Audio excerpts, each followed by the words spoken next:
Hey Omni Steph, how's it going, man? Oh, I need to turn on my alert box for this, because I turned them off to record a video. So, sorry, Omni Steph, your alert didn't pop up. Actually, I kind of wonder if I can make it pop up again. It's not showing up in the mini feed. Maybe it will soon, I don't know.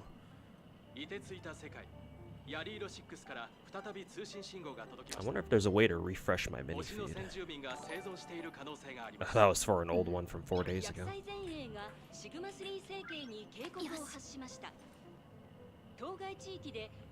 But yeah, Omnisef, thanks so much for the 14-month resub. Welcome back.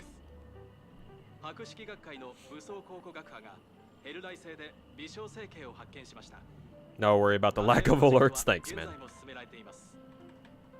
ホルシュタインの大沈黙を発生させた犯人は焼却人であることが判明しました。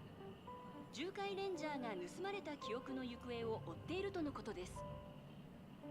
これよりニュースの詳細をお伝えいたします。まずはヤリーロ6に関する話題です。スターピース電機ヤリーロ店の販売員によると But yeah, how's it going? I'm hanging in there. It's about as much as I can say for now.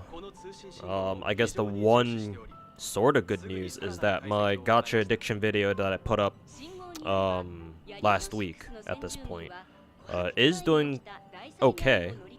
It's certainly doing better than I expected. I was kind of hoping it would like kind of hit the algorithm, but I guess not. Even though it didn't hit the algo necessarily, still generating quite a bit of views, and more amazingly, I've had just random ass people reach out to me and talk to me about some random shit. Like I have one dude on Twitter ask me how much it cost me for my PC to be able to run all my gacha games at once. So usually videos don't really do something like that, or usually my videos don't like compel like complete randos, like people who had never known me before, to come interact with me in any extent or to any extent. But I've already had like 2 Discord DMs from random ass people who said they watched that video, that dude on Twitter, like I mentioned earlier. So it's getting me attention out there. But yeah, I do need to do more, that's for sure.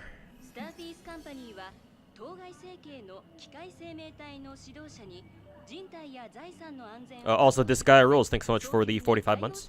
3 more months until 4 years. Hey, thanks so much, man. And yeah, a couple more months until we get our 4 years, if that makes any sense. Also, I noticed the YouTube chat is dead. Maybe, let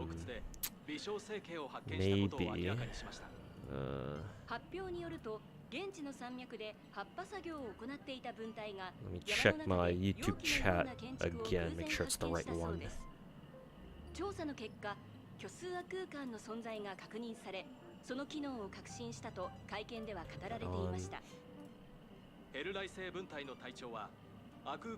Ah, no, there's nobody's typing. Okay, we have a couple people. Alright, just wanted to make sure that my YouTube chat is working properly. Okay, there should be no problem then.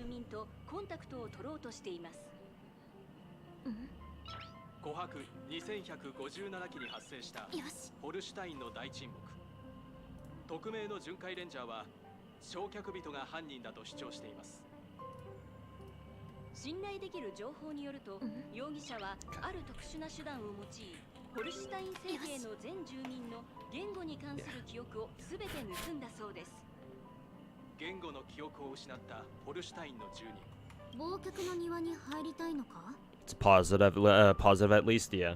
And yeah, we have Furfur, who said he came here from that one video, so appreciate you stopping by. Really means a lot. That's for sure. Okay, let's try doing this. Apparently this is a new MOC expansion. So let's have at it.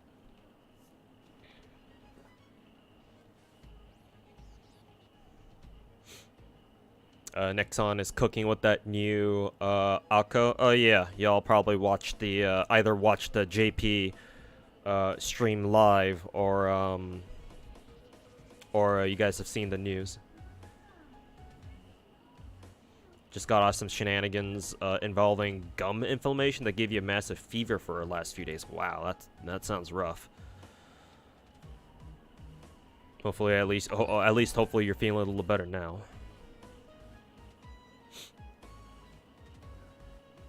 Nexon is cooking in Blue Archive, man. You know, if they release a new like mommy Shun version or Tsubaki version, you'll come back. I see. I mean, shit, man. Nexon, as much shit as I'd like to talk about Nexon, I mean, for Blue Archive, they certainly know what they're doing, and I would certainly hope that will continue because they probably know they can't fuck up with Blue Archive, man. That they know they can't shit the bed at this point. So, like, it's kind of hard for me to believe, it's kind of hard for me to not believe that Blue Archive is one of Nexon's top earners for sure. So yeah, the more they cook, the better. Let Net Games cook all they want. And honestly, that 3rd anniversary update, like, it looks pretty fucking good. Like, they honestly, my first when they showed the part of the gameplay where they show you actually like control the Chibi Hina walking around the area or whatever that was. Like, I kind of figured they would have done that earlier. Like, it kind of felt like they would have done that earlier, at least to me. But I mean, hey, better late than never. Maybe I just have way too high expectations of Blue Archive at this point, but it really felt like they could have done that earlier. But then again, now that I think about it, like, where could they have implemented something like that, you know? Like, what event would have been significant enough for them to have done something like that in like the recent past? Like, I guess if it had to happen, kind of happen with this event, where it kind of makes sense with this event being a anniversary event and also. Grand Toasty, thanks so much for 32 months. How goes the harvest farmer? I mean, I can't really be called a farmer these days. Ironically, you have to pay to farm in gacha games typically, so.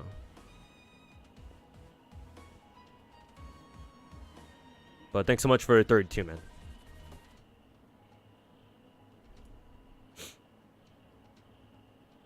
Fob was one of the people who watched it, and surprisingly, he watched it in its entirety. Wow, actually, Fobmaster watched it. That probably must explain why that video is doing a little better than I expected. Surprisingly, I sent that video to Tectone to react to. I'm not sure if I'm sure he's had a lot of stuff to react to that it's kind of more urgent right now, so I can see why he hasn't reacted to it yet. But he hasn't. So, but I'm surprised Fobmaster did. Maybe those couple of raids that I did for his stream over the past like month or so paid off, I guess. I don't know. But actually a W comment for once from you, Peepo. I will take that link and I'll go watch it later.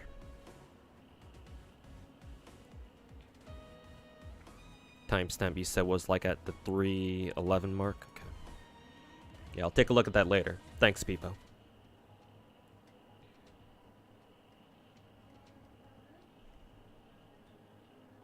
Thankfully you're okay right now. I see. Yeah, hopefully you are feeling a little better.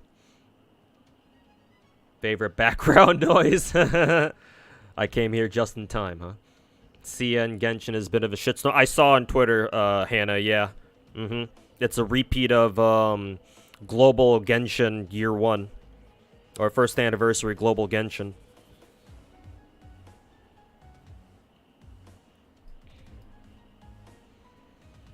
CN is not happy. Yeah. I do kind of wonder what the trigger was. Because yeah, obviously they're pissed off because they're only getting like 3 intertwined fates for Lantern Rite this year, or like 3 or 4, however many they're getting. But like I kind of wonder why now. Like, why are they now just starting to fucking set everything on fire? Like what, 3-4 years in? Because this is our 4th lantern, right? Should be. So I'm just kind of wondering to myself, like, why now? Why are they just now throwing a party? Well, if I take socio-political if I take socio-political issues in mainland China right now into account, use that as context, then maybe I can see it. But like, even still, I do kind of wonder why now. But yeah, I am aware that CN Genshin is kind of on fire at the moment.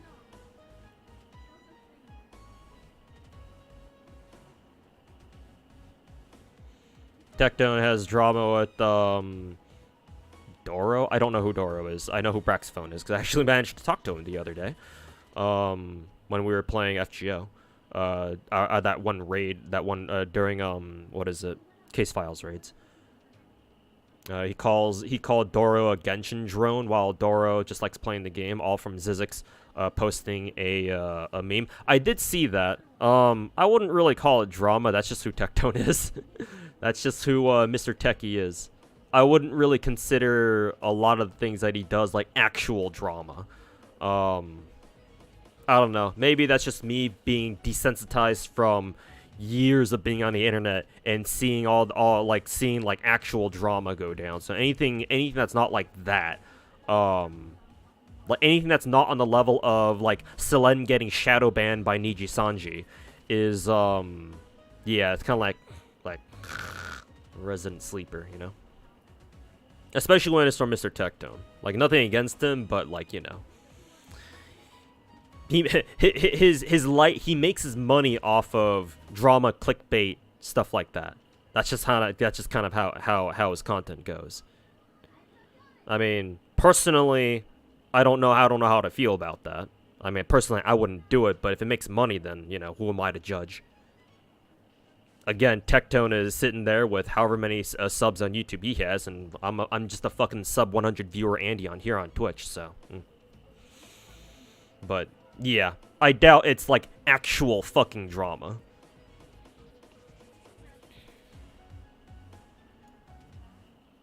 Probably the skin's tied to a PS5 Oh, is that actually a thing? Because I think I saw something like that on Twitter. The few things I saw about it didn't go into detail about it, but I remember seeing something like that. Was that actually the case? Or is that actually a thing? I'm gonna laugh at it if it is.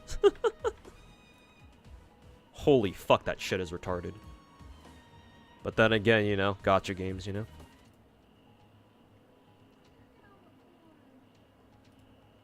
But I do remember, now that you bring it up, I do remember something like that. Or I do remember reading or seeing something like that on Twitter. It sounds familiar. I just don't remember. I don't remember where I saw it or like the exact context. Maybe I'll run into it later. I saw your gacha addiction video. Thought it was crazy how much money you spent on games. Not necessarily because you spend not necessarily because you spend money on the hobby, because you could just throw in your own offline service and you instead and gambled for free. I understand where you're coming from maybe with that, but first of all, offline servers, they're not exactly legal, at least from what I understand. I know people do it, but you kind of have to keep it low-key because obviously devs don't want people running their own servers that they can do whatever the hell they want on. Like, I get it, but not for me, man. Like, how should I put it? Trying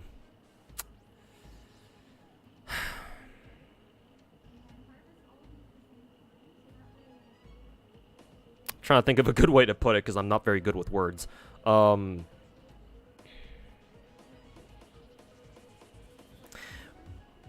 I would say the main reason why I didn't do something like that, where it's just just take the money that I spent on gachas, just fucking host my own server and do whatever the hell I want on it, is if you can do that, if I do something like that, like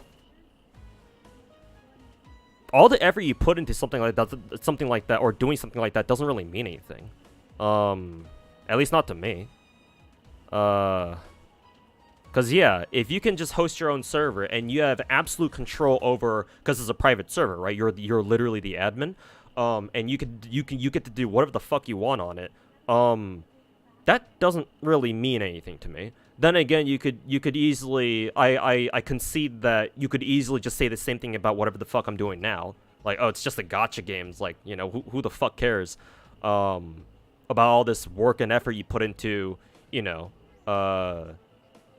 like, you know, working all these different gacha accounts at the same time. But personally, I would sort of disagree. Because like you actually have to put time and effort into it. Whereas if you have a private server that you can do anything you want on, there's no time and effort involved. You can just give yourself all the characters you want. You could, or maybe you can't give yourself all the characters. Perhaps I don't know how private servers work in gachas, because I've never tried playing one. But like, yeah, say you had a private server and you could just gamba all you wanted on the gacha, right?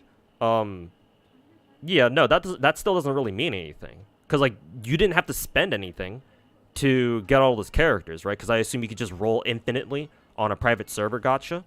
You don't have to spend any of your own money, so nothing you get really, it does, well, it's not that it doesn't mean anything, it's just that it means a lot less, right? Like, think about how excited people get in like Genshin or Star Rail when they roll a character for completely free, right? And like on the official servers. Like, imagine if they rolled that on the private servers. Yeah, they would be, I guess, happy, but they wouldn't be as elated because they know they didn't really earn that. Well, earning stuff in gachas, omega lol. But yeah, it's just not the same, is what I would say. Right? You would value your 5-star characters in a game like Genshin or Star Rail a lot more on an official server where there's actual stakes at hand, right? You don't know if you're gonna, if you're free to play and you can only spare a couple of multis on, say, Raiden banner in Genshin, and you don't have a guarantee yet, right? You don't have a soft pity or a hard pity lined up. When you do get a 5-star within those 3 multis, right? Because you don't know if you're gonna get one. When you do get a Raiden there, it makes it means the fucking world to you. Because I explained that feeling in, I explained that sensation in one of my earlier videos that I put out like a month or 2 ago called Understanding Gacha Games. Yeah, it's just an otherworldly feeling when, you know, your average gacha player just throws a fucking Hail Mary at a gacha character on a banner, and they somehow, you know, are able to pull that character off complete luck. It's pretty cool. It's pretty great to see. Right? But if you did it on a private server, who the fuck cares? You didn't risk anything, right? Oh, you didn't get the 5-star character on a private server gacha? Oh, just roll again. Just give yourself more currency and just roll again. Right? And not only that, but you also had that whole stigma of oh, you play on a private server and shit like that, right? Like the fact that you can do whatever you want and there's no stakes that you personally have to put in yourself kind of invalidate everything that goes into like playing on a private server. Unless you don't care, unless you straight up do not care, then sure, whatever. But at the same time, you can't really flex anything you get from a private server. Because as soon as people realize you play on a private server and they figure out like you can do this and that on a private server, like no one's gonna care about you anymore. Right? Because they will understand, oh yeah, you didn't none of this stuff is legit. Like people kind of care about things being legit or not. So that's that. I care more about the stakes. Like, did you personally put any of your own investment into this game? And sure, in the grand scheme of things, they're just dumb gacha games. So, like, at the end of the day, what do they fucking matter? But for those of us who actually play and care about gacha games, yes, it actually does matter, at least to us. So yeah, that's why I don't play on private servers. It doesn't really mean much. You don't risk anything. You don't really gain anything. So yeah. Yeah, I think that's a good way to summarize it. Yeah, the last part I said, you don't risk anything. You don't really gain anything.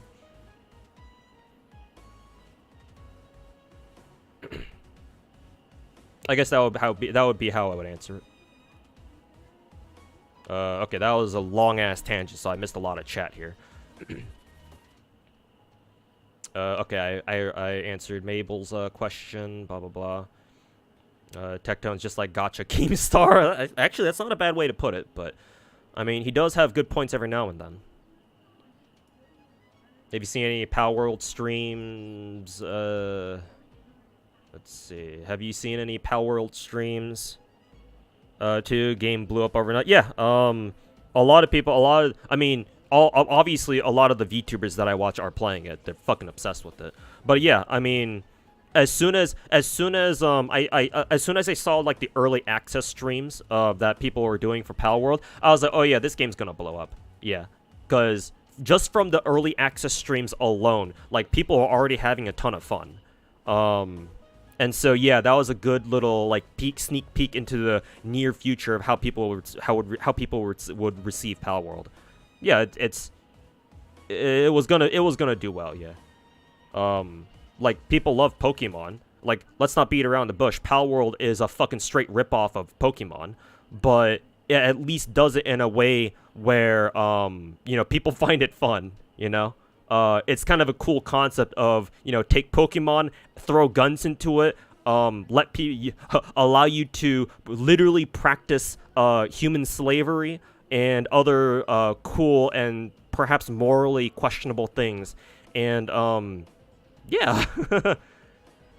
Like, essentially at its core, I see Palworld as like a huge, like, unexpected but like hilariously memeable but still very fun twist on Pokemon. People still love Pokemon, but like after what, like the past 20 years of the base, you know, Pokemon concept, the fact that a group of like relatively unknown devs, like I know people have played Craftopia before because apparently it's the same devs who did Craftopia, but like having a team of relatively unknown, you know, devs, yeah, come along and like just completely just like twist that whole core Pokemon concept out of proportion, and turn into some bizarre but strangely still enjoyable game, despite all its, you know, fucking blatant copyright infringements, obviously.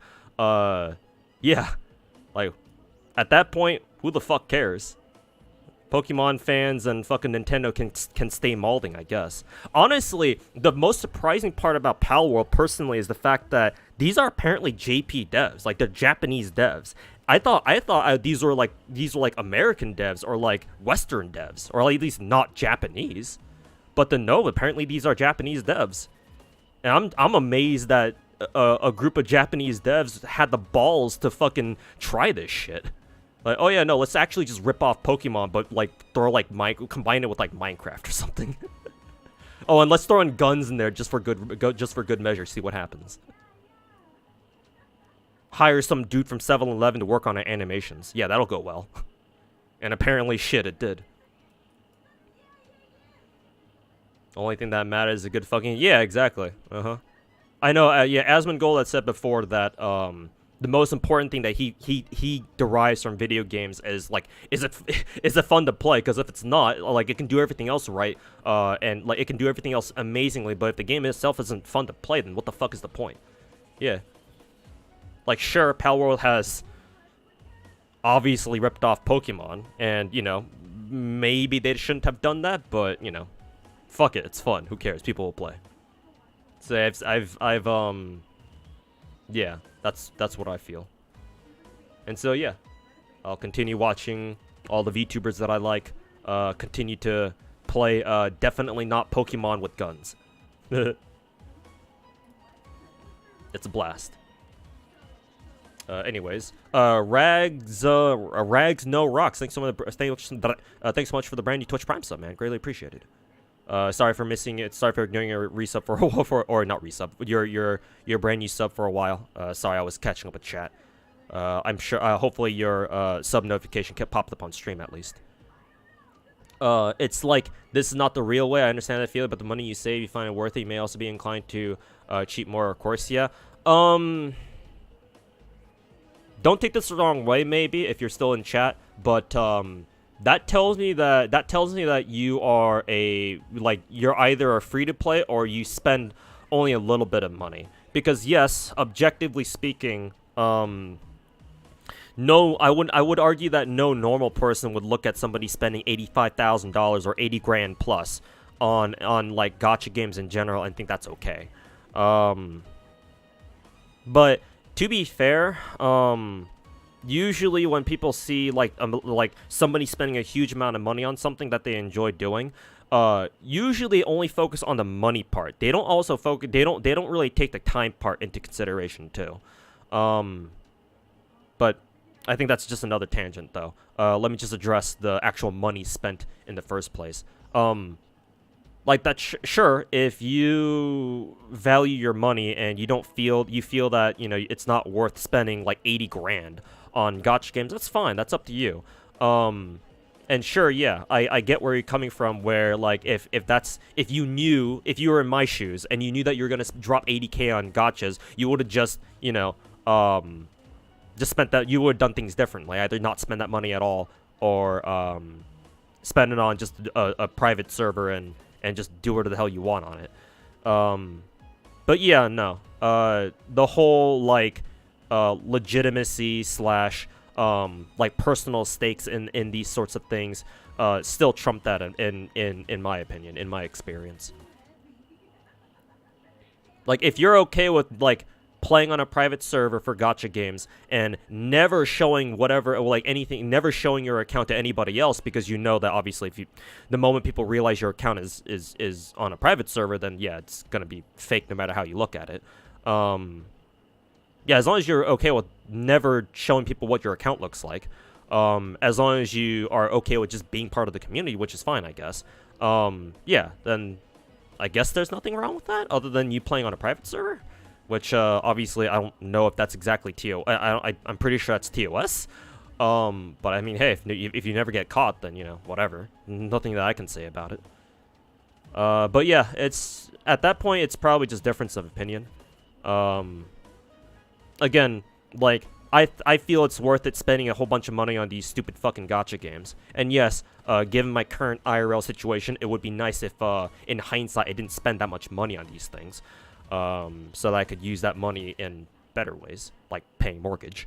But, you know, all that said and done, I'm not going to be able to get that 80k back unless I want to, you know, freaking nuke all of my gacha accounts, and I don't really feel like doing that just yet. So, yeah. Not only that, but we all have things that we really enjoy that we think are worth spending money on. That's not like, you know, pure basic essentials. If it's not gacha games, it probably would have been something else, to be honest with you. Right? Now, I don't know if you have a hobby that you enjoy spending a lot of money on. You probably, and even then, you probably don't spend 80 grand on it, to be fair. But, like, if there's any hobby that you have that you choose to spend money on, like a somewhat significant amount, like a couple $1,000s or something, right? Anybody, like, along the same logic, like, you know, along the same logic, yeah. Anybody can look at your hobby that you spend a lot of money on and be like, nah, bro, right? Oh, you spent a couple grand, even just a couple $100 on, like, I don't know, I'm just gonna throw out an example here. Like, buying anime figurines, right? Like, nah, bro, that's not worth it. That's not worth it, man.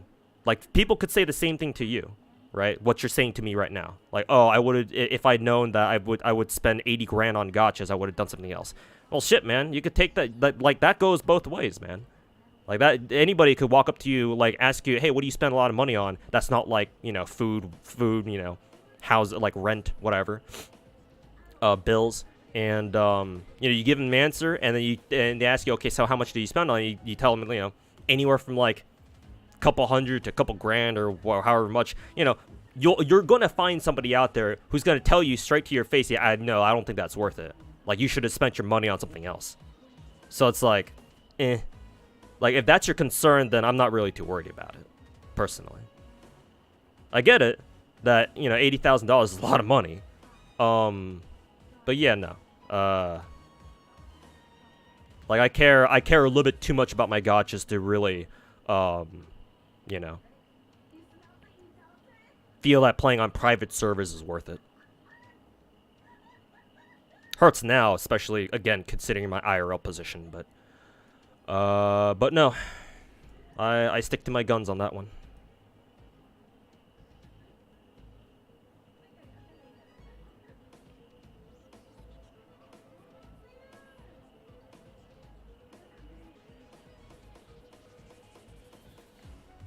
For you, it's difficult to understand with the gacha games compared to, like, say for example, MMORPGs, because gachas aren't as online as like MMORPGs. Like, you don't see other people to impress.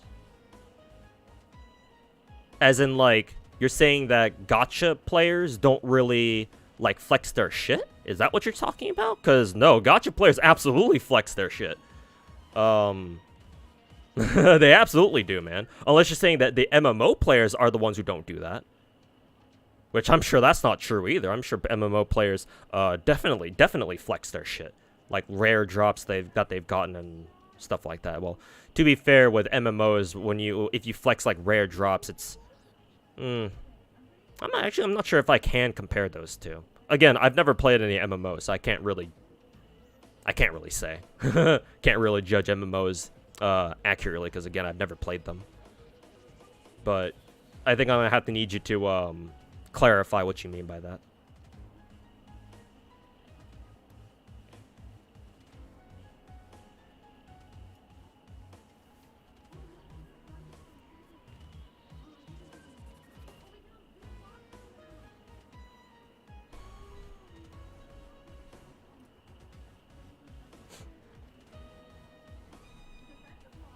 Hey everybody, welcome over from YouTube chat. Sorry that I've been paying more attention to Twitch chat as of like the past like 15 or so minutes. Love the gacha video, by the way. Hey, thanks for watching that video, guys. Means a lot.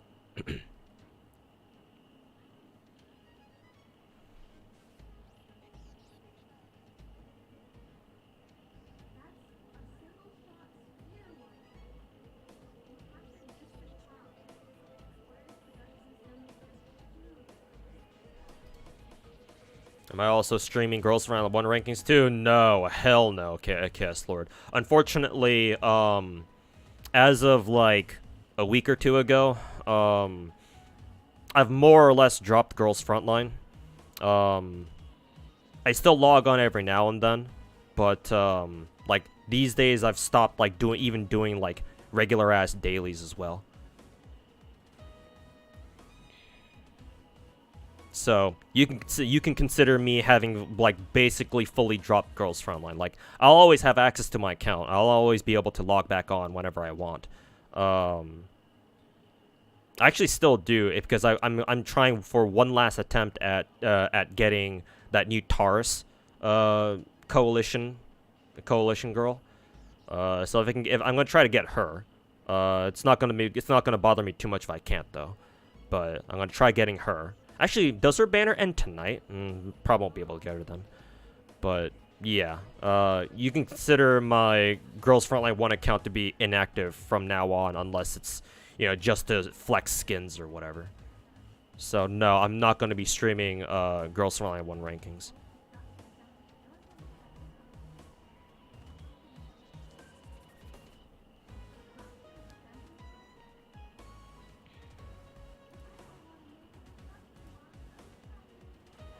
It's been on the news. They want to increase it to 100. What's the context here? I think you guys were talking about it earlier in chat.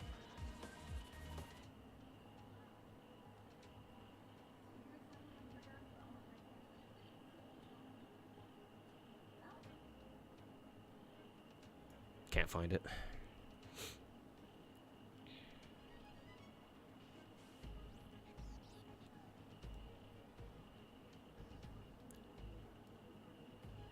You're like a giga whale and gacha spent like a whole fucking $40 or 4 weeks worth of lunch money. I mean, hey man, like, how much money is also relevant as well. Because like, if you live in, you know, other countries, then yeah, like $40, like 40 American bucks can get you a lot more shit, right? Because of like exchange rates and living standards and shit like that. So like, yeah, you could, I don't know your situation. You could have legitimately dropped like $40, and to you that's a whole shit ton of money, right?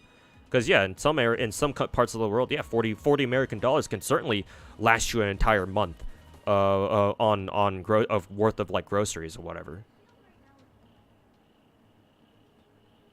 To some people, like if I were to compare how much money I spent on gachas, like my 80k or whatever, however much I've spent, 80 to like 100k, compared to like, say, however the fuck much Tectone claims he spent on gacha, like a 500k, then yeah, obviously to somebody like him, yeah, like my 80 to 100k is like some cheap shit, it's like some bitch shit.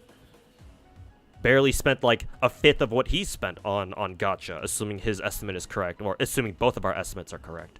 So it's all a matter of perspective.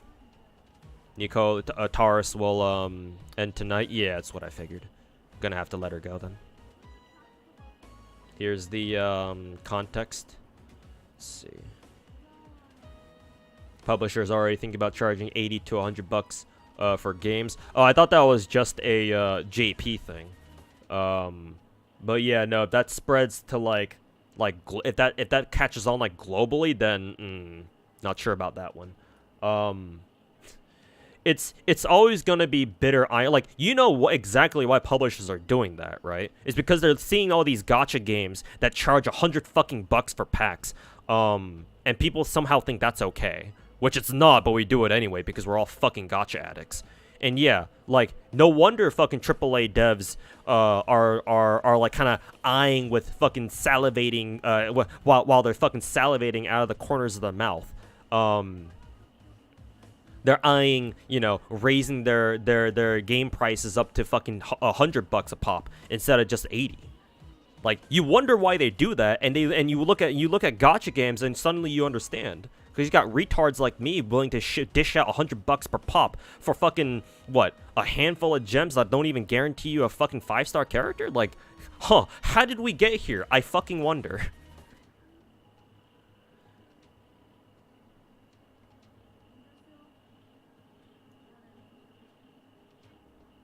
But yeah, no, they're probably not gonna do that just yet. Cause yeah, normie gamers are gonna fucking vomit if they ever have to deal with that.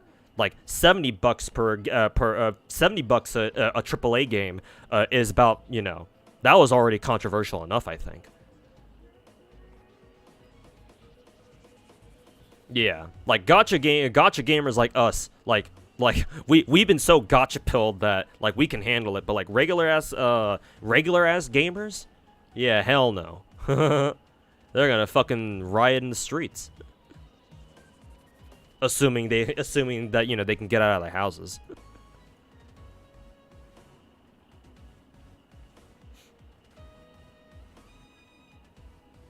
Ask EA, Blizz, and Ubisoft that. Yeah, the Ubisoft article. I mean, to be well, against Ubisoft, that's not gonna really that's not gonna be an issue, because what good game has Ubisoft put out in recent you know, in recent memory anyway? Blizzard already kind of does that with, like, for example, World of Warcraft. So they've already been doing that shit for 20 years. And if EA tries that, holy fuck. I kind of want EA to try that just to see what will happen. Just to see what will happen to them on social media. Like, shit, bro. Let me get my popcorn first, because I want to watch the world burn. You guys know me.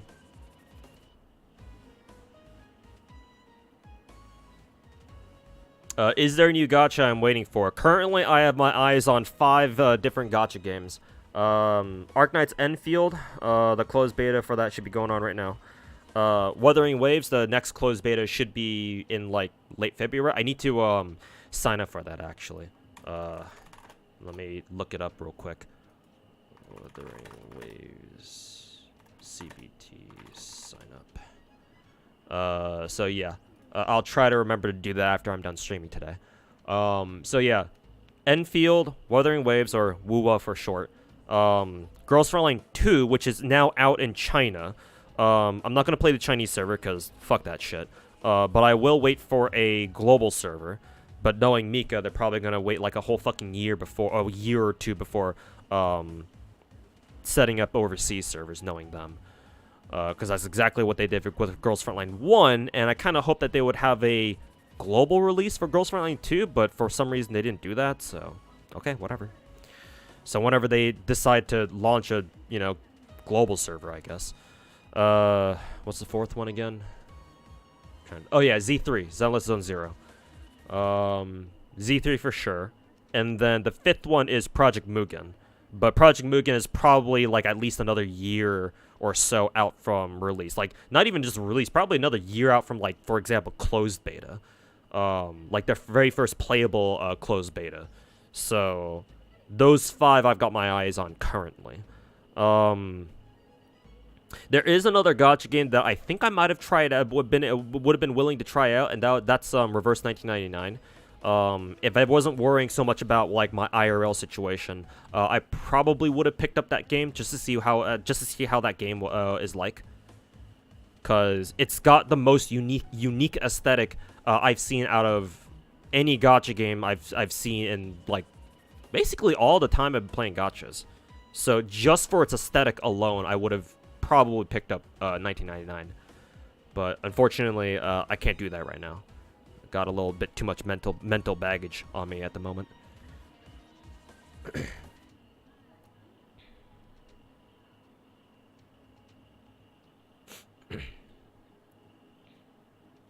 Dectone has main character syndrome. You know, I mean, don't we all? That's just kind of how it is when it comes to content creators, no? Unfortunately, when it comes to like primary games like that, yeah, I don't think that's gonna work. Yeah. Like, well, so I'm so confident that that raising the price of AAA games from 80 to 100 is gonna be such a bad idea that again, like I said earlier, I kind of want to see a major publisher try it just to see how badly how badly people are gonna shit on them. I kind of want to see it just for the shit show. But yeah, I agree, VC. It's probably not gonna fly. Yes, VC, I've heard about it. Yeah, we talked about it. We briefly covered it earlier. See, and Chinese Genshin is kind of on fire right now. Looking a little bit like Tiananmen Square, if you know what I mean. You should get comfy not owning your games. To be fair, I kind of already lived that reality with gacha games, so I'm already halfway there. That's at least for me. Crew Motorfest, that's actually a pretty decent game. I guess so. If that's true, then kudos to them. But like, I believe that sounds like a racing game, and racing games are pretty niche. So,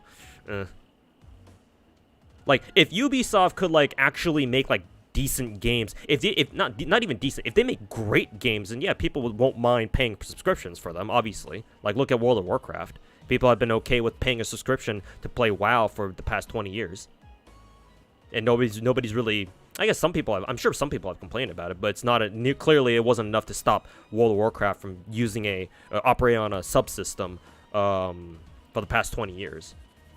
But yeah, like unless anything matches like gets like World of Warcraft quality, yeah. And this is Ubisoft. This is Ubisoft we're talking about, so like they can't just make decent games or even good games. They have to come out with like a great game, like a fucking banger. And then maybe people will be okay with paying a subscription. So they have to actually come out with a fucking great game first, and then we'll see.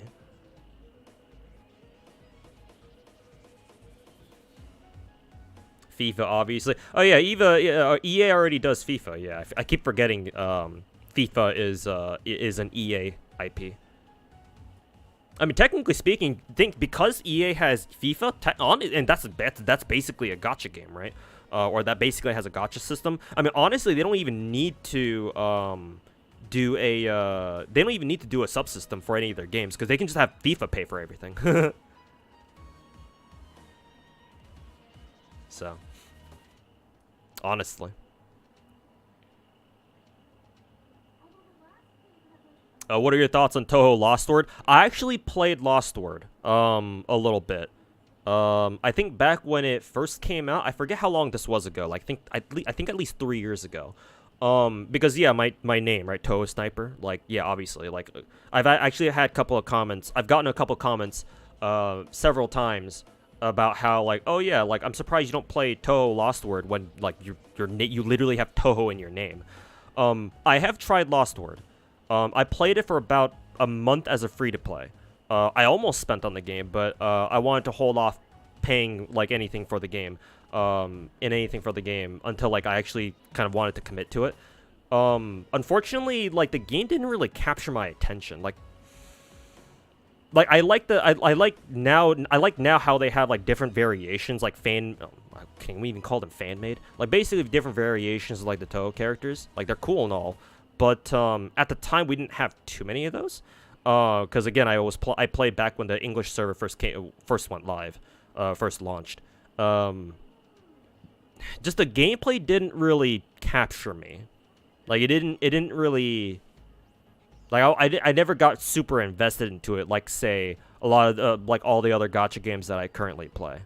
Not saying that Lost Word is a bad game. I haven't played enough of it to really know that. To call it a bad game, but yeah, it's just something about it just didn't click with me. So after about a month, I ended up just dropping it.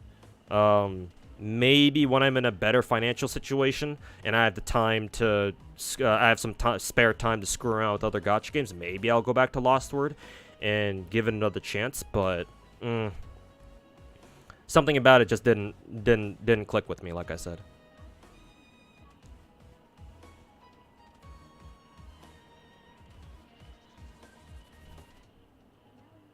What's your impressions of Z3? You find it pretty dull and repetitive from what you've seen? I haven't watched too much gameplay of it. I think I signed up for the beta, but, you know, predictably I didn't get in. I think that Z3 is obviously very high quality, but I didn't really see... I haven't really analyzed much of its gameplay. So I don't know. As far from a gameplay perspective, I don't have an opinion to make. I will say, though, that obviously the gameplay you've seen so far is from a closed beta. And obviously betas are not intended to, you know, be like a... Like, it's meant to give you an idea about what the game's going to be like at launch or when it fully releases. But it's not going to give you the entire picture. So, like... I can understand why you think that the gameplay of Z3 it sort of looks as boring and repetitive, but I would say give it another chance at least when it launches, because again, you're not really seeing the entire thing. If the gameplay is the exact same, it turns out to be fucking boring and repetitive at launch, then yeah, we got a problem. But again, this is just a closed beta, so wouldn't judge it that harshly. Just.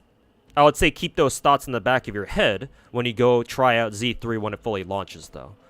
And compare launch Z3 to whatever you saw with beta Z3 and see how much of it's improved or see how much content they've added and see if it makes a difference.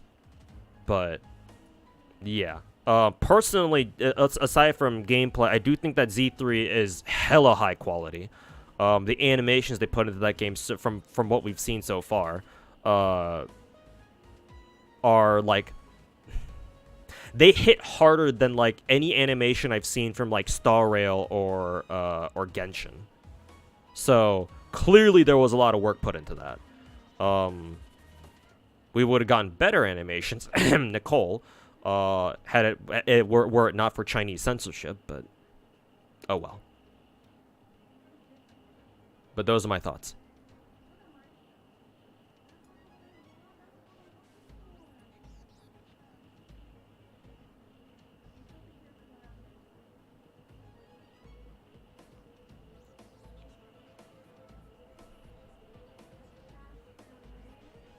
So copying from YouTube chat since you don't read there. It's not the devs, by the way. It's the producers, investors, stakeholders. Ones will be salivating. Well, yeah, I kind of imply that's kind of what I was who I was talking about. Yeah, usually the devs can't be held accountable for making bad like financial decisions. They're just working on the game. And yeah, sorry for not watching YouTube chat because, you know, I typically have more viewers here in Twitch chat, and Twitch chat is a little bit more active. So yeah. Maybe you should hang out here in Twitch chat a little more instead of being in YouTube chat then. Like, sorry, I would love to be able to read two chats at the same time, but you know, I'm only one person. What are your impressions on Wuthering Waves? I haven't seen gameplay from the second beta. Apparently, they've made a lot of improvements, so I'm excited to see what they've changed.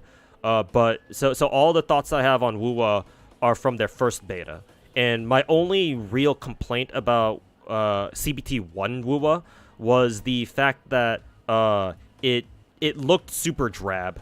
The colors are super washed out. I really hope that CBT2 WUWA really cranked up the saturation on a lot of the colors. Because, like, I've explained this in earlier streams, but, like, you can do dark colors, but they can still look good. But the color scheme that I saw in CBT1 WUWA, they didn't look that good. The colors are all super washed out and shit, and it's just not really that fun to look at. Like, maybe if I never played Genshin Impact, it would look great, but, like, I've been playing Genshin for the past 3 fucking years. And, like, Genshin is pretty much the gold standard when it comes to, like, how to make your gacha game look fucking good. So, like, anything that's not Genshin, it's like, like, this kind of looks like trash. So, yeah, hopefully they did something about that in CBT2. Hinamakure, what's going on, man? Thanks so much for the 31 months. Welcome back.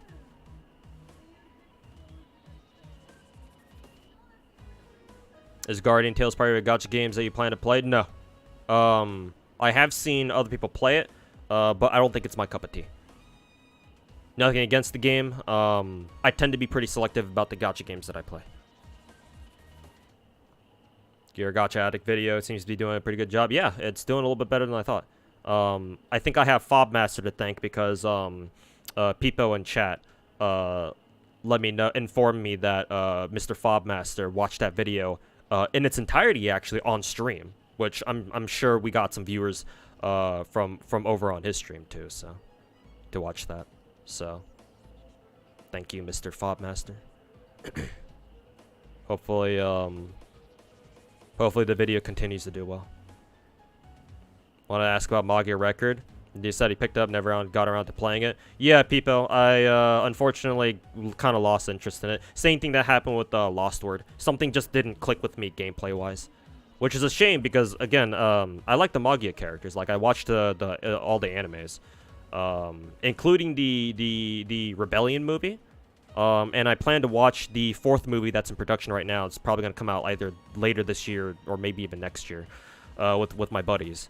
But yeah, I wanted to like that game, but I just never got into it. Never could. I guess that's a good thing because considering what ended up happening to the EN server, but yeah. Have you played Magikami DX? No, I don't know what that game is. Never heard of it. Anyways, let's actually try doing this because I am incapable of multitasking. What is this? Oh, these are all quantum. We can run mono quantum on this.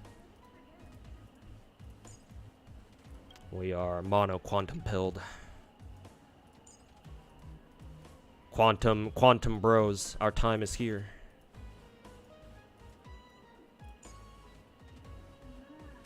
And for Team 2, we have... kind of want to run Blade Topaz? Let's try Blade Topaz, see how well that goes. Topaz...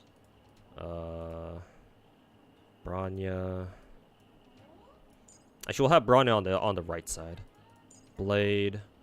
You know, it'd be really good here. Whoa, whoa. Guess who I don't have? Guess who I fucking don't have? So we'll be taking Luocha then.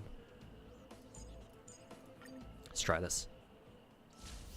The style and presentation in Z3 is amazing, especially for a Hoyo game. Well, Hoyo, the presentation for all of their all of Hoyoverse's New Age games are all amazing. It's just that Z3 takes it to a level that's even higher than Genshin or Star Rail generally. Like, I know both Genshin and Star Rail have, like, you know, hand animated cutscenes that look really good, but like the amount of personality that each character has in Z3, like, you can't help but notice that, you know? Like, the game just feels so fucking alive. Yeah. Not to mention its aesthetic is even for a Hoyoverse game, its aesthetic is also super unique too. Not quite as much as, like, say 1999 per se, but like it's definitely got a retro feel to it, because thanks to all those fucking CRT monitors that it throws around all over the place. It definitely, you know, makes a statement. Like, it definitely sets the vibe. Do I want to run Selly? Nah, Selly.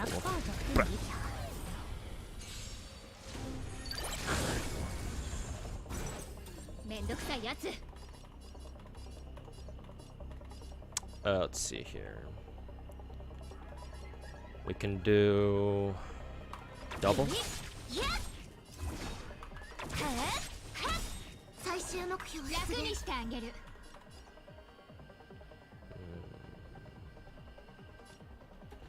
See if Selly can kill one of these guys.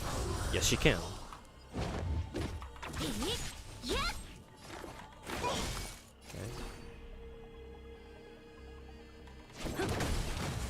Like that.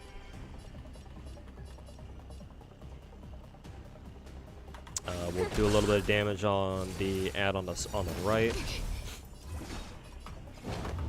Break her again. Oh, yeah, they don't have a lot of HP at all. Probably a waste to use Selly's ultimate on the left mob, actually. Then new Star Rail drip Acheron. Yeah, I'm sure Acheron, Black Swan, whoever we're getting with part 2 or 2.0. How much energy does she have? We need to use a skill here.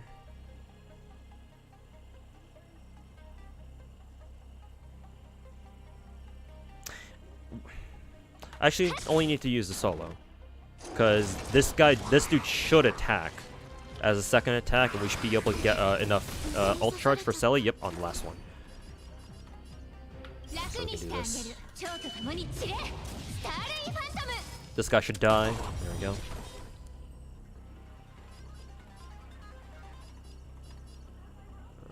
Let's see. Attack you.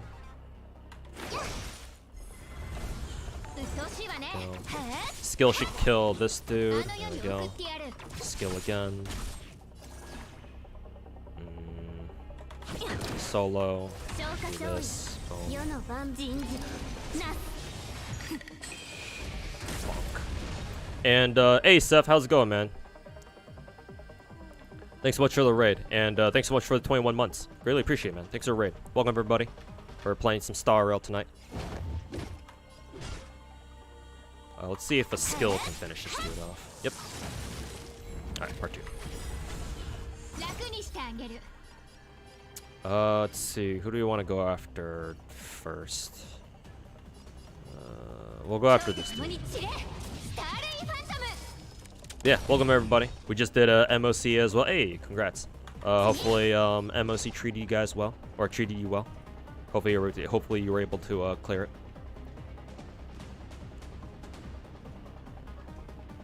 They address all that in the new WUVA interview. Stream with Rexline, it was amazing. Yeah, I've heard that they've really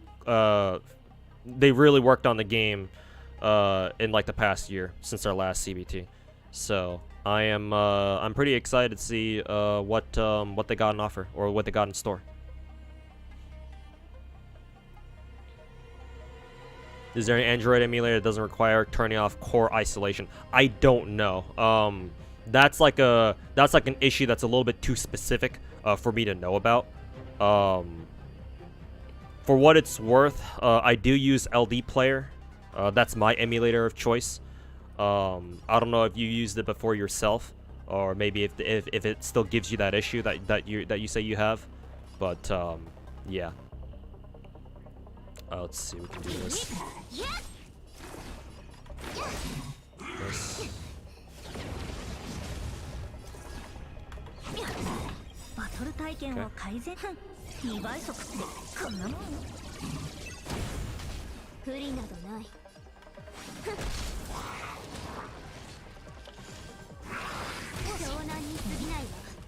They deleted the Akron tweet? Oh, really? Wait, why? The fuck did they delete that shit for? what was so wrong with it? Let's see, I think we can kill this guy. Ooh, almost. Unfortunately.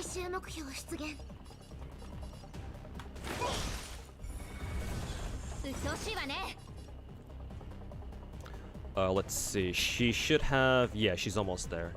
So I'm gonna turn this off. Shit, we didn't get the we didn't get her ultimate first. Frick. Let's see.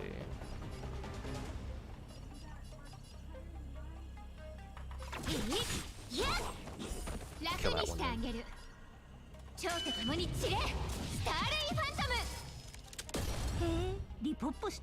Think she's supposed to be a patch later. Miscommunication in the PR department. Perhaps.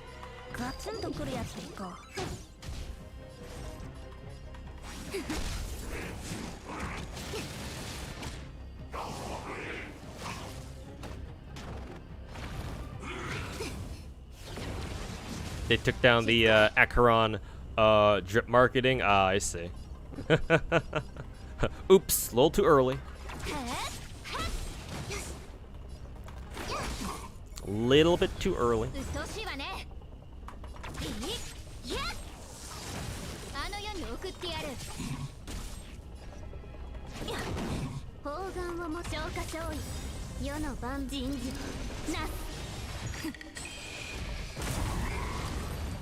Okay. There we go. Gonna have to head off to bed. Have a good stream. Hey, thanks for the raid, Seth. And yeah, have a good rest of your evening.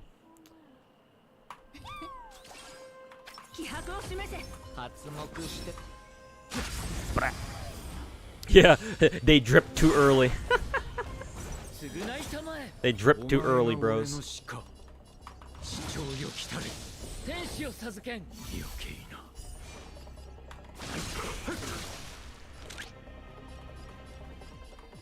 see.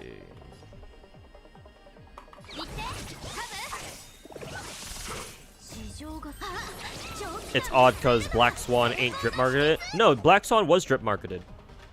Back when we were getting for this before this patch came out. No, they've already drip marketed Black Swan. I actually don't know who they plan on putting out for 2.1 actually, because aren't our 2.0 characters supposed to be Black Swan and somebody else? Maybe oh yeah, Hanabi, was it? Yeah, Black Swan and Hanabi. So yeah, I actually don't know who they plan on drip marketing for 2.1. Guess we'll see. Actually, maybe they've already announced them, considering they accidentally drip marketed Acheron, but you know, whoopsies. Let's see, might as well attack this dude.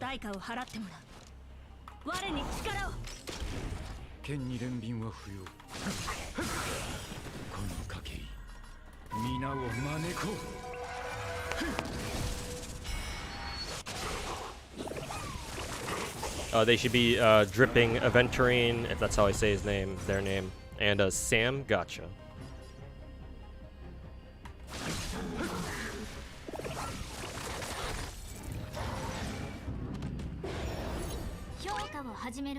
What game is this? This game is called Star Rail, Honkai Star Rail. Let's see. Who do I want to go for first? We should probably go for this dude.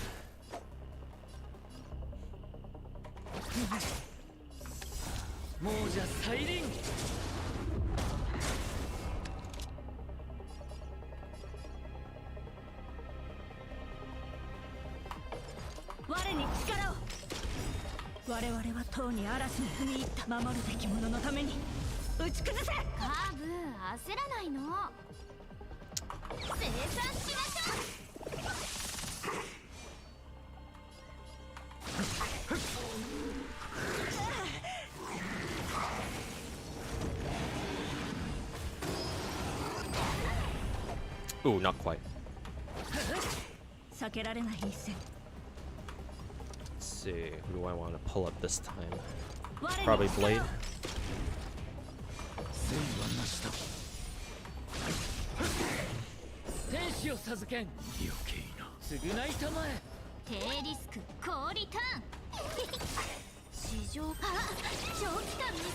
We now know Akron's splash art at least. I guess we do, yeah.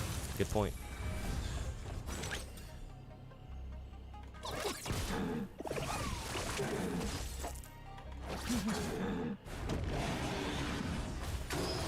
Did for a bit to focus on work, gotcha. But yeah, take care of Omni stuff. Oop.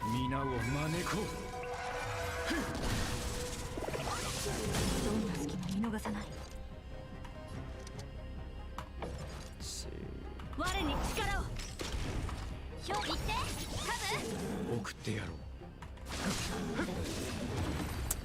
Okay. Her art looks wicked. Nice.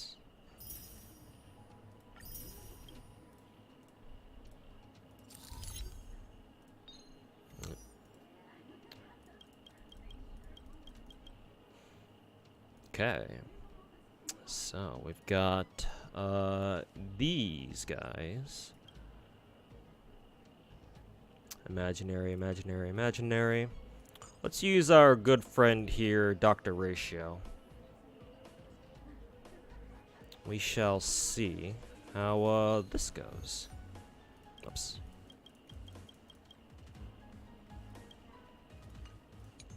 So Dr. Ratio there.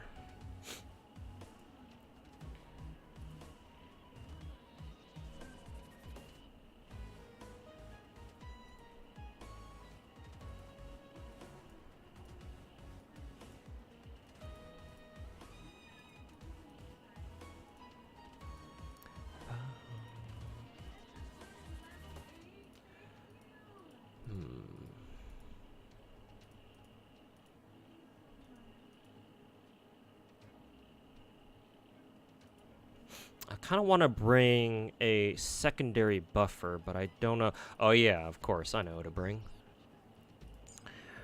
But of course, I keep forgetting I have Ruin Mei. As funny as that sounds. Let's see, Ruin Mei and then a Welt. I'll try that team. And for second team, we shall run...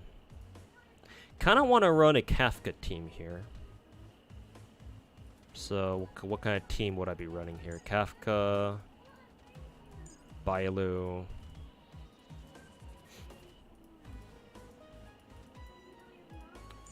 Bronya, and Tingyun. I'm gonna run that, see how that works. Oh, let's see here.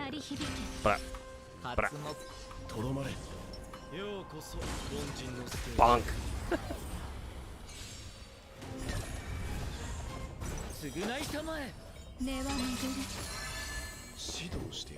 Painful how much damage the bosses deal. Yep, I'm gonna find that out firsthand myself. We shall see.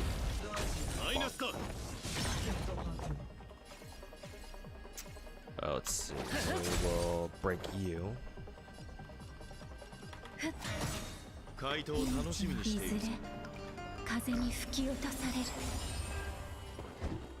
Hyper carry Kafka, way too based.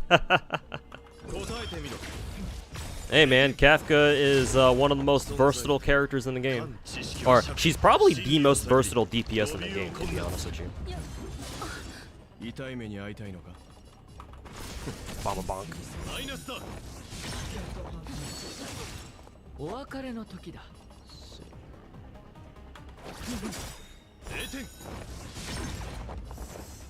Bonk. Let's see. Go ahead and break you. Alright, you're dead.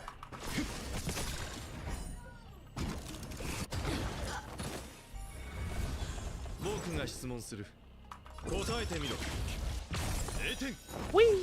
Bonk. Alright. Batter's up.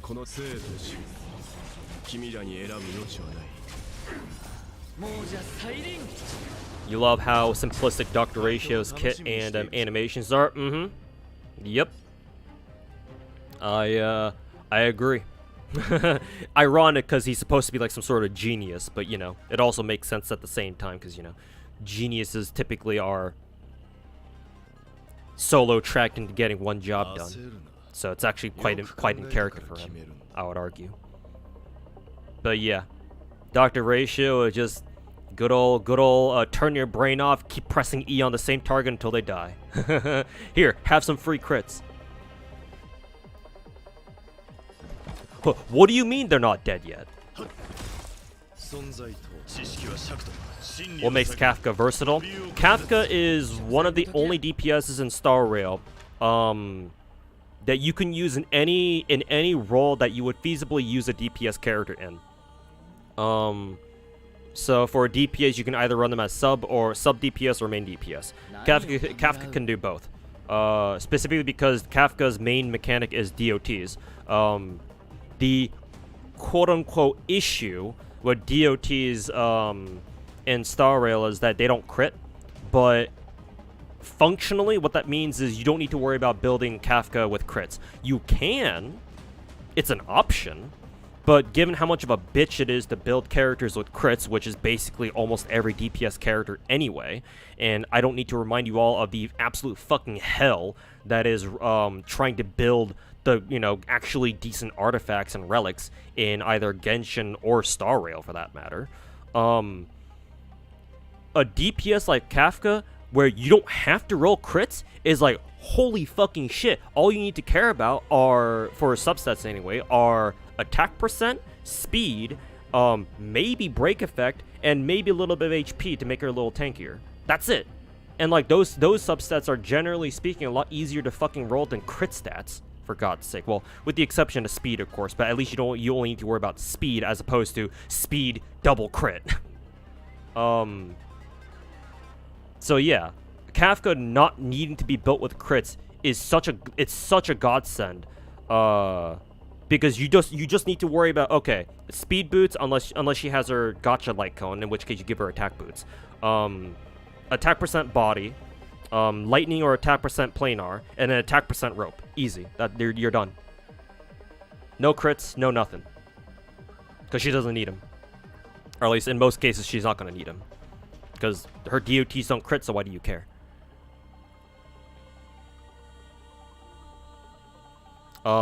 Because of that, and because of how Kafka plays, you can use her either as a standalone DPS, where she just helps your team break enemies that are weak to lightning. You can run her as a DPS enabler, because obviously with how her ultimate and her skill works, she blows up DOTs, so she single-handedly enables DOT teams. So you can run that if that's viable. And like especially in like simulated universe where, you know, run nihility path and watch everybody die to DOTs. And you can run her as a main carry, hyper carry. Just buffer damage to the moon and just watch people die of omega big DOTs. Either or. You can use her for any, like I said, you can use her for any feasible position a DPS would realistically have in this game. Like, there's no drawback to using Kafka other than if enemies are not weak to lightning. And, you know, if you really want to force Kafka onto an issue, just bring Silverwolf. If you have her, that is. Anyways. We'll continue hitting this guy for follow-up attacks. Did you see the new drip marking? Not yet. Maybe we can go over it on stream actually, because I got a couple more people here than usual.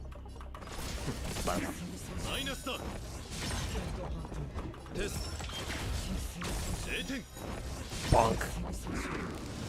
Now.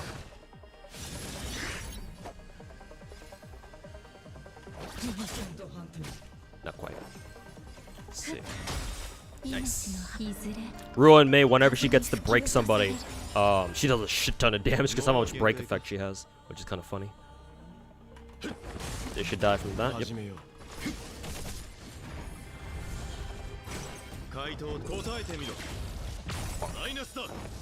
Bonk.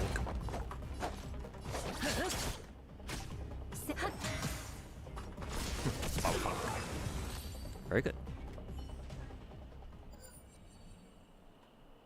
Thoughts on Genshin getting an extra 3 wishes for anniversary? A lot of CN players are upset. I've heard about that situation, yeah. Personally, I've mentioned this before, so I won't go too in-depth into it unless I just go off on another tangent again, which I sometimes do. I'm kind of surprised, honestly, that it's taken the Chinese players this long to get pissed off about anniversary stuff. Because it's literally a repeat of what happened on the global server during our first anniversary. It's like literally the same shit. So I'm kind of like genuinely curious as to what set off the Chinese players this time. Like other than the basic, yeah, they're pissed off about them only getting 3 wishes or whatever. Because like to my knowledge, like isn't this how they've usually been treating like every player base, not just global, but you know the Chinese server as well. I mean, I would expect them to treat their Chinese player base a little bit better than they do like the global, like their overseas audiences, because you know home field advantage and all that. But yeah, I do kind of wonder what set them off like for real this time.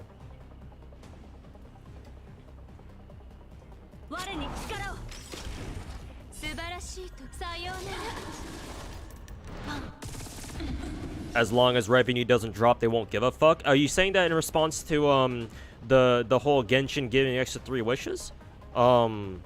Because no, you can say that about MiHoYo when it comes to their treatment of overseas players, overseas player bases. Because again, the one player base that they need to keep happy are the Chinese players, because they're their home crowd, right?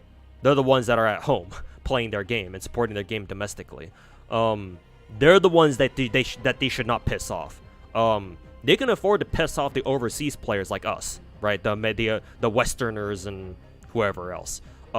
Because as much as we get to bitch and moan about whatever things that we don't like, at the end of the day, we're an ocean away. So what the fuck are we gonna do? You know, review bomb some shit on like the Google Play Store or the Apple Play Store or the iOS store. Like, okay, whatever.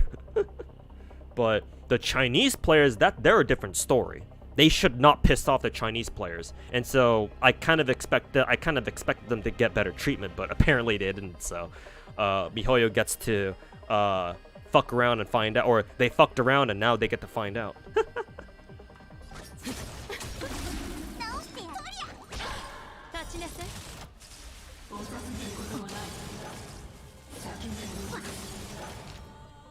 Have I ever considered being a salesman? You just rolled for her. IRL. You know, I have been applying for some sales jobs, but I've never actually had a sales like official position. That implies that I'm actually trying to pitch something that I care about. So obviously I can do that pretty well for things that I know a lot about. But I don't know, maybe.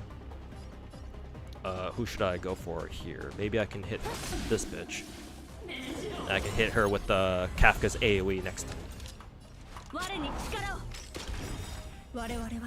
Kafka to the Kafka salesman. Pepe business, or whatever that emote was. Just, you don't mind me, just your humble Kafka salesman passing through. Don't mind me.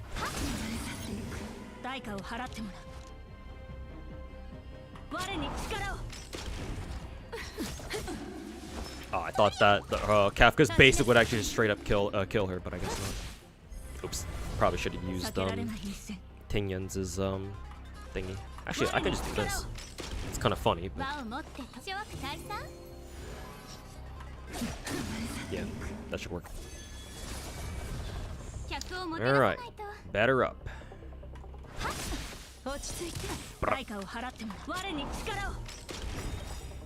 Shit, I probably should have used Bronya's ult first.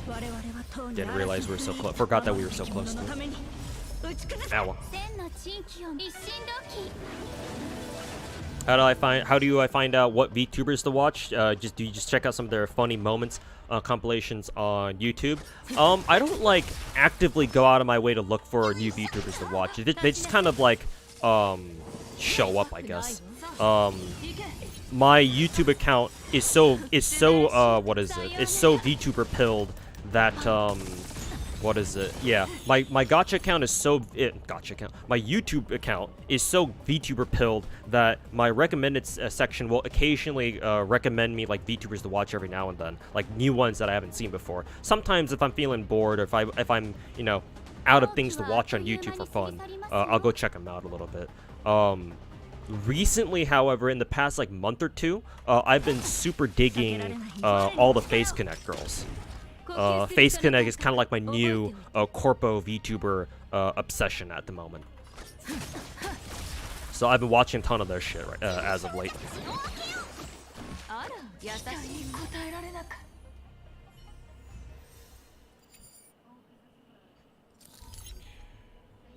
Maybe because Star Rail is so generous, they've realized something. Not really. You have to remember that Star Rail is nowhere near as big of a game as Genshin is. Star Rail obviously is still a huge gacha game, especially like compared to your like how big your average gacha game is on the gacha market. But compared to the fucking titan that is Genshin, Star Rail pretty much pales in comparison. A lot of the people who play Genshin are obviously super casual. Matter of fact, for a lot of those casuals, Genshin is the only gacha game they play. And for a lot of those people, like Genshin is the only like straight up video game that a lot of these people play. Like Genshin is popular with people who normally don't play video games in general, not just like gacha games. So this is like a fundamentally different like player base that Genshin has compared to your average gacha game. Star Rail, I would argue, is more of a traditional gacha game in like a community sense, where most people who play gachas are either people who already played gachas before, like gacha veterans, or they came over from Genshin, right? The hardcore players who came over from Genshin. Obviously, Star Rail has its fair share of casuals. Duh, every gacha game does, unless you're named Girls Frontline, I guess.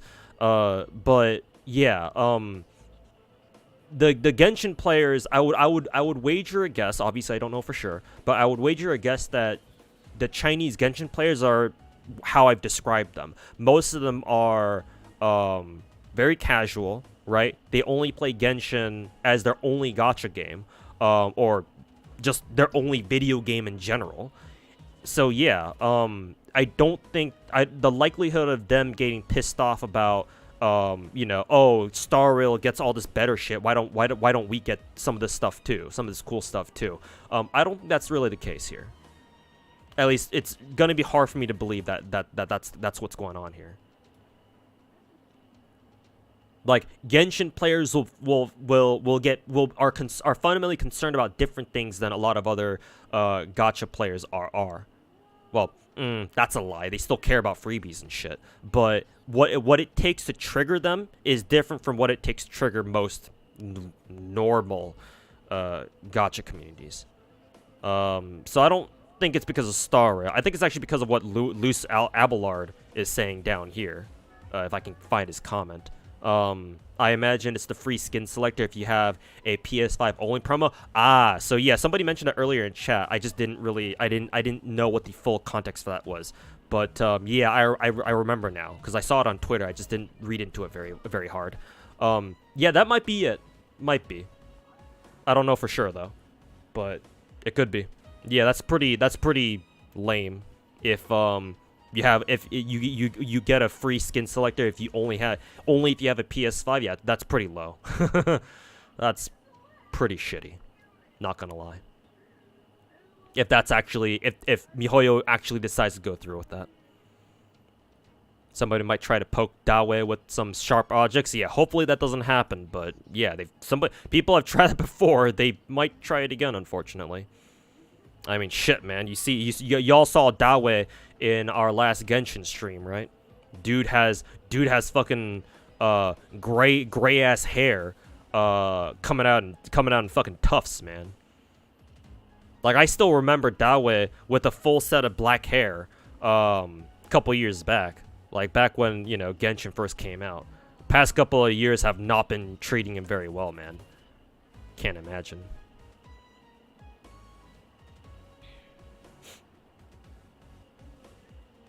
CM players have also been unfollowing companies that have, like, collabed with Genshin in some way in the past, too. Yeah. Not surprising.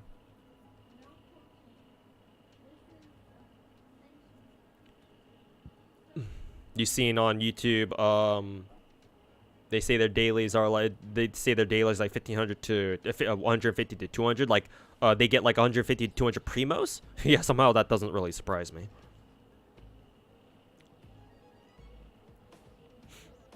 Hoya better do something about it quick, or they'll lose traction with all that marketing they've built. I'm not too worried about this issue. One-off things do happen every now and then.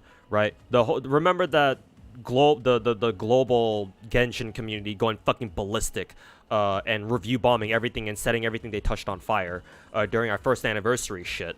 Like, that was pretty bad. But, you know, 2 years later, here we are, and the community's been fucking, you know, red-pilled into knowing that they're not gonna get shit for anniversary for the most part. So, you know, might as well take what we can get. You know, so. I'm not too worried that this one event is going to single-handedly bring down Genshin, at least in China. Yeah, like, Genshin is a little too big for one incident, one standalone incident, even if it seems really bad. I don't think it'll be enough to take down Genshin entirely. I just don't see that happening. However, if they botch their damage control here, which it kind of seems like they are, unfortunately. The next time this happens, I'm not so sure. Because if you have repeated instances of players just absolutely fucking going ballistic and doing the shit that we did here and overseas, and now what the Chinese players are doing, if it keeps happening, that's an issue. But it needs to happen again, on like a similar or even bigger scale. That's the thing. Like, games can have one-off events like these, especially gacha games. Gacha games can have one-off events like these where the players get pissed off, blah, blah, blah, shit goes down, but, you know, a month later, you know, everything's all cleaned up, and, you know, we just kind of look back on it as, like, a funny, like, little moment, a funny moment in time in our gacha games history that we like to meme about. But the real issue is not what's happening now, it's what happens in the future. That's what I'm more concerned about. If it keeps happening, then we have a fucking issue. Then, and yes, MiHoYo at that point will have to fucking worry about it. But nowadays, like right now, in the here and now, not really, not so much. Like, they can afford to let part of their empire burn to consolidate you know, to consolidate the rest of their empire that they've already built up. They just can't allow it to happen again. Or they have to pray that it doesn't happen again.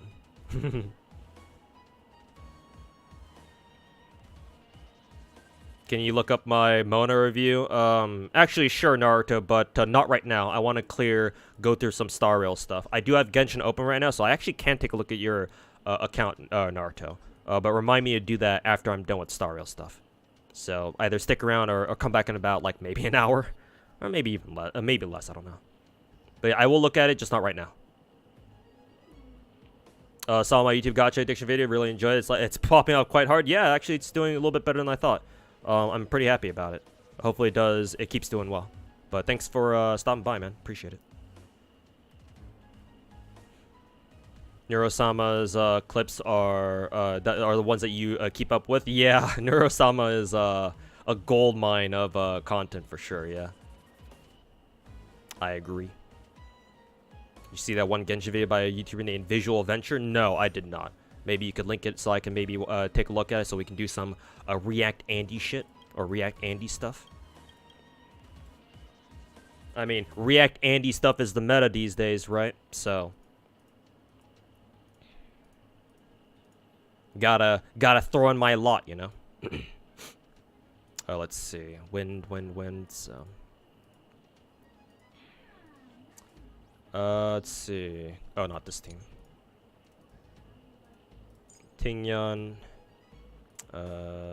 Branya, Blade, Wilcha. And then, oh, you're weak to ice? Oh, you're weak to ice, huh? Well, don't mind if I do. But man, not having Huohuo is fucking biting my ass, bro. Hoyoverse, drop me a Huohuo rerun within the next couple of months. Fucking Bailu spook. E1 Bailu, Keck W, dude. God damn it, Bailu. Let's see. What else are you weak to? Fire? I kind of wonder when we're gonna get a fire healer. Hopefully sooner rather than later. But yeah, that would be nice. Well, I guess we'll use Bailu here instead. And then Pella.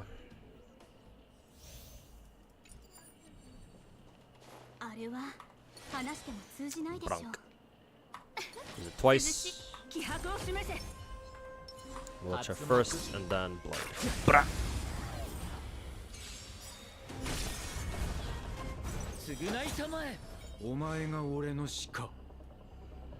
Let's see, trying to keep up with the chat here.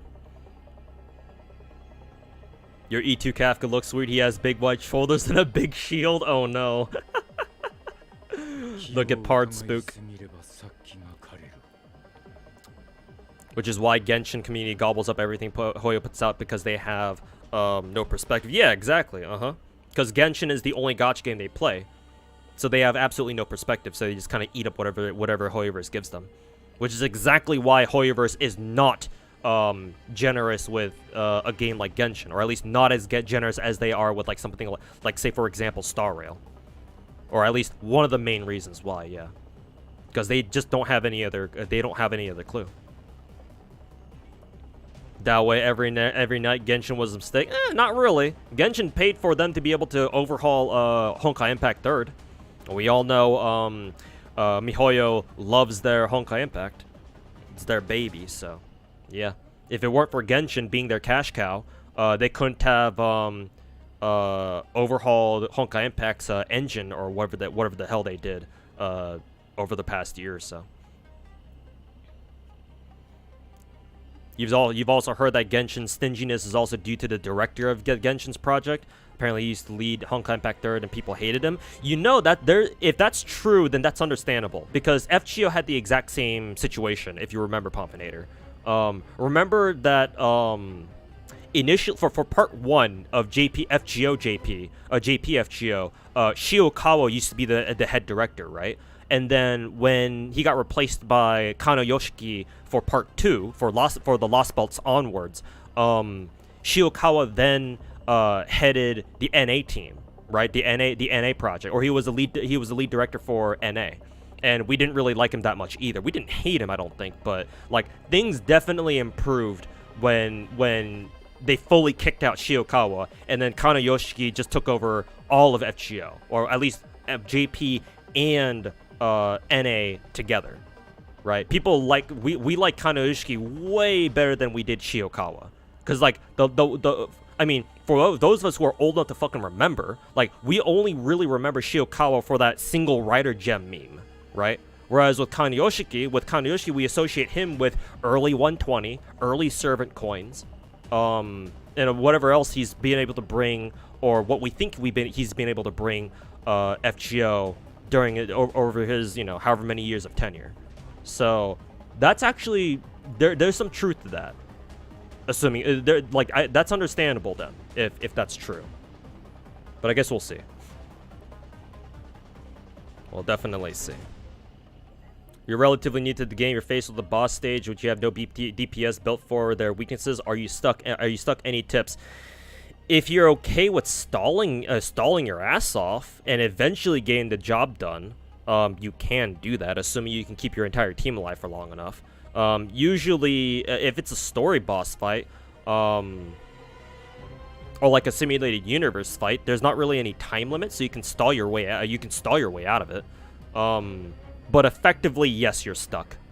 Star Rail is designed in a way where, yeah, enemies typically have way too much HP for you to be able to stall them, because if you try to stall them, you're looking at probably an hour-long, maybe even 2-hour-long fight. As someone who stalled before in another game called FGO, I know what that feels like, and trust me, it's not for everybody. So, yeah. Unfortunately, I'm gonna have to say yeah. If you have no built DPS for that, you're effectively stuck unless you're okay with, you know, sitting there for 2 hours straight, just, you know, dealing chip damage to somebody until they die. But yeah, you kind of need a DPS for like boss stages. I guess it would depend on which boss you're currently fighting too, but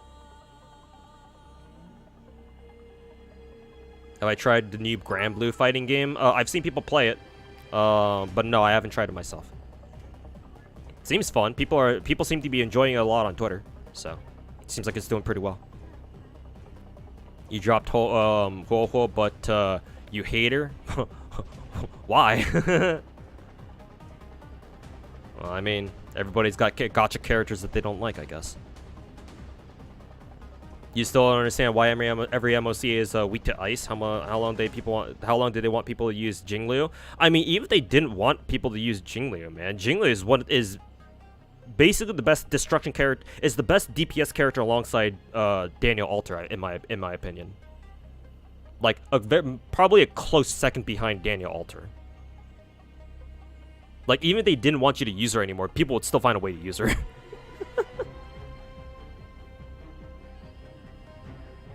Clearly somebody on the Star Rail dev team really likes Jingliu, I guess. I don't know. Will I pull for Black Swan and give her thoughts on her when she's out? Assuming that I can afford her, yes. Gacha rolls are very iffy for me at the moment because I'm in a pretty tough spot IRL. I'm not gonna lie. So I'll see if I can roll for Black Swan. Like, currently I'm trying to roll Dr. Ratio's as a gacha light cone for the time being. But we'll see. I hope I can.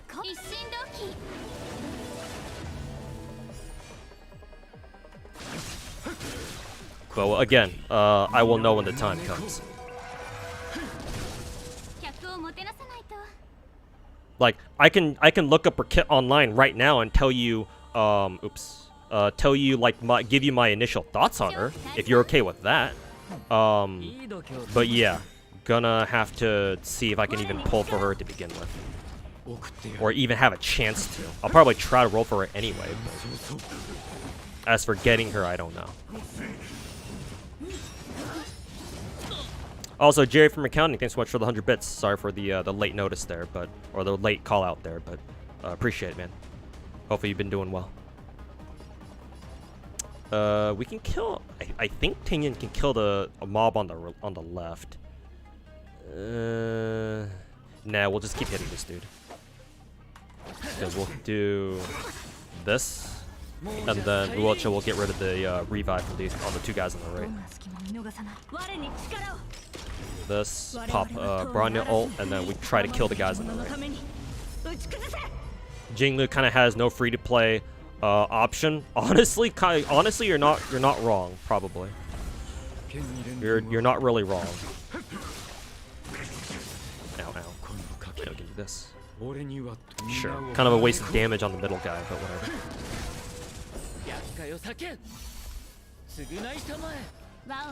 God, Blade and Luoch have such good synergy. Holy shit. お別れの時だ Let's see. Well, keep poking this guy, I guess. 我に力を Brah! 客をもては Ow. Brr. Almost dead. 我に力を 送ってやる Alright, dead there. New team setup. Or new bosses. Actually, I should have saved that. It shouldn't matter. I think Luocha should be able to get his ult back anyway. By the time the disciple dude summons his minions. Should be. Bonk, bonk. 輪を持って千の地域を持って一心同 Good time. Reviewer Dr. Aisha, sure, after I'm done with MOC stuff. 期大さん Just remind me once I'm done with the MOC stuff. Let's see. Poke 代 this 価を dude. 払って我に力を我々は Jinglu literally is the strongest. The two best DPS in the game are Jingliu and Daniel Alter for sure. As much as I am a certified Selly shrimp, yeah, no. Like, Star Rail meta is so firmly in favor of destruction characters, it's not even funny. You're okay with me looking at her kid online? Okay. Then once I'm done with MOC here, hopefully I'll remember to take a look.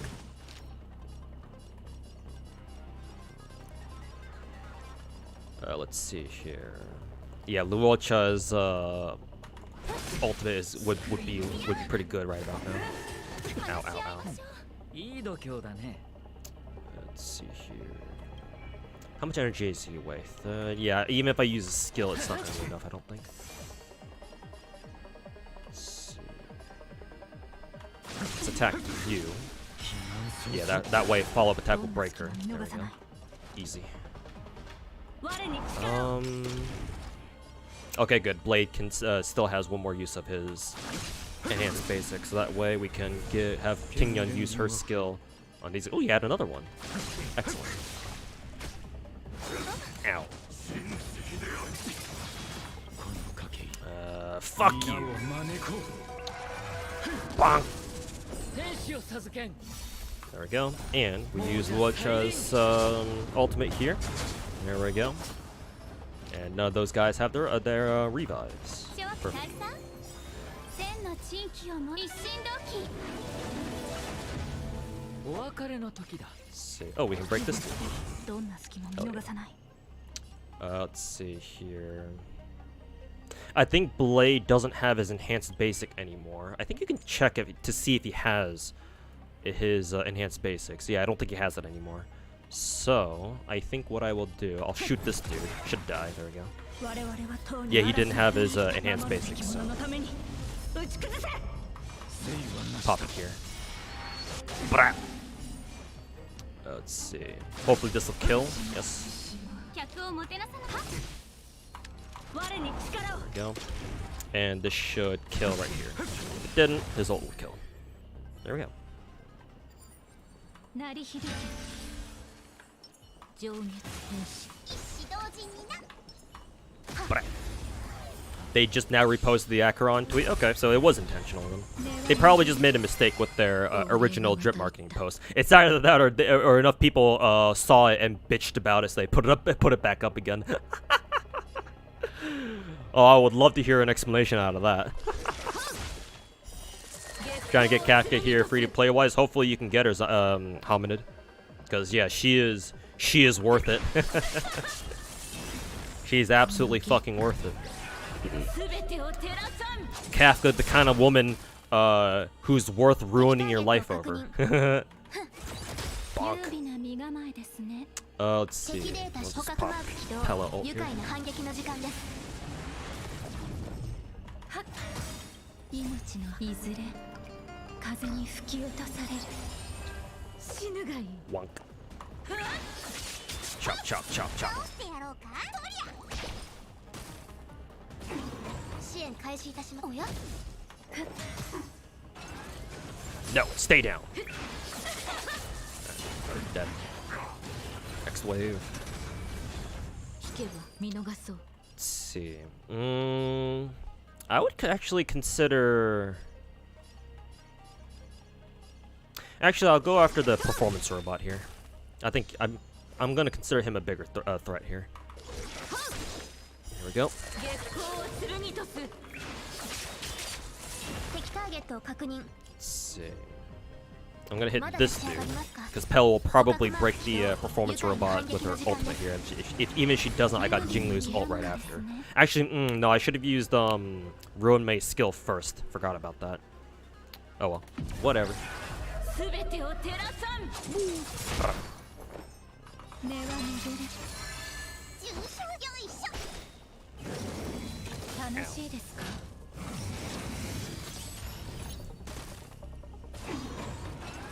Break. Stay down, bitch. Let's see. We can actually use the Pella skill here. There we go. 優美な身構えですね。はっ。 Bonk. 逃げられぬぞ。 Let's see. We want to kill one of these guys as fast as we can. Bonk. 死ぬがいい。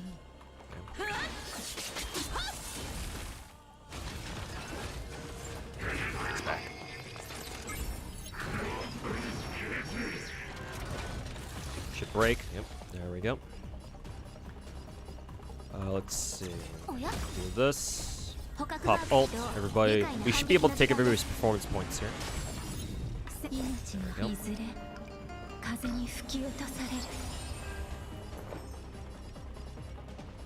We can hit this dude. Bonk. Nice. That killed.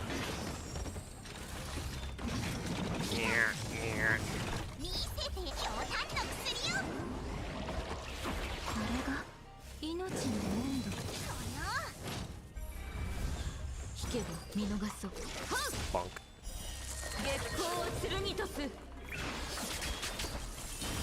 Alright, good. Okie dokie. Acheron very hot. From what few images that I've seen, I agree. Weren't people saying Acheron was supposed to be like the Raiden Mei XP or whatever from Honkai Impact? The Raiden Mei transplant. So, I mean, if she looks anything like Raiden Shogun from Genshin, then yeah, I'm all on board for that one. Thunder Team. Good old Thunder Team. This might be an issue, because if she's showing up with this fucking gatekeeper guy, fuck this, fuck the gatekeeper. All my homies hate the gatekeeper. Fuck that dude. Fuck the gatekeeper. Let's see.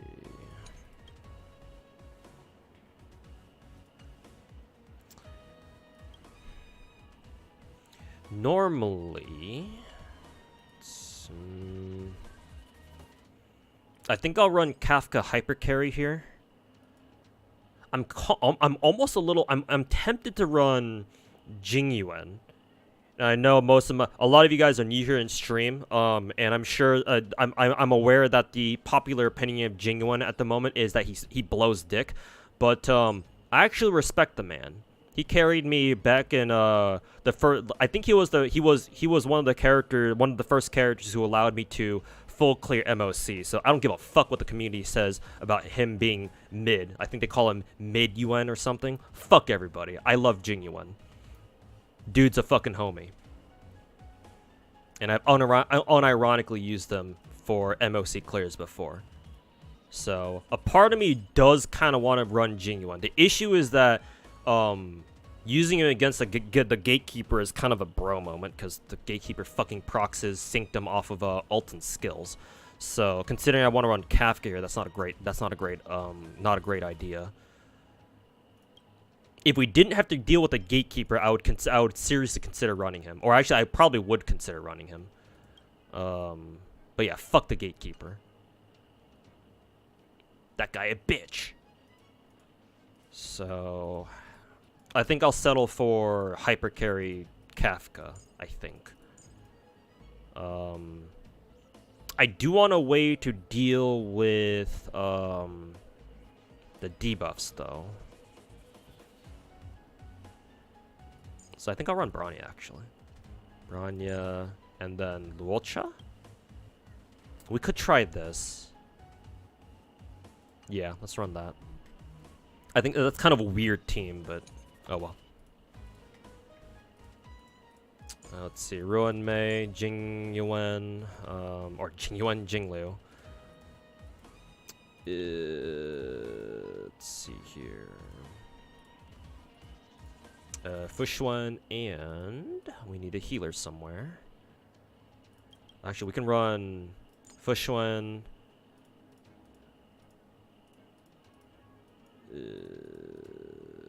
Sure, we can run Bailu, I guess. Okay, Bailu, I guess we're gonna have to use you. My sheer unwillingness. Bonk. Is Kafka good at E0? She is, yes. If you can, try to get even more Eidolons for her, though. Shit, wrong character. Alright, we're returning that. Restart.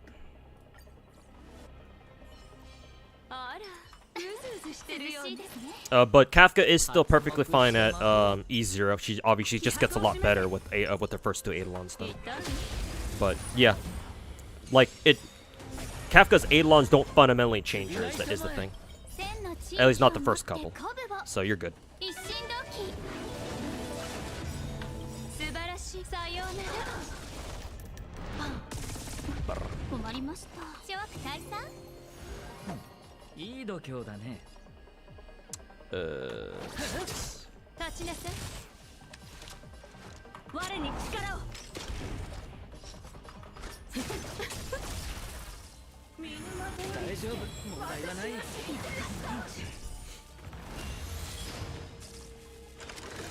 Ow, ow, ow. Ow, ow, ow, ow.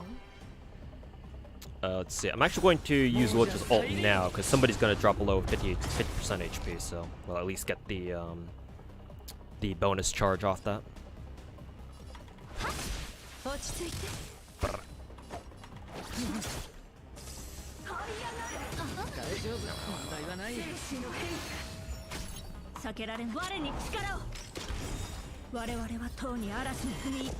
Is that physical Trailblazer? Yes, actually. Yes, I actually unironically run physical Trailblazer. Pyro Trailblazer is obviously very good. But Pyro Trailblazer is great for free-to-play accounts or accounts that don't have a lot of characters on them. Obviously, I have most of the characters in the game, and most of them are very well built. So at that point, I prefer running physical Trailblazer because, yeah, physical DPSs are still kind of, you know, hard to come by. Unless your name is Argenti, but even then he's AoE. So he's used for, like, Pure Fiction 4, but I'm not sure how viable he is for, like, top-tier MOCs, you know? Let's see.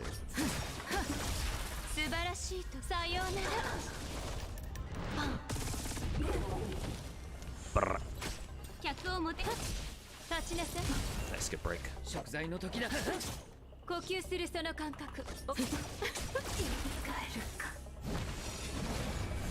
Alright.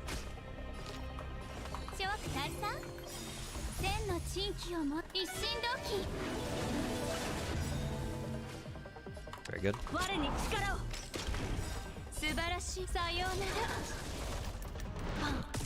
Brr. Let's see. I will go for the gatekeeper first. Cause fuck this dude. Right.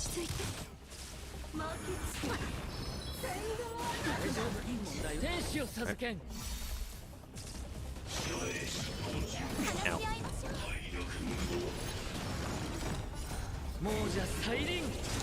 Save Lucha's ult for the teapot dudes. Can't lower his what is it? His toughness now, so may as well have Ting attack the bitch on the left. Let's see.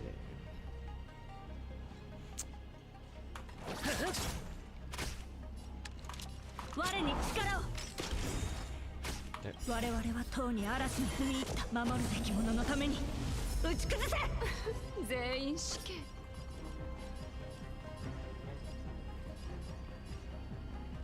Yeah, we have to target the gatekeeper here. Ow, ow, ow, ow, ow.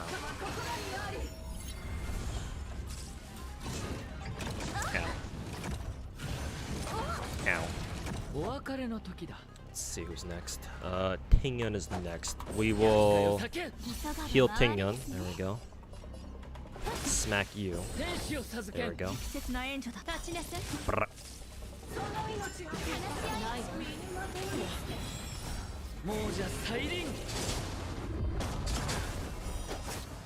Yeah. Who's next? Kafka? 呼吸するその感覚覚えておいて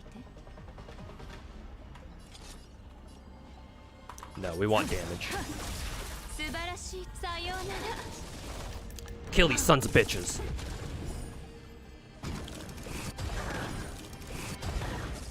There we go. Gatekeeper down. Just have to go for a basic here.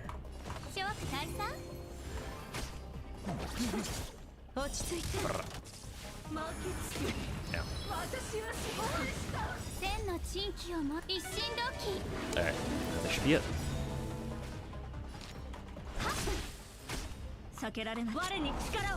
Just for absolute overkill, because I fucking hate this bitch. Die, motherfucker!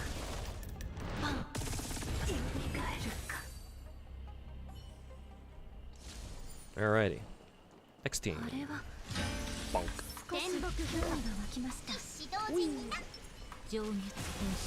But me and my homies hate the Guardian. Yeah, some enemies in this game are fucking annoying. I'm not gonna lie. So yeah, all them hoes can fucking fuck themselves. Let's see here.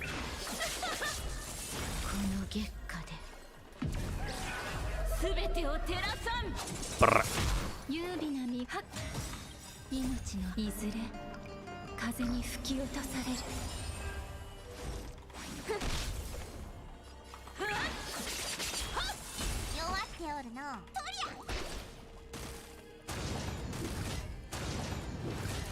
Nope, stay down, motherfucker.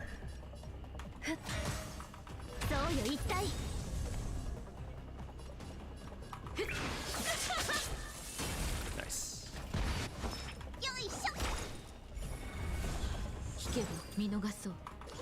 Nice. Jingla gets another turn to build up her build up a moon stack. And we get started off immediately with this. Very good. Let's see here. Yeah, go straight into ult. Whee! Skill. There we go. Frozen. I want to save Fushuen's ult for when he spawns his extra ads. So basic for now.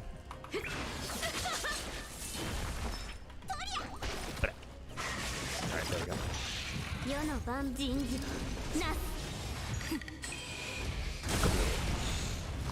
Yeah, fuck you.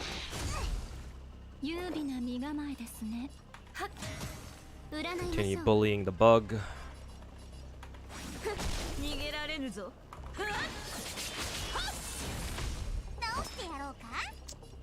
Let's see here. I kind of wonder if Violet can kill this guy. Yeah, she can. Let's see here. Target you.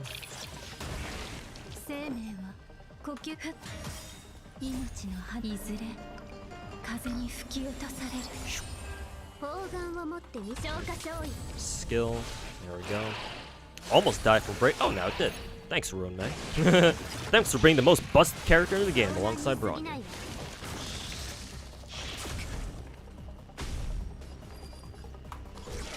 this.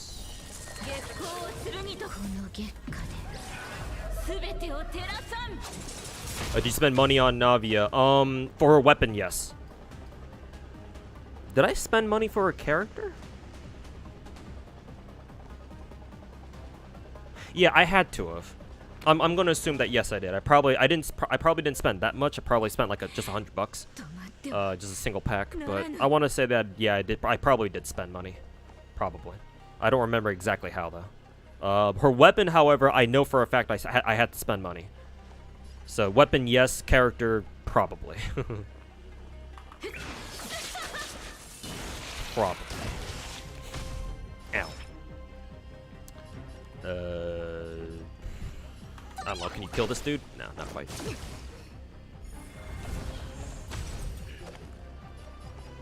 Huh. Fushuan isn't healing herself? How the fuck? Let's see. There she goes. Bonk. Overall, video had a good impact while I was on your stream.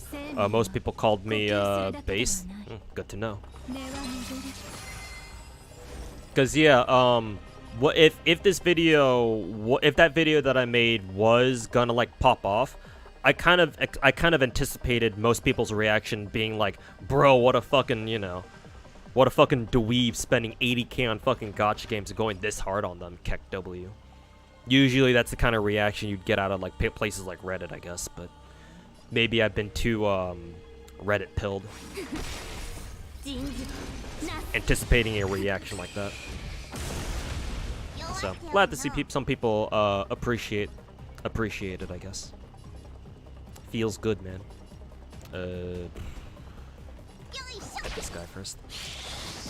Ow.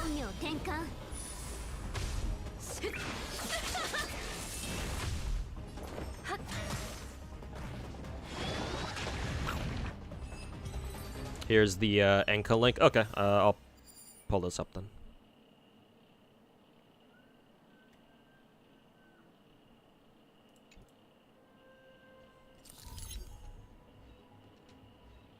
And then there's the link to the video. And yeah, I'll pull that up too.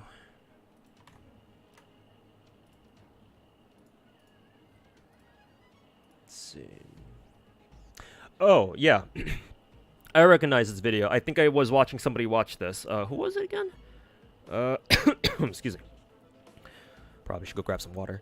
I remember Misu watching this video on stream because I was lurking in Misu's stream, and I think she was watching his video on her stream at the time. But yeah, I can watch it again. I think that this video is pretty long though, right? It's like 30 minutes, yeah. We'll see if I want to watch it on stream tonight or something. But let me finish MOC first, and we'll go from there. But first, some water. Be right back.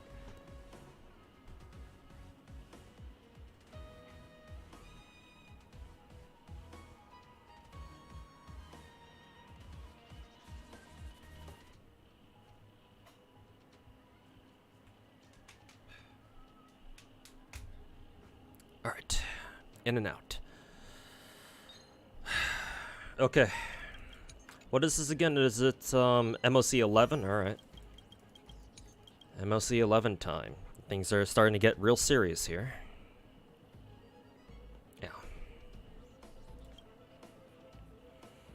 Oh, for fuck's sake! The gatekeeper shows up with the Savarog of all people. Fuck this dude. Well, actually, they're weak to fire. Both of them weak to fire and wind. I could just use Blade Topaz, the Blade Topaz team again. Now that I think about it. Okay. Time to pull out the big guns here. The big guns. I'm actually gonna run Natasha here, surprisingly. Let's see. Natasha. Tingyun, and let's run Welt. Why not?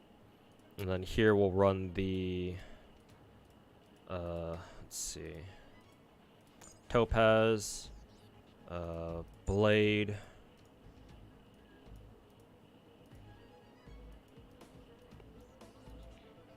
I'll run Lynx, and then finally Bronya.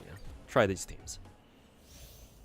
Akron's real hot in HD on the HD official post. Their drip marketing. Hey, good to hear. Pop 2 of these. This. Pop.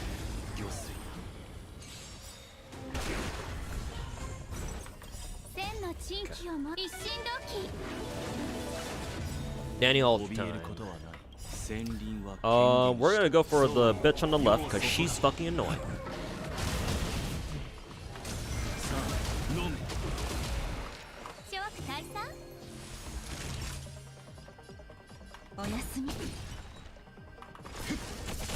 There we go. How many skills do we have? Brrr.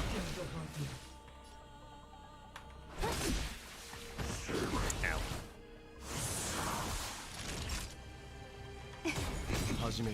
Okay.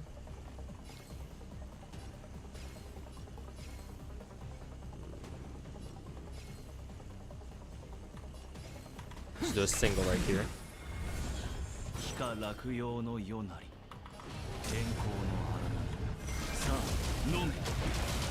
Ooh, not quite. Ow.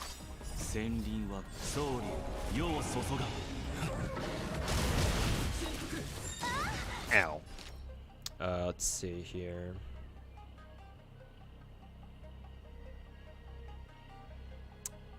Yeah, fuck it. We'll use Welt's ultimate here.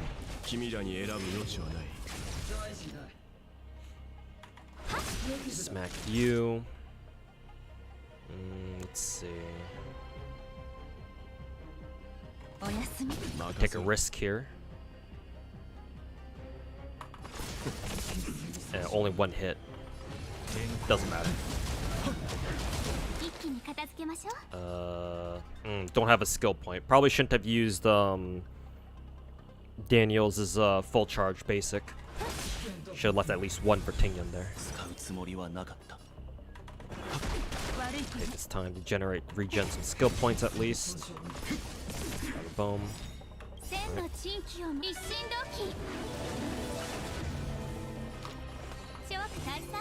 Okay. This is regular basic and the ultimate. The enemy on the left should die here. There she goes. We can afford a skill here. Boom, boom, boom.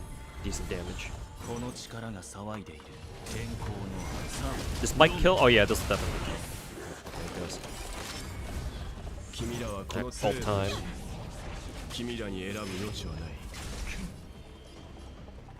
Okay.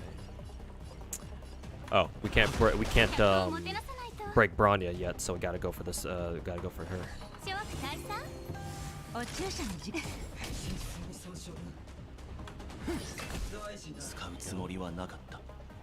How much energy?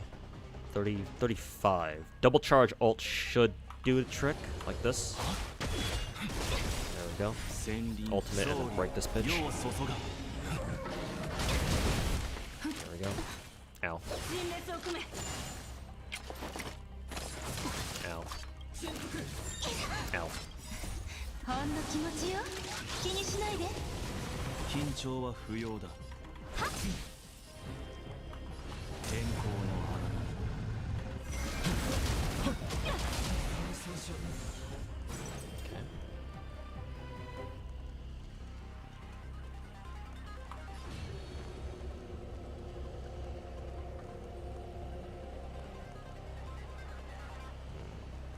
Actually, breaking the side mob here won't make a difference because Bronya is just going to use her skill on her and dispel it. So I'm not even gonna bother trying to go for that.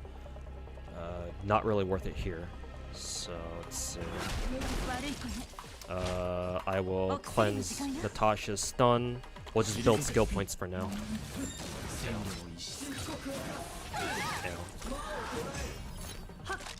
Ow. Ow.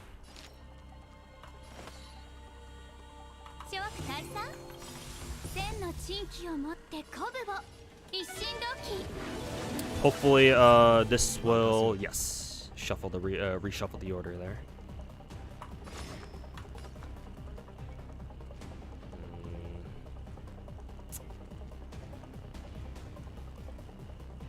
Man, these enemies acted way too fast. There's a risk that either Daniel or Welt will die in our next interactions here.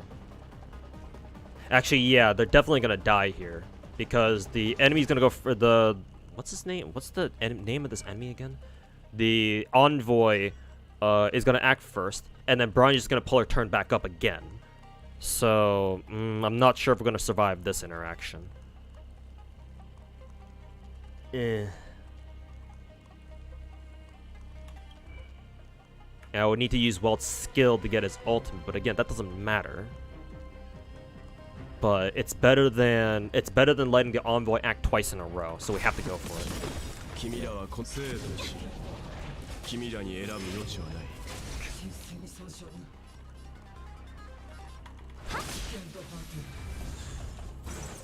Okay. Let's see.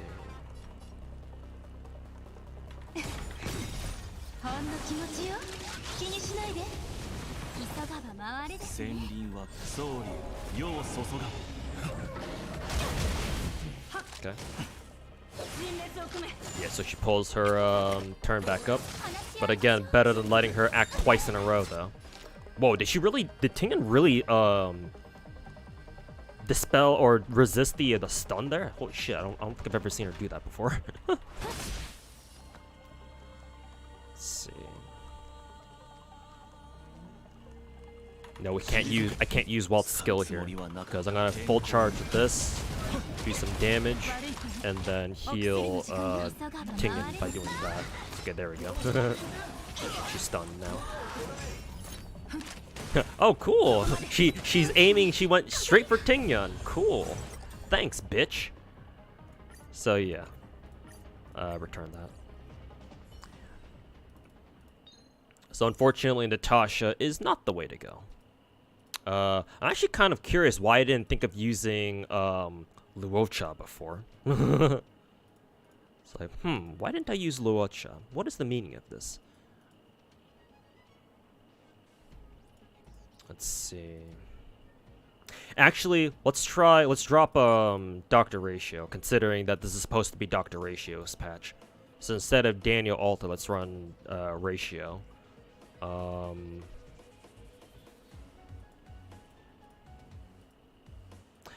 Do I pull out my Yukong? Do I do that? Let's see. But both Yukong and Welt have such low HP because their relics didn't roll shit for HP. I don't know how speed tuned they're gonna be. We'll try Yukong anyway. Let's see. Do this.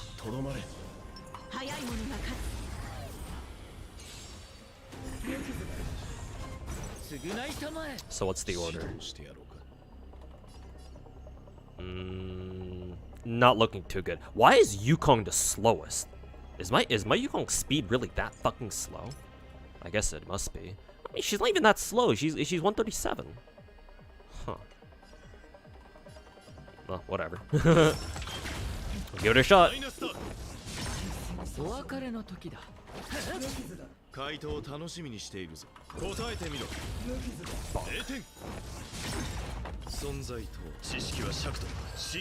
Mono imaginary, yes sir. Let's give it a shot.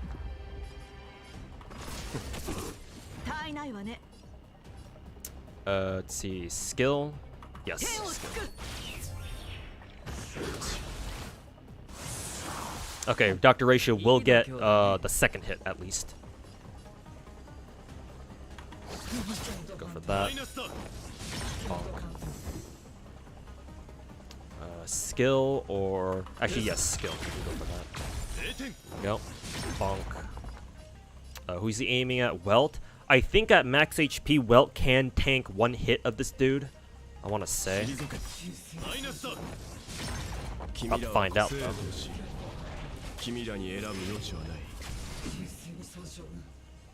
Let's see. Hit him. Let's see. Actually, yes. We pop Yukong, we break him. We should get another stack of arrows, and then we use that for Dr. Ratio. There we go.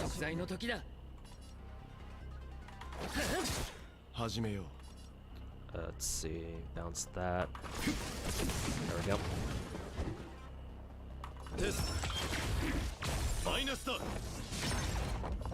No skill points, it's fine. He should use basic. Yeah, he can just use basic here. Oh, hey, Klepty1, thanks so much for the 45-month resub. Welcome back, man. Really appreciate it. Dr. Ratio is pretty crazy as free 5-star. Oh yeah, like he's the perfect character to have been given out for free. Yeah, because he's simple to use, simple to build. You don't really need to worry much about him. All you need to do is basically have him attack the same target until they're dead. The absolute perfect character to give out for free to everybody. Oh yeah, no, Dr. Ratio is pretty fucking based. Yes, 100% agree. Genshin players can cope and seethe.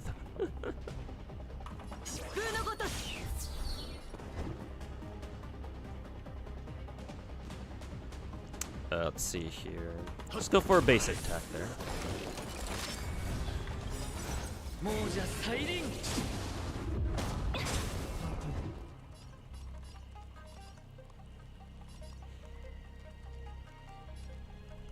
Chat, who is breedable first, Tingyan or Yukong? Well, considering Tingyan is apparently dead, probably Yukong, because at least she's still alive. Let's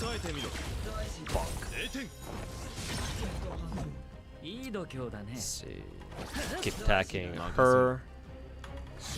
Boom. Still warmed up. Tingyan's been dead for like at least 2 or 3 months. I don't know if I can say that. Just saying. I don't know about that one, Chief. Let's see. Just in case, I'll just use his basic. That's all we need there. Alright, she's back. Ow, ow. Ow. Alright. Auto heal active.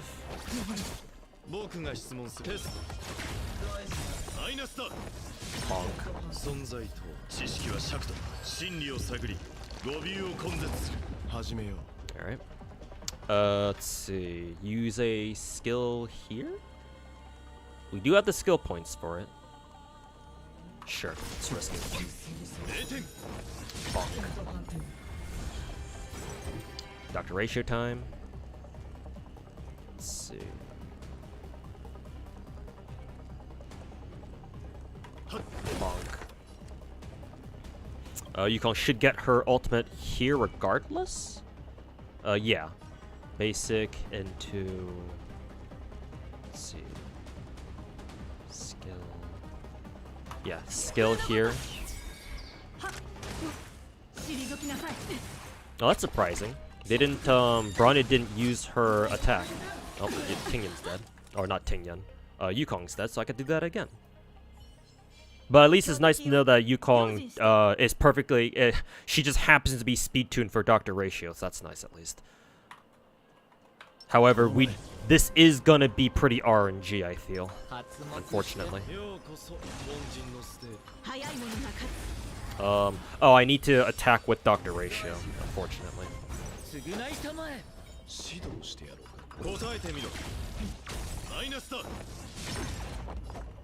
What's a good chess piece for Yukong? So, how you build Yukong is actually as a DPS. It's counterintuitive, but that's honestly how I feel Yukong is built. Because she has a single target ultimate. The only thing in her kit that scales with attack at all is her enhanced basic attack from her talent. All of the stats that she gives as a buffer are not affected by her actual stats. They're flat buffs. So because of that, you might as well build Yukong as a DPS. Yeah, if you want to be efficient about it. Then again, though, honestly, given how hard enemies attack, honestly, I think you should just give Yukong like an HP piece or something. Yeah, give Yukong an HP piece, so that way she doesn't die as easily as you saw her die just now. So. But yeah, either build your Yukong as a straight DPS like I did, or give her HP so that she doesn't die. Because higher MOC levels. That's one of the many concerns that you have at MOC 11 and 12. Just your characters just start dying too easily because you have fucking assholes like this envoy bitch that you have to fucking worry about. Nice follow tech clutch. Did I see new students for JP Blue Archive? Yes, I did. I watched the 3rd anniversary event, and yeah, they were cool to watch, or they were cool to see.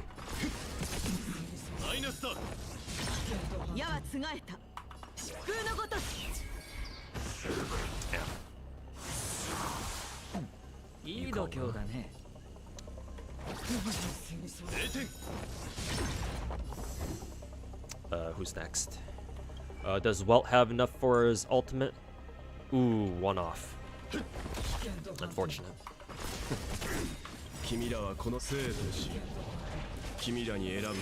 Akko's dress got you acting unwise. I know that feel, man.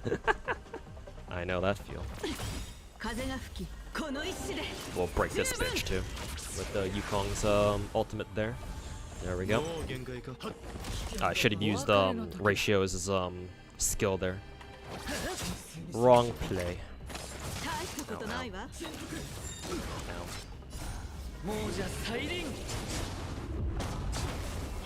And Blue Archive anime was announced. Yeah, for April release, I believe. Yep.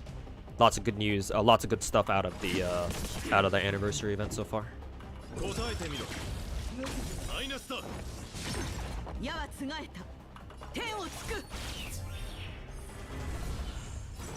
Okay. How much? He still needs to use his ultimate, or still needs to use his skill. There we go. This should kill. There we go.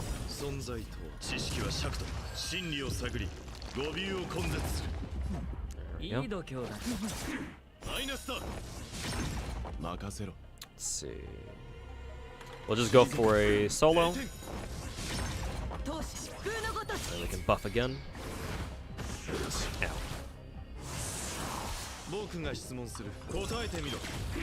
Bonk. Bonk.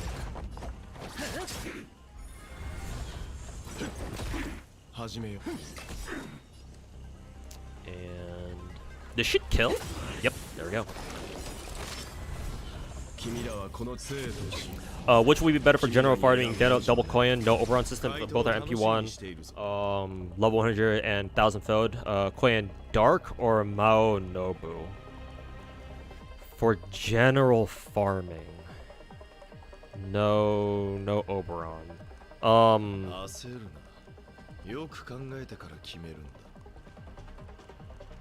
Nobu or Coin Dark?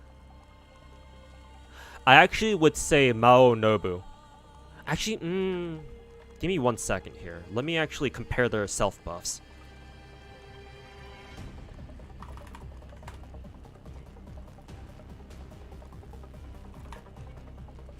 Because I know Nobu, Avenger. Yeah, you're talking about Avenger Nobu, right? Avenger Nobu has the scaling attack buff that scales from 40 to 70%. So she has a 70% attack buff.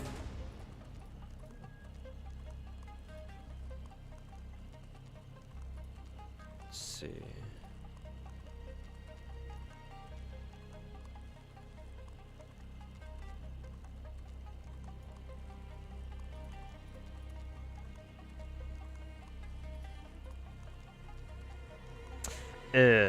She doesn't get her own buster buff from her 3rd skill buff though, where she gets a 30% buster buff on burning battlefield, on burning battlefield conditions. I was hoping that her MP got a buff at some point where she would be able to force that trigger on her own, but it doesn't look like it. So she can't give herself a free buster buff. Well, free, but let's see. To burn, but she does have a 70% attack buff on turn 3, which is great. And she has 12,641 attack. And we have to take into consideration Avenger class damage modifier of 1.1. And she has anti-divine, so that's nice. Anti-divine. Did she add anti-earth? I don't think so. She herself is earth, so that makes sense. No, she does. Her first skill does force burning bath. Okay, never mind. Okay, 70% plus 30%, or 1.7 times 1.3.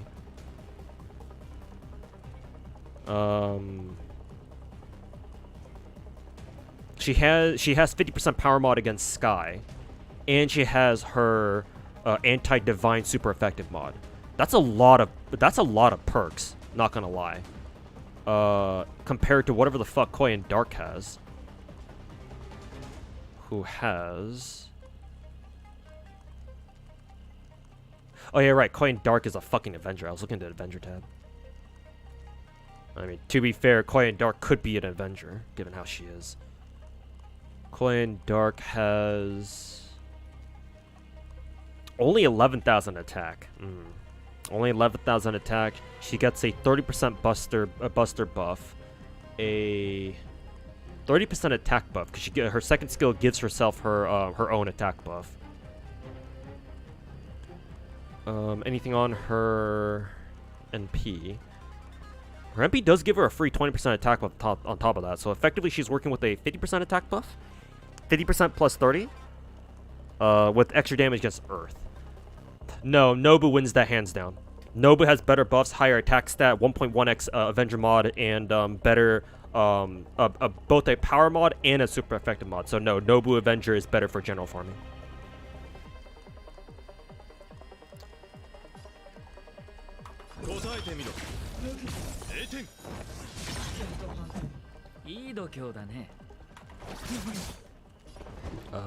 We can actually use Yukong's ult here.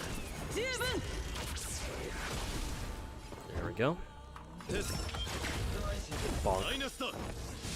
Ultimate. Smack this bitch. Let's see. 1-1. We have skill points to spare, I feel, so we'll go take a risk there with Welt's ultimate. Get a little greedy here. Okay. Heals. There we go. Thank you. Shit, that was too late. That was too early. Fuck.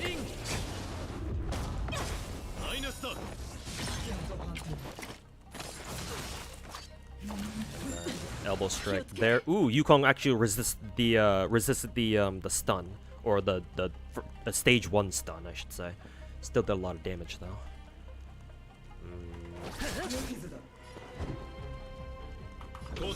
For skill here, nice. Good follow up. Gets go again. Let's see. If I do skill into skill.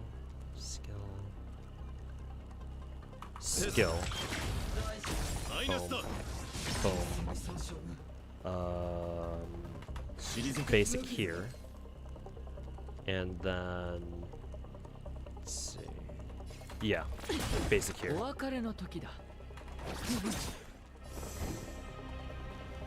And skill just to guarantee the kill here. There we go. Fuck you. Alright, Bronya. You're my favorite character in the game, but it's time to die.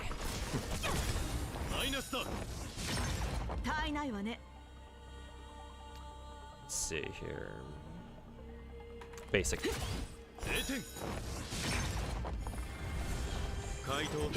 Oh, meant to use a skill there, but whatever. You know what? Fuck you. Well, oh.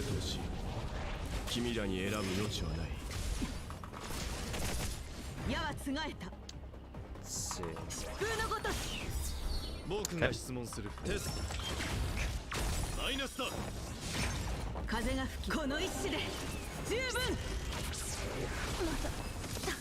Fuck you. Hey, and that was only the first side. Woohoo! Now we get to have fun with these assholes. Gee, I hope I win here. I sure wouldn't want to have to do the first side all over again. Fucking MOC. Let's see. Let's kill this dude first. Let's kill this dude first then. Yukong's ult hits really hard for a support, yeah. And remember, my Yukong is specifically built to be a DPS. Comes with its own risks though, because she gets killed very easily. For some reason, people love going after the fox girls in this game. I wonder why. The bias, I'm telling you.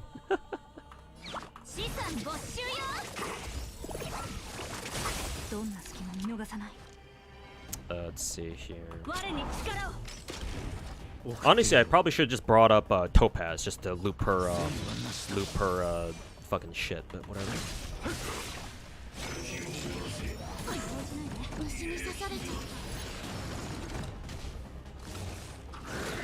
Ow.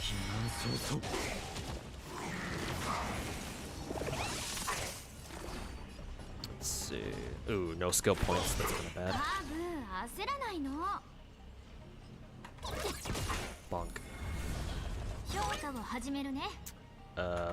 Bonk.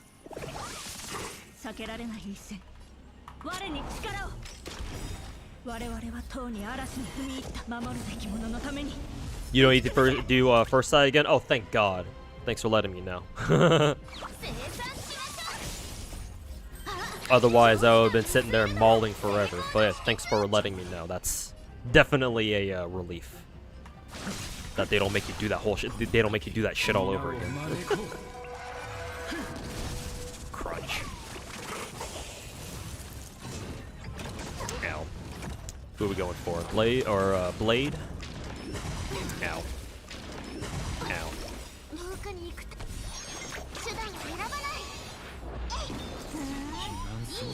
Bonk. Let's see here. Bonk you. Should kill both of them. Yep, there we go. Let's see. Go for a basic here. Loop Topaz. We go again. Ow. Ow. That hurts. Hey, it's our turn. If you had one gacha game to play, would you which one would you prefer between Genshin and Star Rail? This is going to piss off a lot of you. I'm going to go with Genshin. As much as Star Rail is the better game gameplay-wise, or no, not even gameplay-wise, content-wise, Star Rail is clearly superior. At the end of the day, although I consider myself a hardcore player, the thing I care about the most is how much fun I have with the game. And Genshin Impact has been the most immersive game, the most immersive gacha game I've ever played. Nothing will nothing will be able to take that away from Genshin, in my opinion. So you put a gun to my head, ask me which one do you prefer, Genshin or Star Rail? I take Genshin. Even though obviously I'm playing Star Rail right now. And that sounds sacrilegious, I know, but I mainly care about how much fun I have with those kinds of games, or with these kinds of games. Because if I don't have fun with these, what the fuck is the point? I'd much rather spend my time doing something else. Taking a step back, obviously both of these games are great. Play what you want. Obviously there are things that Genshin does better, there are things that Star Rail does better. But you put a gun to my head and ask me to answer that question, I go with Genshin. Which relic set do you recommend for Dr. Ratio?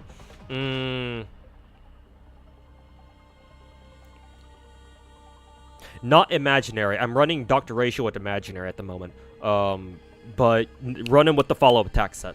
He wants that. His follow-up attacks are his main source of DPS. He's all about his follow-up attacks. So give him that. Yeah. If you have good imaginary pieces, then go ahead and give him those. But his best set, I would argue, is his follow-up set.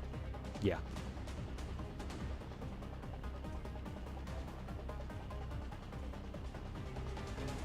Or you could also run it with the two-piece imaginary, two-piece follow-up. That works too.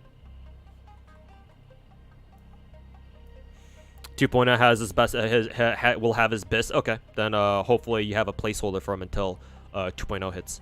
What am I doing here? Skill.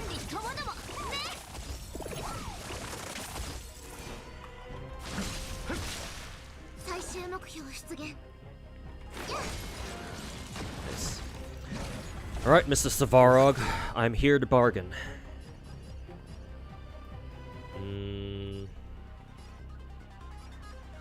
Savara looks easier to break if I'm not gonna lie. We'll try going for Savara here. We'll see if that plan pays off for us. Put a heal and taunt on Blade.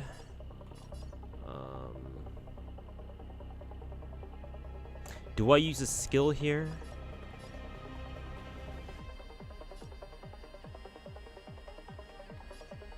I want to switch targets over the Svarog. Fuck. Why did Topaz default to Gatekeeper? Shit blows, man. Ow.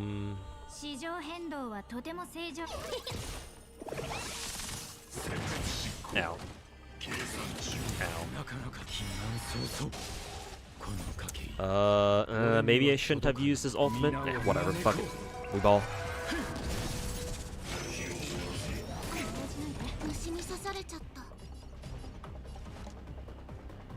Let's see here. Yeah, for now we keep looping Blade, I think.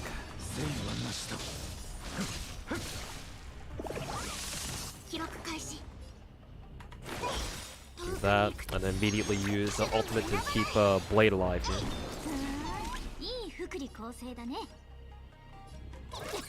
Keep using basics for now.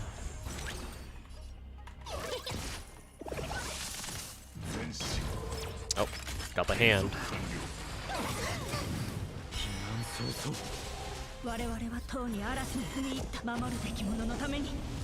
Is Color Retainer a DPS, healer, sub DPS? You didn't watch the stream. Probably a supporter. We'll see how much damage she's able to do herself. Ooh, this is kind of an issue. We should be able to break it with Bronya and then Lynx right after. And then Blade should be free. Or actually, no, Bronya can just go twice in a row, I guess. That's fine too. Topaz is Numbi is doing work on this bitch. Holy shit. That being said, we do kind of have to kill the hand first.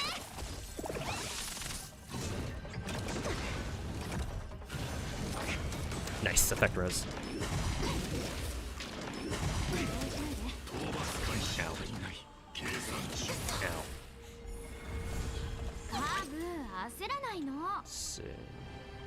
Skill here, we have to kill the hand.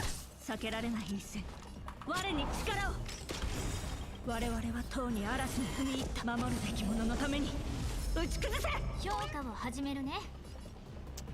see. Yeah, follow attack should kill the hand. There we go.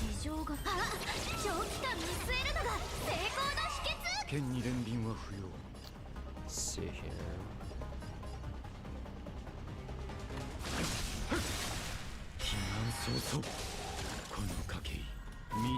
And we should break Savarog here. There we go. Alright, who are we going for? Blade, alright. Good time to use Lynx's ult here.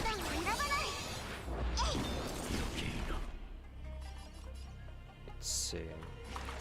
Gotta heal up Blade again.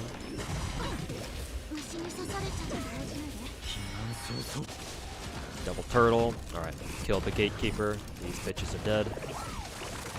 Topaz or Numbi going in. Alright, Savarog, you're going down.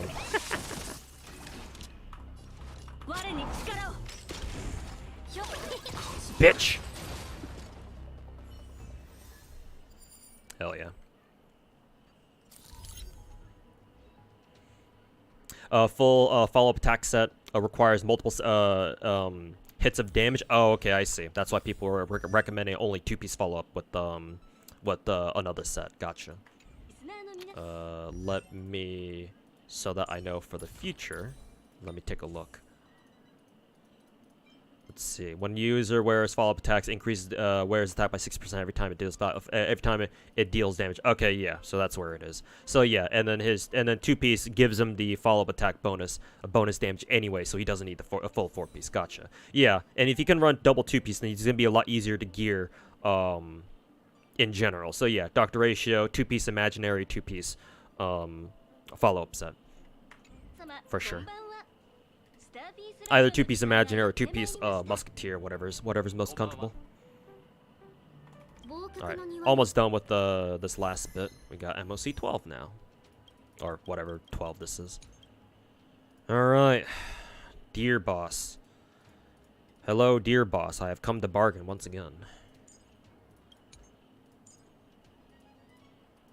Good old dear boss. What are you weak to? Quantum. I kind of wonder if it's worth running links here. Probably not. Oops. Let's see. Ruin May. Bailu, alright, come here. Drag your ass out of the kennel again.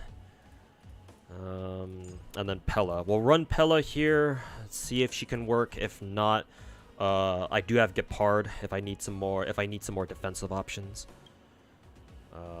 Oh yeah, this is definitely a Dr. Ratio team. Hello.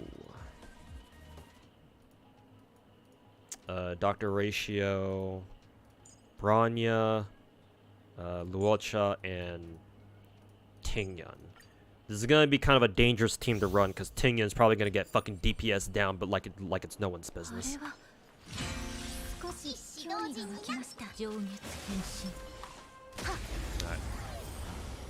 Let's get in there.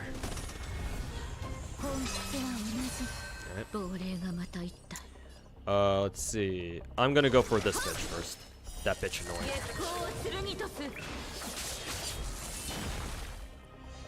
Okay. Do this.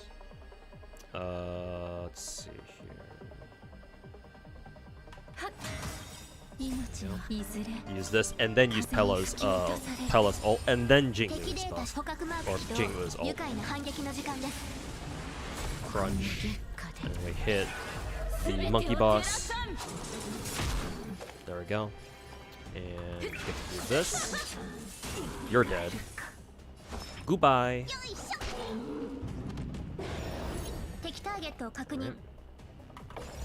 Right. Boom. Wow, we killed him fast. Alright.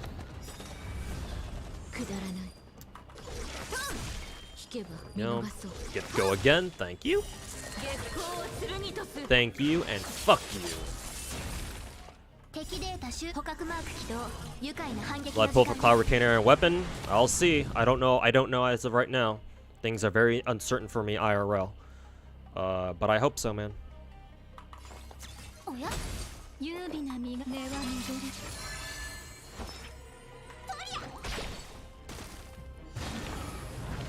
Break. Fuck you. There we go.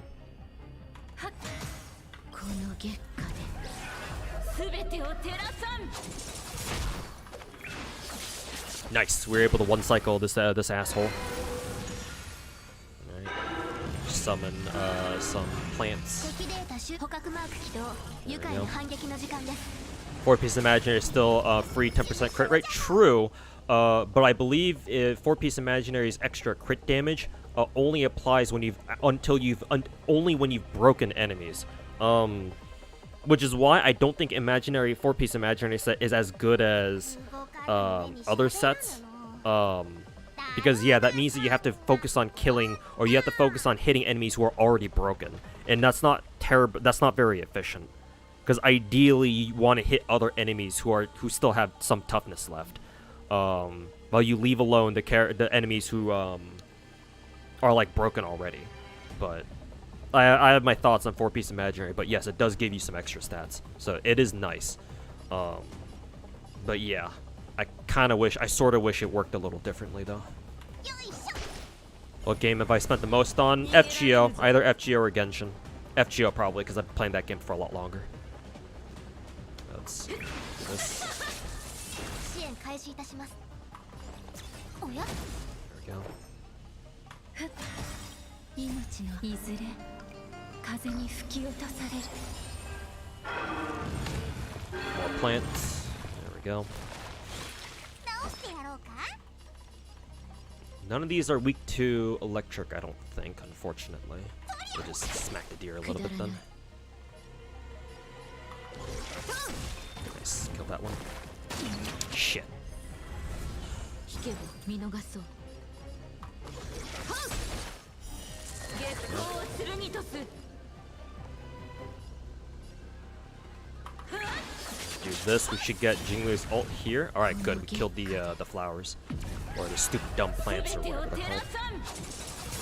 There we go. Oh, he's dead. Alright, cool. Alright, Kafka. Coming for that ass. 発目して。涼しいですね。ようこそ凡人のステージへ。 Spam my 4 key. Use Tingen's ult, quick. 千の珍奇をも一心同期。指導してやろうか。 Let's see. Oh yeah, we kill this bitch first. テスト。マイナスだ。諸悪大佐。 Alright. Do this. Grania. Into ultimate. 知識は尺と真理を探り、語尾を根絶する。 Crunch. And we break this bitch. 0点。 Eat it. Eat it. 大丈夫、問題はない。一気に片付けましょう。 Let's see here. マイナスだ。 Bonk. Ow, ow. 甘く見たな。 Let's see here.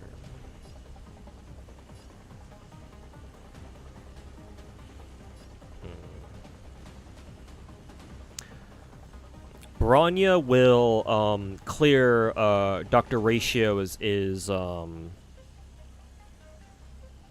debuff. Bronya has the health to tank it. 何をためらう。 And then Luoch,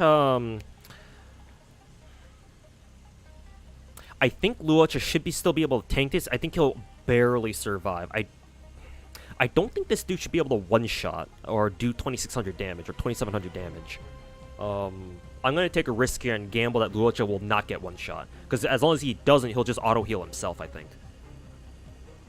Yeah, I'll go for this. 0点。 Okay, I'm gonna use Luocha's ult here. Let's see. Basic first. 我に力を。 As such. 我々は塔に嵐に踏み入った守るべき者のために打ち崩せ。 テスト。 And then skill, follow attack. Boom. Okay, at least we have yeah, at least we the speed debuff, sorry. Speed debuff was able to take care of that. Let's see. Skill, skill. 答えてみろ。 Okay, follow attack, will this kill? Yes, sir! Fuck you. 諸悪大佐。 Ow. Okay, yeah. 代 They're 価を good. 払ってもらう。 Only problem is that Luocha is stunned. But hopefully that'll be okay. 回答を楽しみ。存在知識は尺と真理を探り、語尾を根絶する。 Crunch. Let's see. Skill. Yeah, we can do this. マイナスだ。客をもてなす。 0点。 Follow back again. There we go. Broken. もう限界か。 Let's see. Basic. 避けられない。我に Loop 力を。 back into Dr. Ratio again. 答えてみろ。 Smack him with some マイ chalk. ナスだ。輪を持ってと千の珍奇を一心同期。存在知識は尺と Do it again. 真理を探り、語尾を根絶する。 Shit. Don't have any skill points. 0点。 Let's see here. マイナスだ。 Basic. 代価を払ってもらう。 To 我に力を。 this again. We'll save that for later. Will his basic kill here? Yes, it will. 我々はとうに嵐に踏み入った守るべき者のために打ち崩せ。回答を楽しみにしているぞ。 Let's see. I still want to go for the automaton first, because fuck these assholes. Hate them. 客をもてなさないと諸悪退散。お別れの時だ。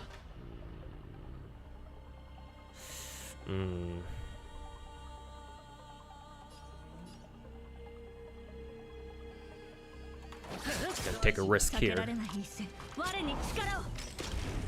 僕が質問する。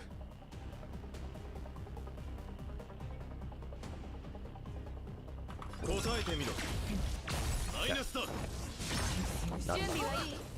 ちゃんと立てる。 Ooh, that's a problem. 厄介を避け It's okay though. 適切な援助だった。償いたまえ。もうじゃ再臨。覚えておきなさい。さようなら。 Shit, no more skill points.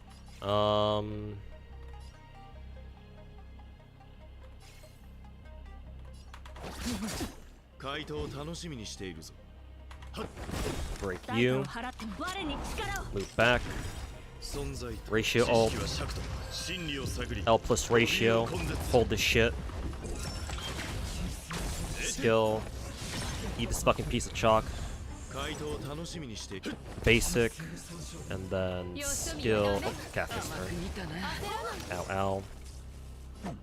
いい度胸だね。 Actually, Luocha should auto heal soon within this turn, so I don't think I need to worry about that now.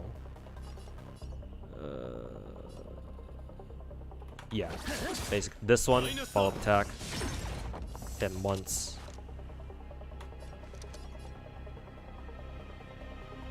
Let's see. Basic attack here. There we go. 我々はとうに嵐に踏み入った。 Branya ult, use Tingyan's ult, and then use it on ratio. 輪を持って諸悪退散。千の地域を一心同期。 僕が質 So he 問 almost する。 has his ult back. Basic here, 存在と感 and 知される。 wow, that basic did a lot actually.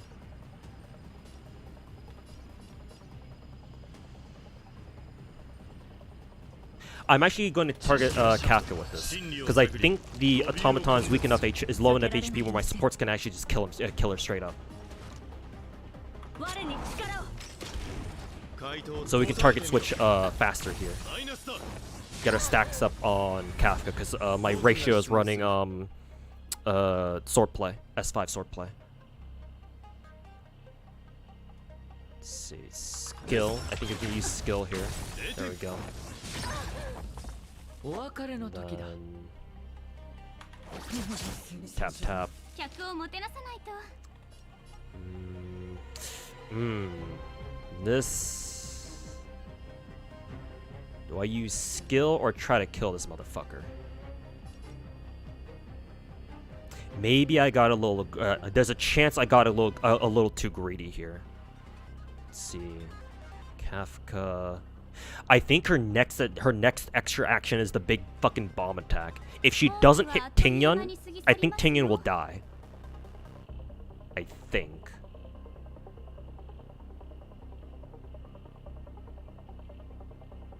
And if she doesn't die there, then if she doesn't die, then that shouldn't matter because Luocha will auto heal because I think he has his auto heal back up.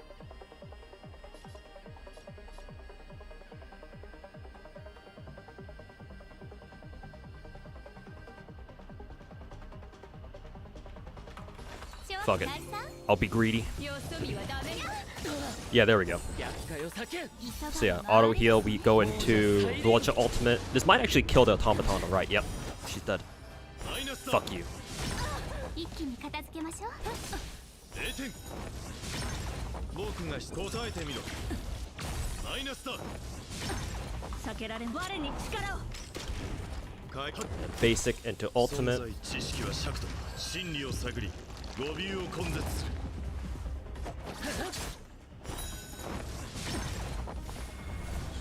僕が質問する Let's see. Oh, skill. Yep. Skill. マイナスだ There we go. And then perfect for Tingen's skill. お別れの時だ 0点 Another one. Another one. And another one. 回答を楽しみにしているぞ答えてみろマイナスだ Another one. Fuck you. Okay, and that was MOC 12, or whatever this was. Light of Reignition. This was a surprisingly easy MOC 12. Then again, though, Dr. Ratio hard carried 11 and 12. So, thank fuck that Dr. Ratio was free. Holy shit.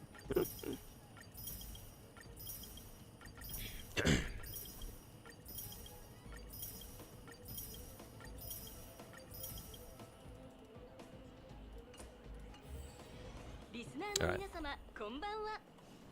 So yeah, that was a lot easier than regular MOC, I will say. Which one was it? This one? Yeah. Regular MOC was a bitch. This one was a lot easier. But again, that's probably because we have Dr. Ratio now. I should probably try regular MOC at a later date and run it back with Dr. Ratio. And see how much easier it is now that we have him. Is your ratio E6? Nope. I will show you my Dr. Ratio. He is not that strong. These are his stats. I am not kidding you. About 3,400 HP, 3,000 attack, 137 speed. He is speed tuned properly because I have him running 2-piece. What is this called? For the Glamoth, Glamoth, how do you pronounce that? Ornament set, the one that gives him extra attack and then more damage if he has more than 135 speed. So he is properly speed tuned. However, he does have very good crit rate, 72%. So he's almost always going to be critting, but he barely only has 72 crit damage. His crit damage stat is garbage. Only 12% EHR, which he could definitely use some more. It could be better, considering he could put debuffs on people himself. No effect res to speak of, and he's got imaginary planar. I don't currently have his gacha Lycone. Matter of fact, since we got some gems, let's see if I get his gacha Lycone. Let's see if I get a 5-star out of this. Nope. I am not lucky. Keck W. So I think next multi should get me whatever. So I'll see if I can pick up his gacha Lycone. Not tonight though. But yeah, I have him with swordplay. I'm sure you all know this is the best 4-star hunt Lycone in the game. So it is at S5, so it's very, very strong, to be fair. And then yeah, his traces are all unlocked. All of his bonus stats, his 3 bonus abilities, and then maxed out his traces minus the tracks of destiny, of course, because you can't farm these. Full 4-piece imaginary, and then 2-piece Glamoth. I've been farming some follow-up attack pieces because I do think that 2-piece follow-up attack and 2-piece imaginary is probably better. In the long run compared to 4-piece imaginary. So maybe I will change his relics, or maybe I'll just wait until we get his BIS with 2.0. I'll probably just do that.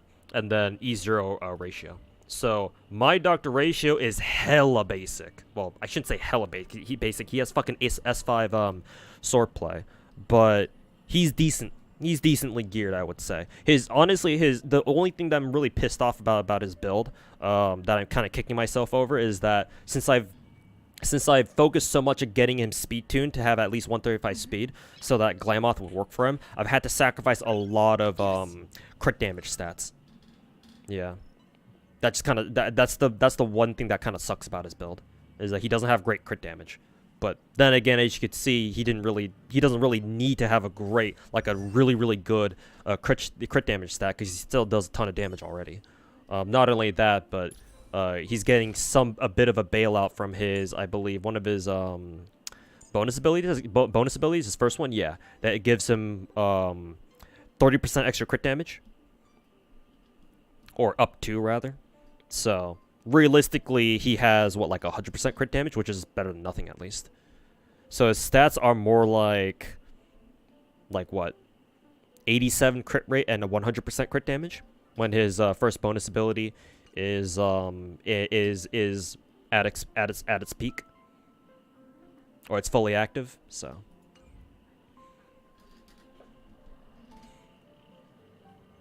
yeah, and then obviously you can just run him with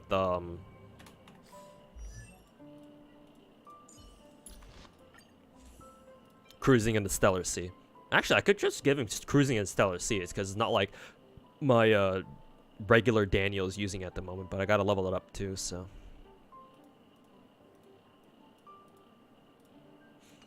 But I think swordplay is good on him too. That's what I'm using on him right now. Oh. What set did you go on him other than ornament? So would you say like what other pieces can he run? For Dr. Ratio, his orbitals you either run 4-piece imaginary, which I wouldn't personally recommend. I would recommend, however, you to run him with 2-piece imaginary for the extra imaginary, the 10% imaginary bonus, and 2-piece follow-up. Was it this one? Yeah, 2-piece follow-up. So that way you buff his follow-up attack. Dr. Ratio's follow-up attack is the best thing about him. It does the most damage out of anything in his kit, I think. So anything you can do to buff his follow-up attack is great.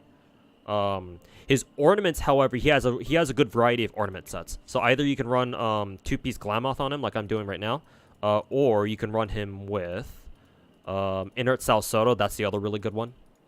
If I have any freaking Salsoto pieces, yeah.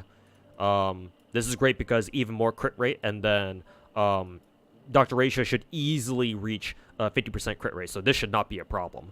And if when you do, it buffs his follow-up attack damage by another 15%. So this is great on him. And then lastly, you can always just run 2-piece Space Sailing Station for extra attack damage, or for extra attack stats. Not that one. This one. So, yeah. But probably 2-piece Inert Salsoto is probably going to be his go-to, because again, his follow-up attack is the most damaging thing he has in his kit.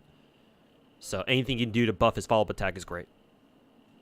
So my recommended 2-piece imaginary, 2-piece follow-up attack set, along with the 2-piece Inert Salsoto. For now, until we get his whatever his next BIS set is with 2.0. Show you a Jingliu build? Sure, no problem. My Jingliu is actually really, really well built. I got very lucky with my Jingliu pieces. And for the record, she's only E0. Just wanted to throw that out there. So she has 4,000 HP, or just under 4,000 HP, 2,400 attack, 130 speed, so she's decently fast, but not the fastest. She has a base crit rate of 35%. That's very, very high. Because again, remember her traces give her up to 50% free crit rate when she's in her enhanced skill state. So the fact that she's getting 85% crit rate is amazing. On top of that, she almost has 250% crit damage. Yeah, I'm very proud of my Jingliu build. Again, her relics just roll like crazy, I think. There's some of my best relics in the game, or on my account. Bit of break effect. I'm running her with attack percent rope, so obviously no energy regen, right? Or no extra energy regen. 22.4% effect EHR. I don't think she really needs that. And a little bit of effect res. Actually, she does have a bonus ability that gives her, I think, 35% extra effect res when she's in her enhanced skill state. So her having base 10%, or her having a little bit of base effect res actually goes a long way. Like, if you can give her, for example, like 15% effect res, that means that she has a 50-50 chance of resisting any incoming debuff, which is great. Like, having DPSs that don't need to worry about debuffs is honestly amazing, because that means that your support's going to go focus on other people who don't have great effect reses. So, but yeah, my Jingliu has a little bit here, and even though 10% doesn't seem like a lot, again, remember that she has her bonus ability that gives her an extra 35%. So that extra 10% actually makes a difference. She does have her gacha light cone, though. This is obviously where she's getting a ton of her stats from. Just S1, as you can see here. E0, S1. My Jinglu is completely traced out. Yeah, maxed everything. Just because, like, she's one of my best built characters in the game. So I went I went all in on her. That, and obviously she's one of the best characters in the game. So, you know. Good investment. Great asset. She's running 4-piece Ice, along with 2-piece Rudolent Arena. I think this is her go-to sets. Kind of wondering what other relic sets she could run. Yeah, I'm not sure exactly. Because let's see, her 4-piece set does... Actually, the 4-piece set here is... Actually, no, it is great. Yeah, because after where he uses all their crit damage, I thought it said crit rate at first. I was like, ew, crit rate? But no, extra 25% crit damage is amazing, obviously. Because Jinglu obviously doesn't need more crit rate. As long as she has enough, anyway. To start with. She uses Quantum. You know, that's actually a good point. 4-piece Quantum would not be bad, considering that new propagation bug, or a lot of propagation bugs are weak to ice, right? Like the main boss swarm bugs. Yeah, they're also weak to ice. Weak to ice and Quantum. So yeah, unironically, Jinglu can actually run 4-piece Quantum. That'd be really, really fucking good. Because a lot of enemies she fights are also weak to Quantum anyway. So yeah, unironically, that's not bad. Yeah, and a defense shred too, yeah, on top of that. Holy shit. And then, yeah, Rudolent Arena, for obvious reasons. Extra crit rate and extra skill damage increase. And as I mentioned earlier, only E0. Yeah, Jinglu is definitely one of my best characters in the on my account. She's like one of my prides and joys.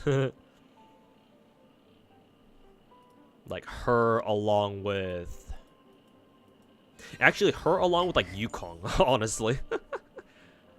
Like, the fact that I can run Yukong as a proper DPS is fucking amazing. Hilarious, but amazing nonetheless. And my Sampo, too, actually. I think my Sampo rolled really, really good stats on his relics. Yeah, it's like those three, I think. I think Selly's okay. Oh yeah, Topaz as well. Topaz also rolled pretty well into her relics. She's got pretty good stats, but not as like amazing as my Jinglu. Actually, Jinglu is probably my most decked out character in the game. Actually, now that I think about it, I don't think anybody else's relics, like as a whole compared to Jinglu is actually. So yeah, you know, maybe Jinglu actually is my best geared character. All things considered.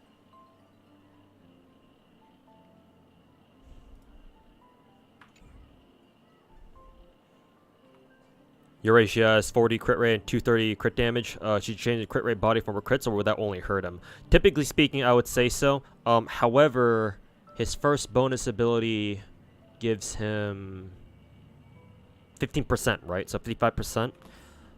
Let me see here real quick. Look up his relics.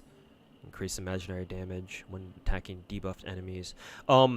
Yifi, what relic set are you running on him?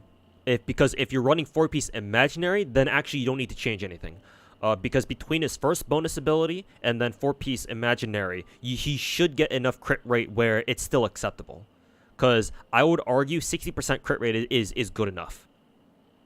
60, or if you want to go even lower, 55% crit rate is good enough.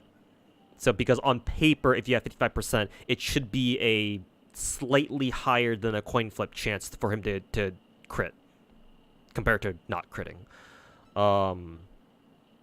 Let's see, 2-piece follow-up, 2-piece imaginary. Okay. And you could just use him with Fushuan. Yeah, you could just use him with Fushuan too, because 12% free crit rate on him. So 12%, 15%, 27, 67. Yeah, use him with Fushuan. The issue with Fushuan, though, is that I don't think she's going to be able to...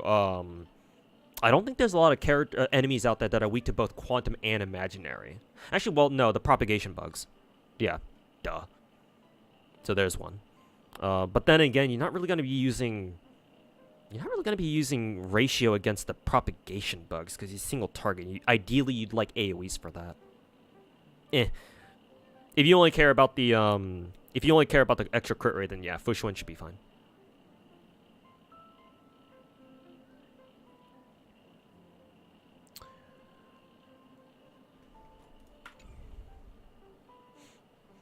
Damn, I have to catch up with the YouTube chat real quick. Hopefully I didn't miss too much. Building characters in this game is very resource intensive. You can't keep up. Your roommate still doesn't have like max relics or max skills. I would argue the pacing in Star Rail is definitely a lot more rushed than, for example, Genshin.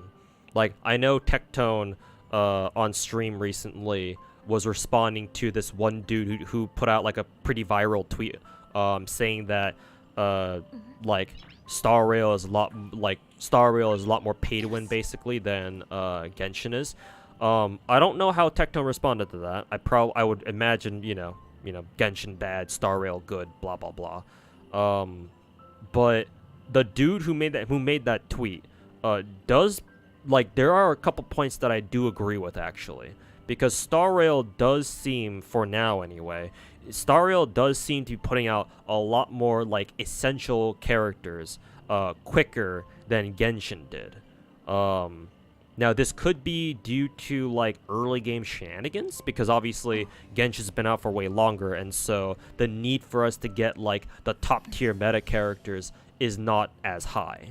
Because like at this point, if you're like a Genshin veteran, then yeah, you should kind of already have all your essential characters by now anyway. And then whoever you get afterwards, you know, they're just like how to make your abyss clears even faster, or like even more efficient, blah blah blah, that sort of thing. But since Star Rail's hasn't even been out for a year, obviously like we still need to get our super meta early game like year 1 characters first. And then, you know, maybe a year out from now in Star Rail, we'll see just how essential they are, and if MiHoYo will continue the trend of, you know, adding more and more meta, quote unquote meta characters. But yeah, for now anyway, I do agree that Star Rail is generally speaking more resource intensive. Like people are gonna feel on average more strain for resources here than they will be in, like, for example, Genshin.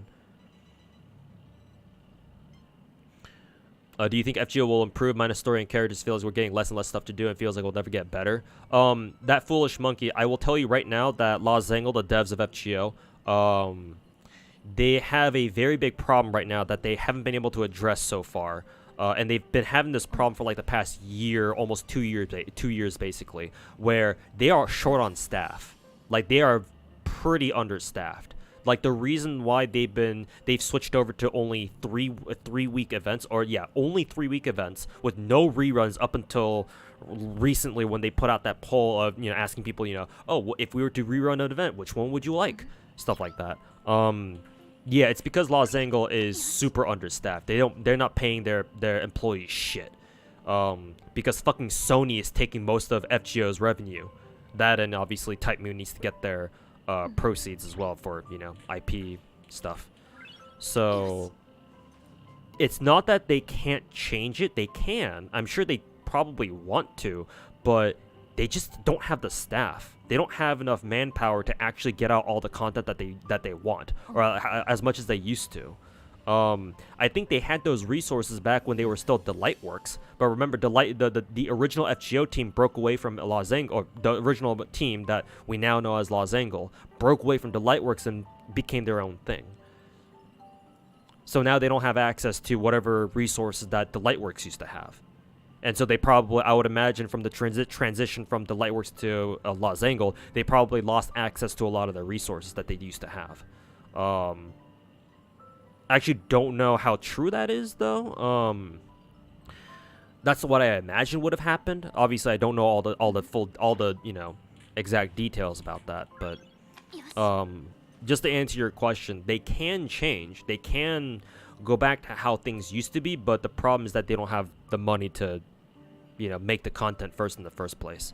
And even though obviously FGO sells very well, obviously, the issue isn't that FGO isn't making money, it's that Sony's taking most of it, and they're barely giving lessggoooooooo like scraps to work with.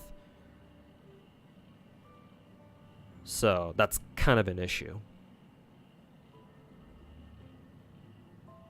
According to Pridwin, Glamoth is only 2% better than South Soda at 135 speed. So yeah, probably not worth it trying to speed tune Dr. Ratio that much. It is nice having Dr. Ratio at 137 speed, though. I will say that, but yeah, overall probably not worth it. I agree. So I'll probably switch him back over to like Inert Salsodo or something. Hey Benjamin Armor, how's it going, man? Also Naruto, I'll take a look at your account soon. I just wanted to catch up with chat. And in Simulator, you just get a lot of free crit rate anyway. True, but you know, what about like MOC for example, or like any like the combat events that like the ones that we have, the one that we have going on right now, the virtual Scent Venture, whatever the fuck that's called.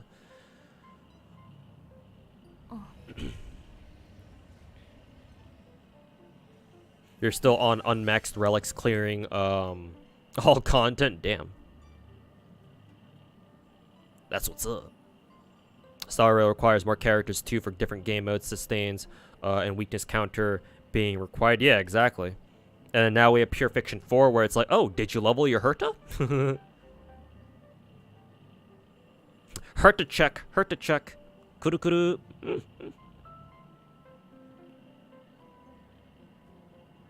And nobody has experienced FGO's chimera of an engine, true.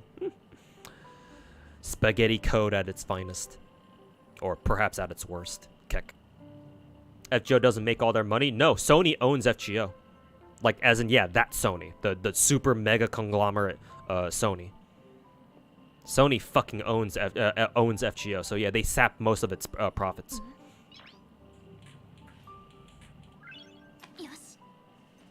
Would you be able to look at Black Swan's kit now? Yeah. Give me 1 second. I just wanted to make sure to catch up with chat. Feeling good. Love the game. Hate the grind. You just described gacha games in a nutshell with 3 very short sentences. Gacha game, just the essence of gacha games. Love the game. Hate the grind. And yeah. Fucking hate these games as grinds, but that's what we gotta deal with anyway.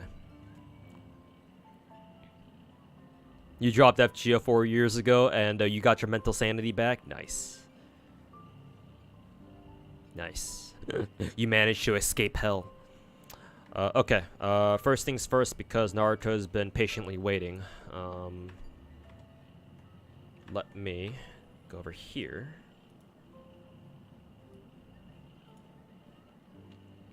Grab his UID. Friends. Search. And you wanted me to take a look at your Mona. This is really good. Let's see. Blah, blah, blah. With Sith, good. At R2. Where's your 4-piece emblem, my dude? I'm assuming you're still working on one. But yeah, where's your 4-piece emblem? Because yeah, I can't really judge your crit stats accurately until you have a 4-piece emblem. I'm assuming you're running this because what emblem pieces you do have, they don't give Mona a great crit rate or a crit stat line. But I don't give a fuck about her crit stats. I don't care that she has 60% crit rate, 148 crit damage. I care about if she has a good overall 4-piece emblem set or not. Like, her only having 2-piece emblem doesn't really matter. Well, I mean, it does still, obviously, a little bit. But, like, her ultimate really benefits from the 4-piece set. So, no, Naruto, come back to me when you have an actual fully built 4-piece emblem set. I already told you this before. You've already asked me to look at your Mona build last time, or a while back. I know it sucks running emblem domain, but at least it's part of the strong box. So try to get something, try to get a timepiece or something, or a cup if you can manage, from 4-piece emblem, and then come back to me. Your plan is to have 2-piece emblem, 2-piece noblesse. Oh, is that why? Ugh. I mean, technically that still works. Let me take a look again.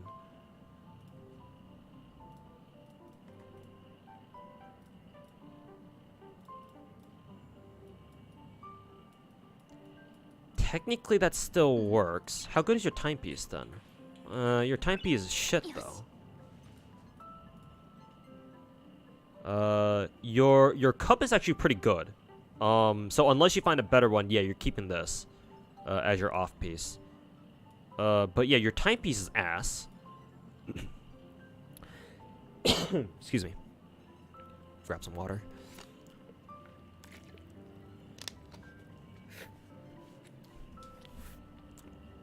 Your feather is I'm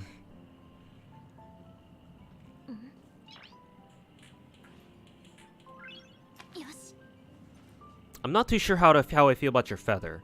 That being said, you are running her with attack percent. But again, the subsets here are fucking trash. Flower's okay. Could be better. Only 2 rolls in the crit. Your helmet is also okay. It's as good as it's gonna get for the time being. Cause yeah, trying to farm circles is fucking dog water. At least has its crit rate main stat. At least has crit damage. At least has energy recharge. So it's actually not half bad for what it is. Honestly, I think your cup is probably your best piece. Yeah, your cup is probably your best piece, all things considered. But your timepiece is god awful. You can maybe replace her feather, because you're running her with attack percent. So that means that she doesn't need as high energy recharge as she currently has. At least not I don't think so. Because if you're not planning to run 4-piece emblem, then it doesn't matter if she has well, it does matter a little bit because she's still getting her passive bonus, hydro damage bonus from her passive, but it doesn't matter as much if you're not using it with 4-piece emblem. So yeah, I would say replace her feather. Like if you are going to commit to 2-piece noblesse. If you're gonna commit to 2-piece of bless, you should probably just go for 2-piece heart of depth anyway. Either 2-piece heart of depth or that other hydro set. Not that you would farm Vorukasha. Like, to be completely honest with you, maybe 2-piece emblem and 2-piece noblesse is still pretty good on Mona. I'm not sure. Usually it's either 4-piece emblem or bust on Mona.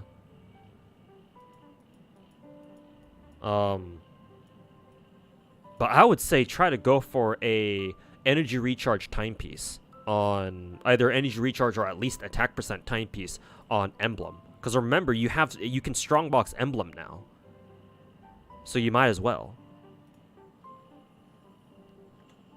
But I mean, if you want to stick to 2-piece energy recharge and 2-piece of bless, then fair enough.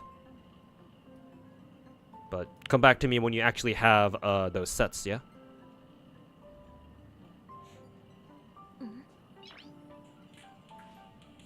Why would you want your sanity? Look at the rest of us. Where the rest of us are perfectly fine without it. I don't know, man.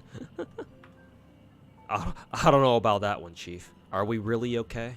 We play fucking Genshin Impact and Honkai Star Rail. I don't think we're okay.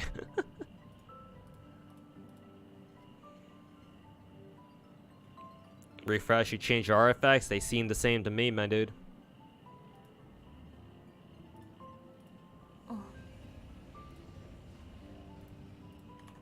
Actually, I wonder how long it takes for relics to or artifacts to like refresh, because yeah, they're still the same to me.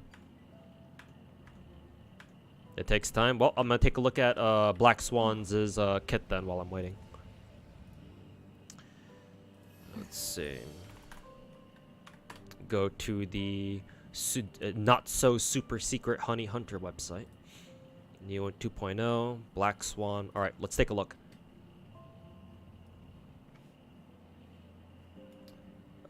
Let's see here. Switch to desktop recording. Yeah, here we go.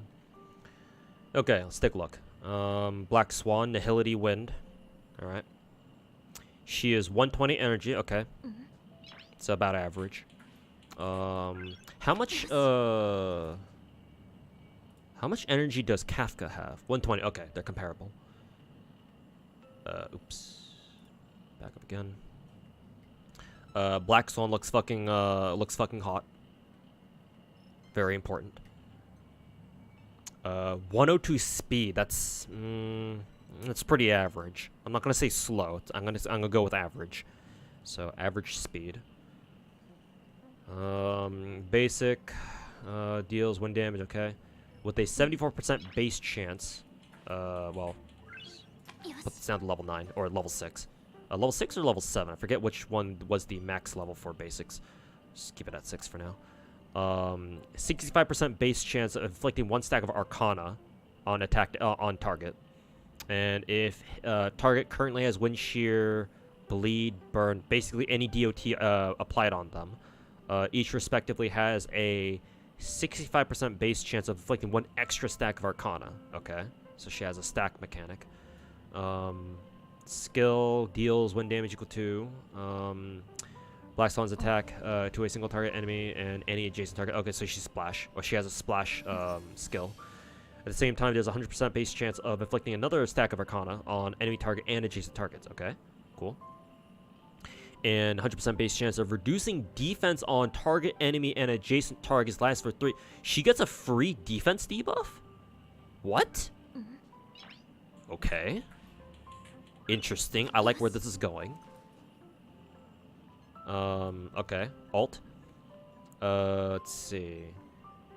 Inflicts Epiphany on all enemies for 2 turns. Okay, so this doesn't do any damage, it seems like. Enemies affected by Epiphany take 30% more damage on their turn. Enemies affected by Epiphany take 30% more damage in their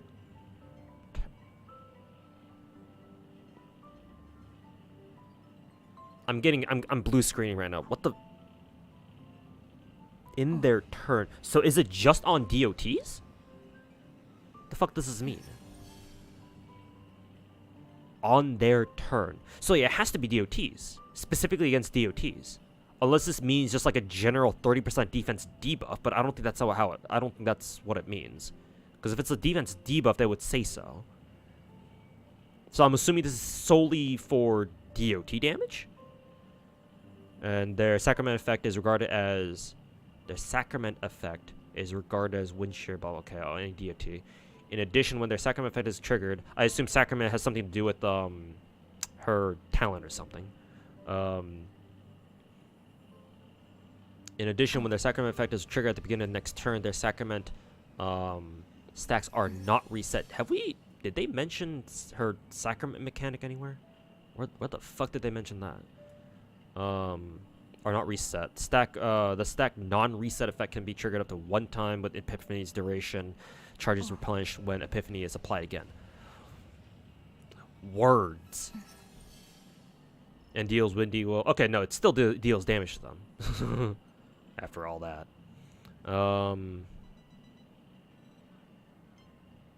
Word salad. MiHoYo loves doing this. Where did it mention... Where else does it mention sacrament? Because it just kind of pops up out of nowhere. And their sacrament effect is regarded... I guess sacrament is just an omega debuff then? That's kind of what it sounds like. Yeah, just an omega like an elevated DOT basically. In addition, when their sacrament is triggered at the beginning of the next turn, sacrament stacks are not reset. So they stay. And stack non-reset effect can be triggered up to 1 time in Epiphany's duration. So it's basically a longer lasting DOT. And its charges are replenished when Epiphany is applied again. Okay, so how long does sacrament last then? Just like a regular a regular 3 turns? How long does it last? I guess DOTs just by default last for 3 turns, I guess. Surprisingly, I don't even know that. I kind of assumed that they'd last for 3 turns. Maybe they don't. Maybe they only last for 2 or something. Okay. So what I'm getting from this is that these are basically sacrament is basically a longer lasting DOT that doesn't tick down its duration as long as enemies have Epiphany on them. Is what I'm getting from this. Hopefully, I'm right.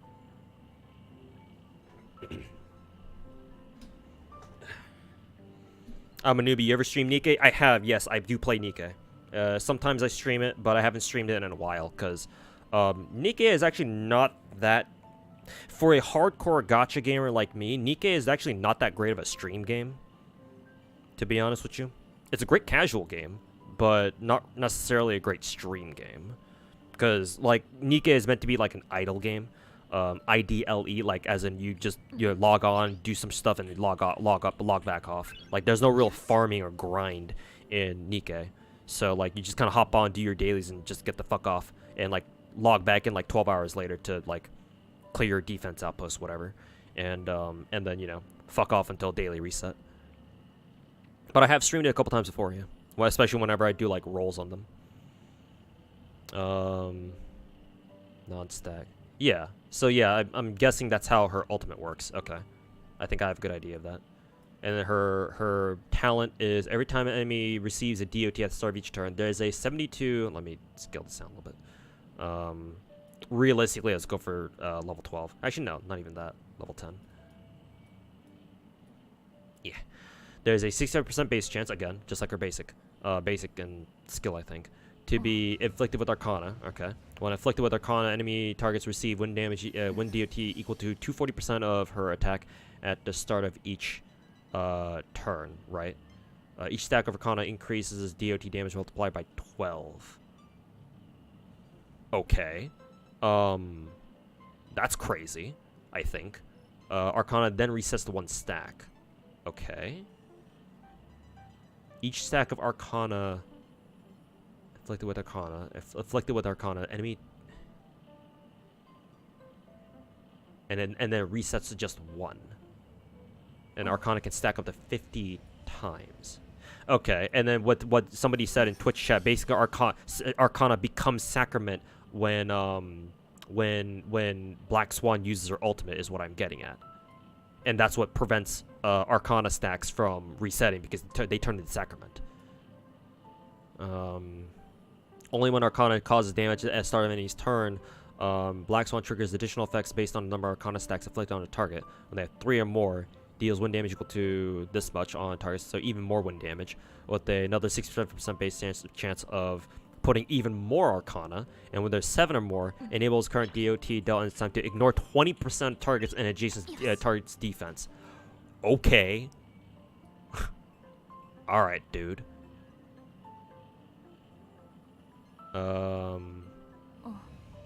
And then her technique is whatever, but there's 150% base chance for enemy to be afflicted with 1 stack of Arcana. Very nice that has 150% starting base chance, and it's base, so you can increase it even further. For each successful Arcana on a target, inflicts another stack of Arcana on the same target. This process repeats until Arcana fails to be inflicted on this target. For each successful application of an Arcana target, base chance is success equal to 50% of the base chance of the previous one. Okay, so you can't just stack it infinitely. Okay, so just basically just starting off a battle with Arcana stacks. I'm liking what I'm hearing so far, and this is even better knowing that you can run her with Kafka, or at least I think you can. You should be able to. Basically, yeah, Black Swan is like, so far Black Swan is basically Omega Sampo, which kind of makes sense. First bonus ability, after using skill to hit enemy that has wind shear, any DOT. Each of these debuffs respectively has a 65%. Okay, that's really good. Alright. Wind damage trace, attack trace, EHR trace. Great traces. Absolutely relevant traces on all of them. Let's see. Specifically, how much EHR does she give herself? 4%? 10%. Only 10%. Okay, it's not that much. It's her low frequency bonus stat. But she at least does get 10% free EHR. So it's not nothing. Yeah, I do. If you guys plan on rolling Black Swan, I do heavily recommend waiting for the smart boys of Star Rail to tell you guys how much EHR she needs to, like, either guarantee all of her DOTs or, like, at least make sure that most of them go through. So, just keep that in mind. Bonus ability 2. Every time an enemy target receives DOT during a single attack by an ally, there is a another 65% base chance for a target to be inflicted 1 stack of Sacrament. It's stacking up to 3 times during 1 single attack. Every time there's a 65% chance during a single attack by an ally. There's a base chance to be inflicted. Oh, so just even more Arcana, but instead of Arcana, it's Sacrament. Okay. So she can potentially put Sacrament on people even without her ult. That's actually pretty cool. More attack, more wind damage. And then her last bonus ability increases units damage by an amount equal to 60%. Oh, okay. Holy shit. Increases, she scales with EHR. Holy fuck. Up to a maximum of 72. Okay.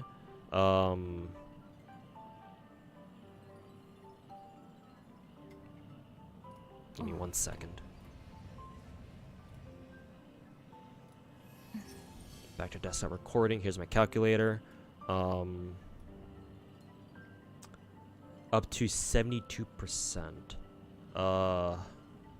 Can I do my math right? Is it 72 divided by 1.6? No, that can't be it.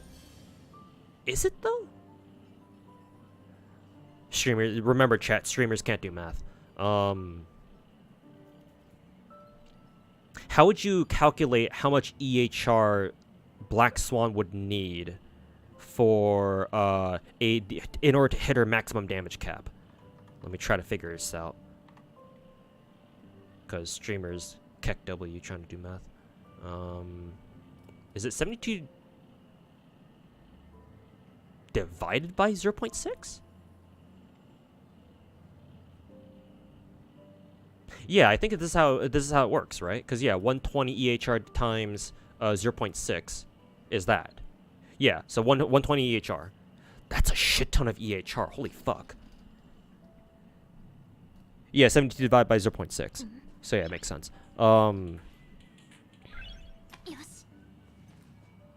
Holy shit, that's a lot of EHR. Where the hell are you gonna get that much? I mean, obviously you're probably not gonna be trying to specifically go for all that, but I'm assuming her light cone. How much does the light cone give? Because her light cone for sure has to give her EHR. No. Let's see. Huh. Oh yeah, they're going to introduce a whole bunch of new 4-star light cones. That makes sense because 2.0 patch. Let's see, which one is meant to be? Yeah, it must be this one. Yeah, because it's got Black Swan's face on it. Okay, 40% EHR right off the bat. Holy fuck. So 40% and then 10% she gets off of bonus stats. So that's 50. How much EHR does a body piece give? I want to say my Sampo has a EHR body. Yeah, 43.2. So, assuming you have her gacha light cone, that's 40. Bonus traces, 10%, so 50. 50 EHR body would get her up to 93.2. Actually, it's possible. It's fucking possible. You actually can hit 120, 120, and obviously it's a lot easier if you run, what is it? If you have more superimpositions, more copies of Reforged Remembrance.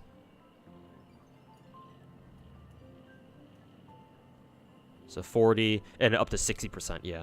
So if you have S5 Remembrance, that means S5 60, 70. Yeah, with S5 Remembrance, you would only need like 2 more EHR substats. But at S1, what is it? Let me pull up my calculator. 120 minus like 1 give me a second. 60 43.2 43.2, so 93.2. So you would still need about 26.8%, 28.6% EHR to look for your substats. But it's possible. You just need to get very lucky with your EHR substat rolls.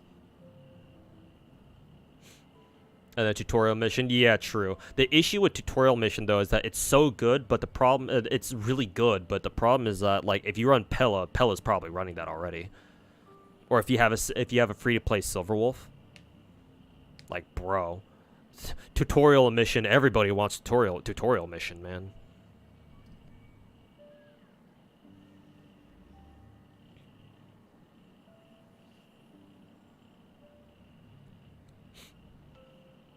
Her debuff used to be called Sacrament, and then it was changed to Arcana, but the website didn't change name and all abilities. Okay.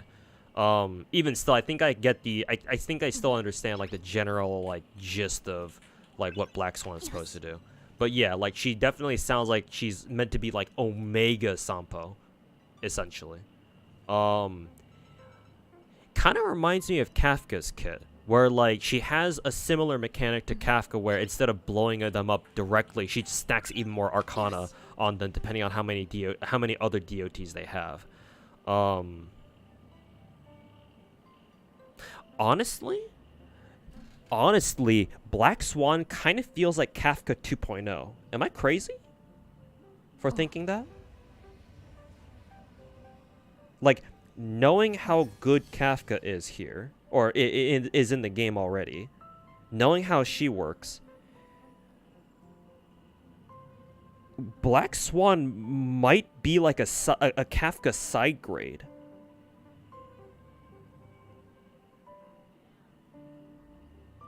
Or am I just jumping the gun here?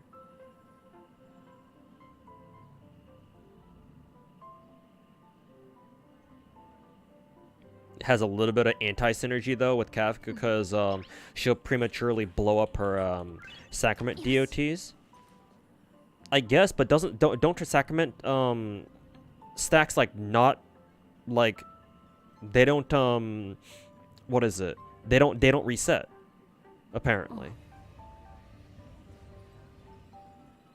Like, maybe your regular Arcana stacks will, but her Sacraments, no.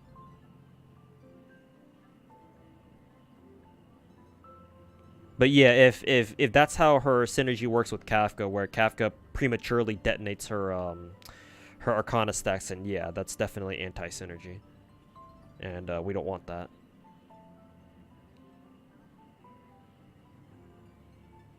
Her stacks should only go down when the enemy gets a turn. Yeah, that too, yeah. Assuming that's how it works, yeah.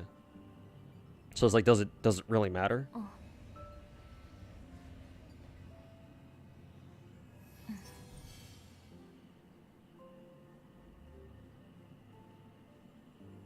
But yeah, like one thing's for sure, if you love running Nihility, then yeah, Black Swan is a must pull. Yeah. Just Omega Sampo, who just... Yeah, Omega Sampo is all I can say. Fucking Omega Sampo, pretty much. Yeah, no, Black Swan seems fucking cracked. I'm not gonna lie. Cause yeah, like I would have said that her main drawback is that her base chance seems to cap at level 60 or 65%, because that's what her base chance caps out at level 10 traces. But like considering the game is like incentivizing you to run as much EH on her as possible thanks to her third trace ability or her third bonus ability, like that's not even going to be a concern. Because yeah, at that point, when you have 120% EHR, it's like, oh cool, we have a 180% chance to land a DOT. I'd like to see you resist this, bitch.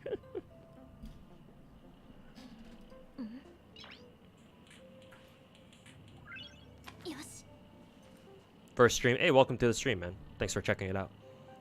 Any free light cone options that are good on Black Swan? Look for EHR. I got an achievement. Data bank, light cones, nihility. So, not incessant rain. If you have tutorial mission, this is the best free to play light cone in game. If you have it, of course. So, yeah. Free 40% EHR. When where attacks defense, reduce enemies regens 8 energy. And remember that Black Swan can put defense shred or defense debuffs with their skill, which is like, huh, I wonder why they did that, chat. Oh yeah, no. If you run if you pull Black Swan as a free to play and you have tutorial mission, absolutely give her this. Top priority. Give her this shit. Let's see. Other force. If you have Eyes of the Prey, yeah, Eyes of the Prey is also another light cone that gives EHR. Also increases your DOT damage as well, so obviously this is very relevant. 40% EHR S5. S1 still gives 20%, so it's not nothing. I mean, actually, it's the same as tutorial mission, actually. So yeah. Actually, technically speaking, tutorial mission would, if you're going for straight damage, tutorial mission actually, not tutorial mission, Eyes of the Prey would actually be the best, but it's not free to play. It's gacha only, I believe. So, but yeah, tutorial mission, Eyes of the Prey. Let's see what else. Technically, Good Night and Sleep Well. This is not free to play. It's a gacha light cone, but technically this one is very good. Damage multiplier on how many debuffs they had, and remember DOTs count as debuffs. Pearls is not very good because who is it? Black Swan can already put defense debuffs on people anyway, so that's not too useful. Let's see. Fermata is free because you can buy it from the what is it? The MOC shop, I believe. I don't know what it's called, or I don't know what its official name is called. But Fermata can be used. It gives you break effect, which isn't like terribly useful. Unless Black Swan can like break enemies very easily, which she may be able to. Kind of hard to tell at the moment, but at the very least, the wind shear DOT, it has wind shear, so at least that's nice. So it's still an option, even if it's not the best one. Let's see, Void. Surprisingly, she can run Void. It gives her EHR at least. So S5, this is actually pretty damn good on her. Because yeah, she scales off of EHR, so that's very nice. Surprisingly, I think Void is gonna be a surprisingly good super budget option for her. Like if you don't want to take off, if you don't want to remove, for example, tutorial mission from like another character like Pelt. Who the hell is Pelt? From Pella. Oh, I tried combining Welt and Pella's names. But yeah, if you don't want to take off tutorial mission from like your Pella or like your Silverwolf, for example, then yeah, actually, S5 Void is unironically not bad. It's a bit simple, but you know, gets the job done. Let's see. Loop doesn't really matter. That's only really used on Welt, I think. And then Hidden Shadow after using skill, whereas next base attack deals additional blah blah blah. I think you probably want to be using her skill most of the time anyway, I think. So that's not very relevant. I know about her battle pass light cone, or about the battle pass nihility light cone. After where uses basic or skill, it deals an additional 40% damage to a random enemy that has been attacked. I guess this isn't bad. Just the random enemy part kind of turns me off. Yeah, still not bad, but again, like you want to focus on the EHR ones. Anything that gives you extra EHR. So Void is your 3-star option, the super budget one. Tutorial mission is obviously going to be your best free-to-play option. And what is it? Eyes of the Prey is going to be probably your best gotcha 4-star light cone if you have a couple copies of this. Yeah. And your other still viable but not exactly top tier options are going to be Fermata, because again it still increases wind shear damage, and it's free, legitimately free. And yeah, Good Night and Sleep Well, because Omega DOT damage. Yeah. What about Solitary Healing, actually? Increases Wearer's break effect. Again, not terribly useful. When Wearer uses their ultimate, increases DOT damage, what dealt by Wearer by 24%. Okay, that's good. When target enemy is suffering from DOT, regens 4 energy. Okay, that's good too. So yeah, I suppose you could run solitary healing on her too, because again, this is from Herta's store in Simulated Universe. So yeah, again though, personally, I think you should try to go for any Lycon that gives her extra EHR. So tutorial mission for sure, Eyes of the Prey for sure. And of course, her own gacha Lycon if you're lucky enough to get that. So there you go. So yeah, that should be Black Swan. Oh, my chat box refreshed. Let's see. Any recommendations for somebody getting into just getting into Genshin? Enjoy the game. Try not to treat the game like a hardcore game. Just play it casually. Don't worry about like trying to grind everything as hard as you can, unless you're just that type of person. If you enjoy like gacha game grind, then go wild, go for it, man. But enjoy the game. The game is the most immersive gacha game in existence, in my opinion. And so if you don't enjoy the game for what it offers, like aesthetically and like atmospherically and in terms of its ambience, then I do think that you're playing Genshin wrong. But you know, everybody plays games for their own reasons, so just enjoy the game. You can worry about grinding later, is what I would recommend. Unless you want like specific gameplay recommendations, and I can still give those, but only if you want to, or only if you want me to. Can I look at your doctor ratio? Yeah, sure. I think I pulled up your thingy here. Go back to desktop recording. Your ratio right here. Let's see, good crit stats. Your ratio's HP is very low, but then I mean I guess that's just kind of to be expected for DPSs. Even still, him only having 2800 2800 HP is still very worrying. Like any character that has like less than 3000 or like 3100 or even 3200 HP is like I get literal heart palpitations because of the trauma of seeing characters get fucking one shot by MOC bosses. So I pray that your doctor ratio doesn't suffer too much from this. But again, if it works, it works. 130 speed, that's okay. Yeah, that's good actually. 75 crit rate, 169 or 167 or 170 crit damage. Actually reminds me a lot of my Topaz stats actually. A little bit of break effect, not too much, doesn't matter though. 20% HR, that's actually not bad. 20% HR. 16% effect, that's not bad either. Actually, that's pretty good. And then he's running imaginary planar, I assume. Running S1, that's good. Let's see here. His these are his talents, I believe, right?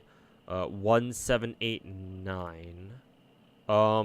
I do recommend, if this is his basic right here, I do recommend you level up his basic. You will be using ratios as basics every once in a while. Yeah, in my experience. Don't ignore his basic attack. Level that shit up too if you can spare the resources.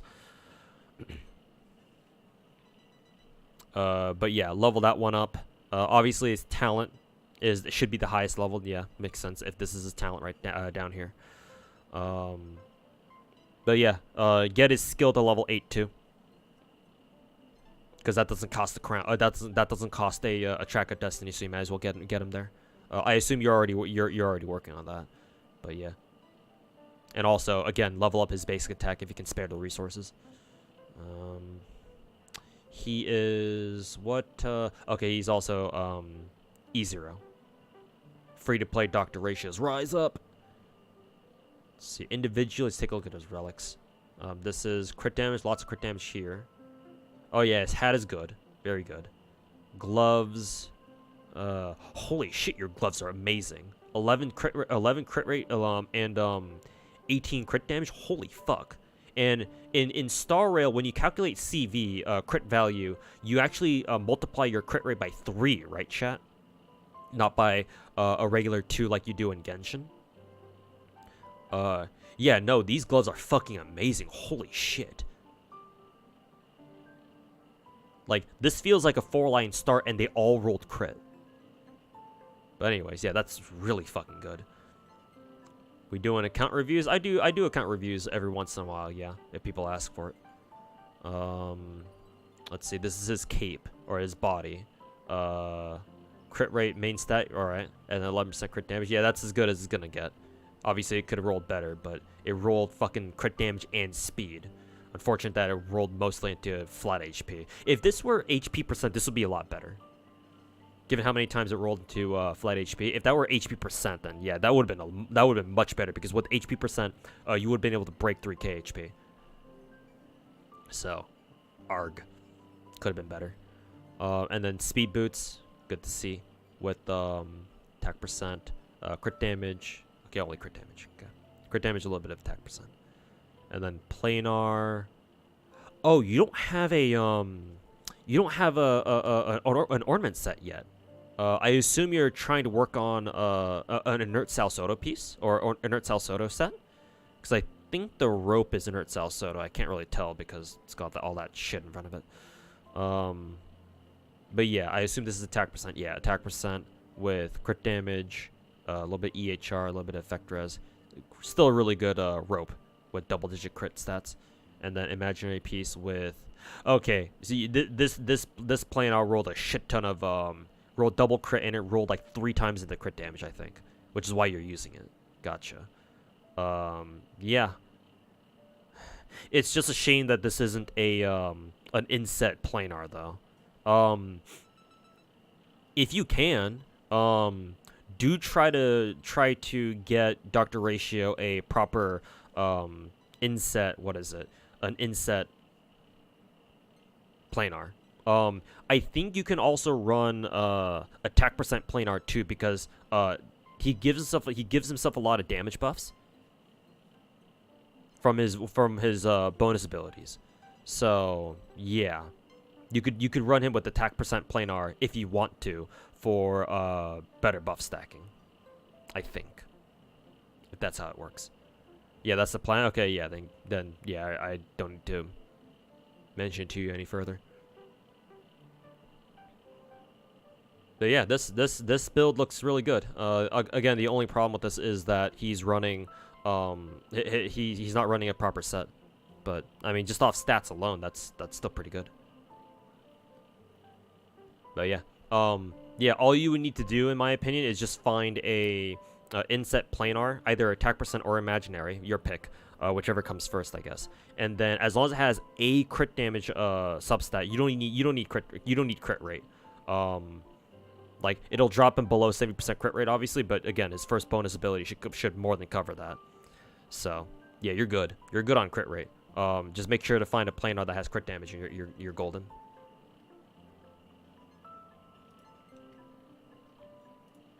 Nope.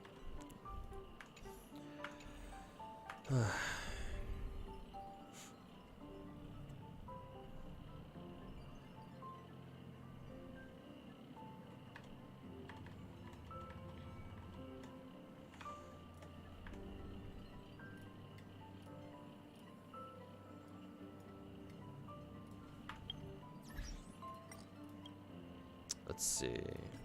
Oh no, this is the wrong game.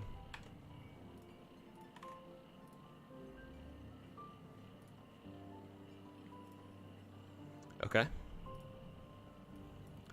Alright, here's your 4-piece emblem. Very low crit rate. 56, only 56%. 160 crit damage, 262 energy recharge.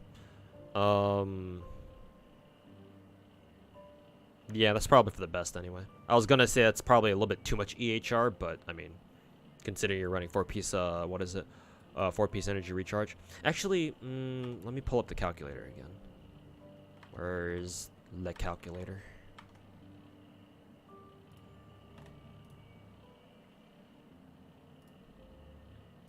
Go back to Genshin. It says increase burst ult damage by 25% of energy recharge. Maximum of 75% bonus can be gained this way. So, let's see. 75 divided by 0.25, is that how it works?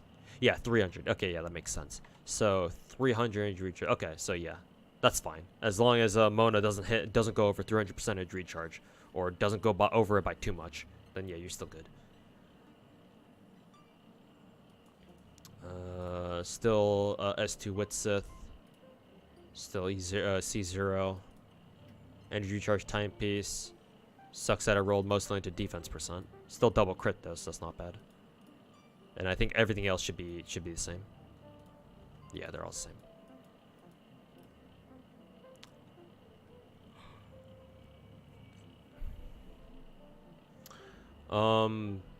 I do prefer you running this Naruto with the 160 with 262 energy recharge.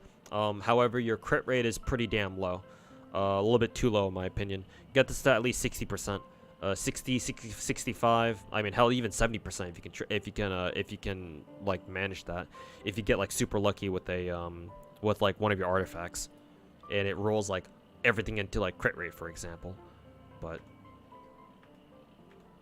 I do like that build better than the previous one, where you tried going for 2-piece noblesse and 2-piece what is it? 2-piece noblesse and 2-piece emblem. Yeah, I think I think I like that build better.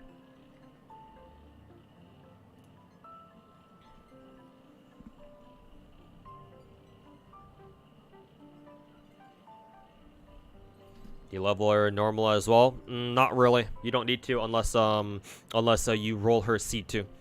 But you're a long way from that, so don't bother with the normals for now.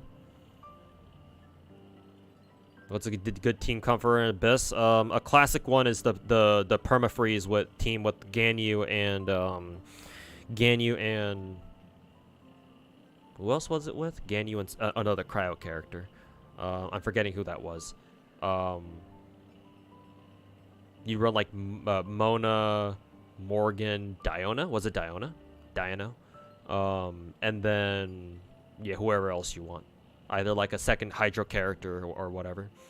Shenna works too if you're running her with Ganyu, yeah. You can do super free or perma freeze teams with Mona, and Mona can be your DPS in that sort of a team. I would actually recommend learning how to do Mona Bennett reverse vape nukes, because they work very, very well together. I think there's a way to trigger Mona's ult bomb so that Bennett basically forces it to do massive reverse vape damage. And since you have Wit Sith, yeah, it should work really, really well. I would recommend you learn how to do that. I think the setup for it is kind of specific, though, so you gotta really learn how to do it.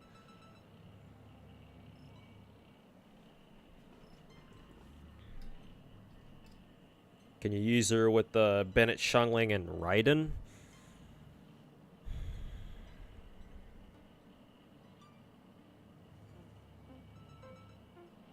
Unfortunately, the team works, but your Xiangling will probably be triggering Mona's ult bombs instead of Raiden, because ideally you want Raiden to trigger Mona's ult bombs first. But if you're running her on a team with Xiangling, then yeah, Xiangling's ult's gonna be the one like detonating Mona's ults, and ideally you don't want that.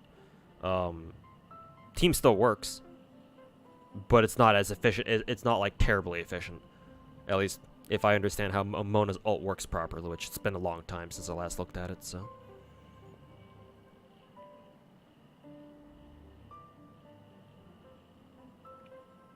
Might be triggering overload more there. Possibly, yeah. Like, Mona's just kind of a strange... it's not strange, but she's kind of an awkward addition to that sort of team. Is the thing. Yeah, the Morgana comp. The Morgana team that people used to talk about.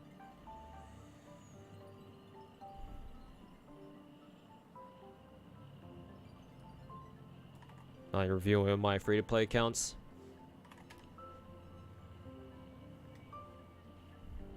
Let's take a look. Are we gonna watch the video? I'll take a look at these accounts and then we'll watch the video.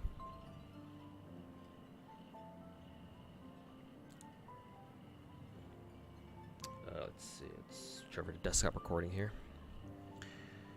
Let's see.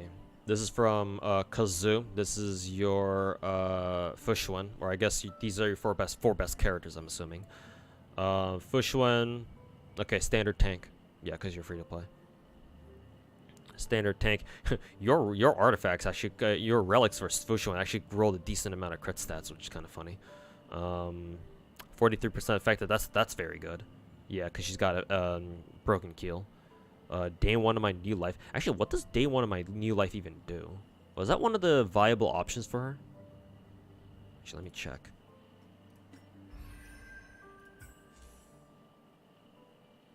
Preservation. Where's defense by 16% after entering battle? Okay, so you're using this for her all-type resistance. Then again, though, I've been told that Fushwan actually doesn't mind defense stats that much. Or, yeah, she's okay with defense stats, actually. Let's see here. There it is.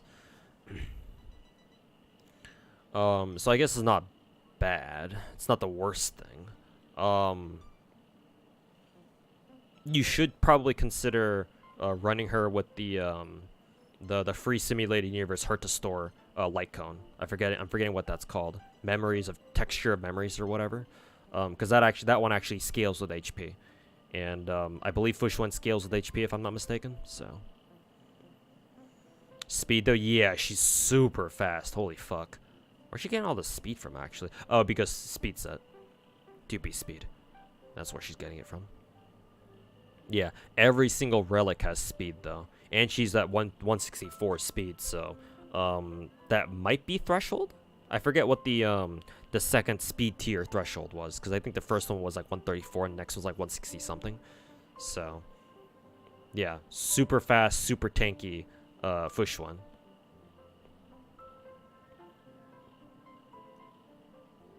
Same. Yeah. And then 2, 10, 3, 10. Yeah, it's fine. Because all she cares about are her... A free-to-play Fushwan only cares about skill and then talent, I believe. And doesn't really care about anything else. Around 161. Yeah, that sounds about right. So yeah, you are hitting threshold. Personally, I think ERR rope is better. Oh, Ponfide, no.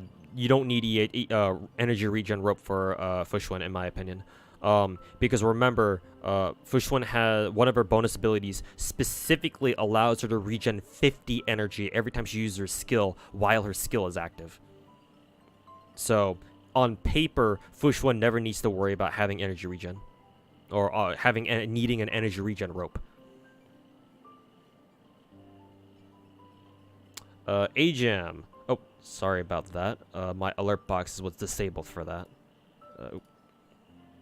Color source and chat box. I keep forgetting to re-enable these stream features, but let's see. Let me just do a test sub there. Pretend that this is yours. But yeah, thanks so much for the brand new Twitch Prime sub, man. Greatly appreciated. Hello, hey, what's going on, man? Welcome to the stream. But yeah. I don't think Fushwan needs an energy rope personally. You shouldn't need it if you play properly. But yeah, the only thing I can say here is like maybe consider giving her texture memories, because like the only preservation character we have right now who can use the free to play Hurt to Store light cone is Fushwan. So perhaps consider that, unless you can't buy it, because like if you don't have enough of those like Hurt to tickets or whatever. But that's all I can say about that. Otherwise, your Fushwan is great. Super fast, super tanky. Try to work on that? Yeah.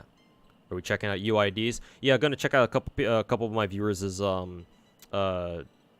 profiles, accounts, and then we're gonna move on to watching like a video that somebody wanted me to watch. Let's see. Jingler, all right. Traced out. Don't care about basics. That's good. Kind of low HP, but then again, I think my Jingler just rolled really well into her HP stats, so it's about what you can expect out of DPSs. 3100 attack. 133 speed, good. 37 crit rate, 210 crit damage, very nice, both of these. So 83 crit rate and then 210 crit damage. Break effect, doesn't need it. EHR, doesn't matter. And then ice boost. Okay, you're running quantum. Alright, that's interesting, but it makes sense. And then, what is it? And then a 2-piece Rudal Arena. There we go. And then Fall of an Aeon, which is the free-to-play Destruction Light Cone. Yeah, this seems solid. You have 80% crit rate along with 200% crit damage. Yeah, that's fantastic. And you managed to get this out of a 4-piece quantum set too, and that is not easy because quantum sets are a bitch, or a quantum set is a bitch. So, yeah, this looks pretty good as a free-to-play build. Honestly, I think your Jinglu is really well geared. Great speed, decent HP, great crit stats, and overall, all things considered. Free to play Light Cone S5 as well. And then yeah, 4-piece Quantum. Daniel Alter, yeah, they're all E0 so far. Daniel 3500 HP, that's actually not bad. Actually higher than average. You run attack boots on Daniel Alter here. Interesting. So he has no speed substats whatsoever to speak of. Okay, interesting. But you sacrificed his speed in exchange for hella crit stats. 88% here. And then 178 crit damage here. 20% break effect. Which is okay because he actually breaks people pretty quickly. 15% effect res. Lots of imaginary damage boost. Holy crap. Let's see. What's he running? He is 2-piece imaginary and then 2 off pieces, I assume. Okay. Yeah, that's not bad. Honestly, he doesn't even need 4-piece imaginary just because his crit stats are already so good. Let's see. Wow, he gives himself a ton of imaginary damage boosts from his traces, huh? Didn't realize he gave himself that much. Let's see. And then 2-piece Rudolent Arena along with, yeah, 2-piece Rudolent Arena, 2-piece Imaginary, and 2 off pieces. Gotcha. And then because he's got 88% crit rate, you can run him with the Rudolent Arena. Yeah, it works. I don't have anything bad to say about this, other than the speed. Hopefully this Daniel Alter build is working out for you. I assume you're running him with like Bronya or somebody, so that way you don't need to worry about him being slow as fuck. Cause yeah, with only 102 speed, yeah, he ain't hitting anybody anytime soon, or he ain't outspeeding anybody anytime soon, especially not at higher MOC levels. Oh well, you actually got lucky on his gacha light cone though, or light cone gacha though. Yeah, because you have both Daniel Alter and his light cone. So yeah, this definitely helps out a lot.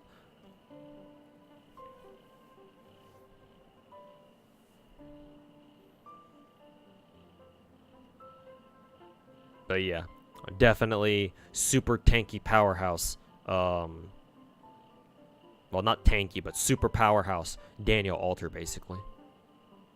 Amazing crit stats at the cost of speed. So, as long as it works out for you. And then finally, we got Doctor Ratio. Oh, I should probably check these. 6, 10, 10, 10. Yeah, makes sense. And then finally, you're free to play Doctor Ratio. 1889. And then S5 cruising. That's good. Only 2700 HP. Quite low, but you know, what did you expect? 146 speed. Wow, he's very fast. All right, you must have gotten very lucky with speed stats then. That and you're actually running him with 2-piece speed on top of that, so no wonder. 70% crit rate, 194% crit damage. This is very good. Holy crap. And then 24% break effect. Not bad, because again, Doctor Ratio breaks people pretty easily. Only 4.3% effect res, doesn't matter though, and then imaginary boost. 2-piece speed, 2-piece follow-up attack set, and then 2-piece. I would assume this is inert Salcedo. Yeah. Yeah. These are really nice to see.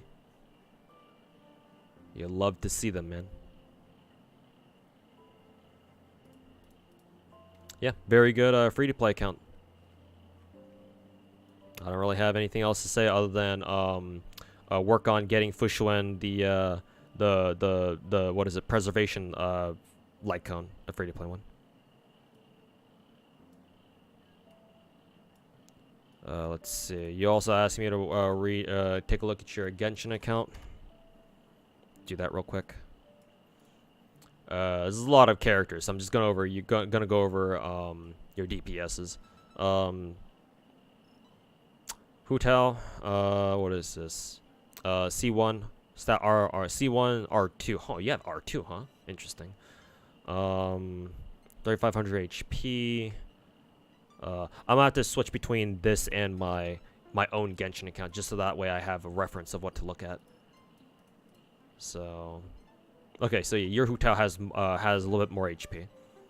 Attack doesn't really matter too much. Oh, you're running EM timepiece. Interesting. Okay. All right, that's cool to see. EM timepiece and then 84 crit rate, 240 crit damage. This is really fucking good. For a free to play, this is absolutely amazing. 84.7 and 240%. Holy fuck. And then energy recharge doesn't matter on Hutao, and then pyro cut bonus. Yeah. Yeah, this is a kick-ass Hutao, man. Everything here makes sense. Crit stats are ballin'. Yeah, bro. I don't really see anything wrong with this. Oh, and you're using her on 4-piece Shimmy now. That's why you don't have any energy recharge. Okay, yeah. Yeah, this makes a lot of sense then. Because my Hutao build is, let's see, 67, 257. With R1 staff and then pyro piece. I still have her on default pyro with default HP timepiece as well. She is C4 though, and you know, whatever, but yeah, this is amazing, man. You put a lot of time into your Homa, that's for fucking sure. Your Yelan real quick, C1 for the extra E stack, I believe. 40,000 HP. Let me check that with my own Yelan. Yeah, your Yelan has quite a bit of HP, so that makes sense. 91%. All right, where are you getting all these fucking crit stats from? 91, 247. Yeah, this is amazing. This is honestly, if my Yelan were at C6, this Yelan would be legit be better than mine. I'm surprised that you're running 4-piece emblem and yet your energy recharge is still this low. But then again, that's kind of to be expected considering how good your crit stats are. Let's see. Even then, the 132 energy recharge should still be good enough. Yeah, when your crit stats look like this, yeah, it doesn't really matter how much energy recharge you have.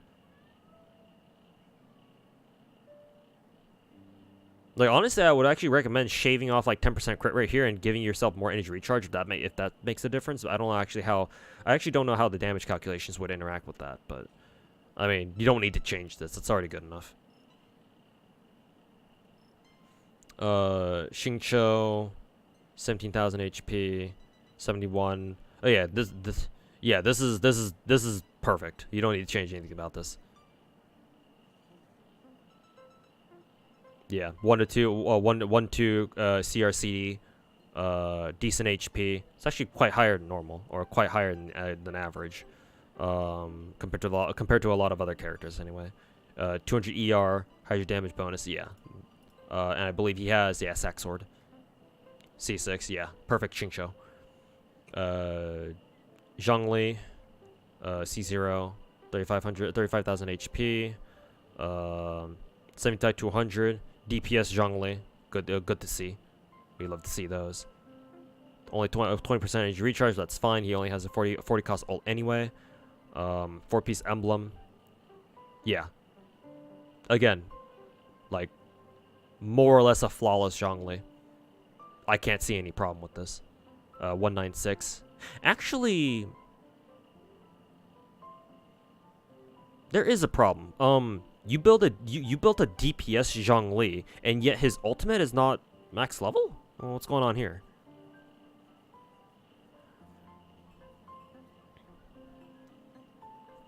You hoarded 3 Homa somehow? I mean, I can tell you've been a long time player. I assume you must be like like an OG player, like day 1 or like week 1 or month 1 player. Because yeah, if you're a free to play and you've been playing this entire time for the past 3 years, yeah, even free to plays would be able to rack up copies of Staff of Homa. Because Staff of Homa reruns are usually with like who is it? Hu Tao, right? Yeah.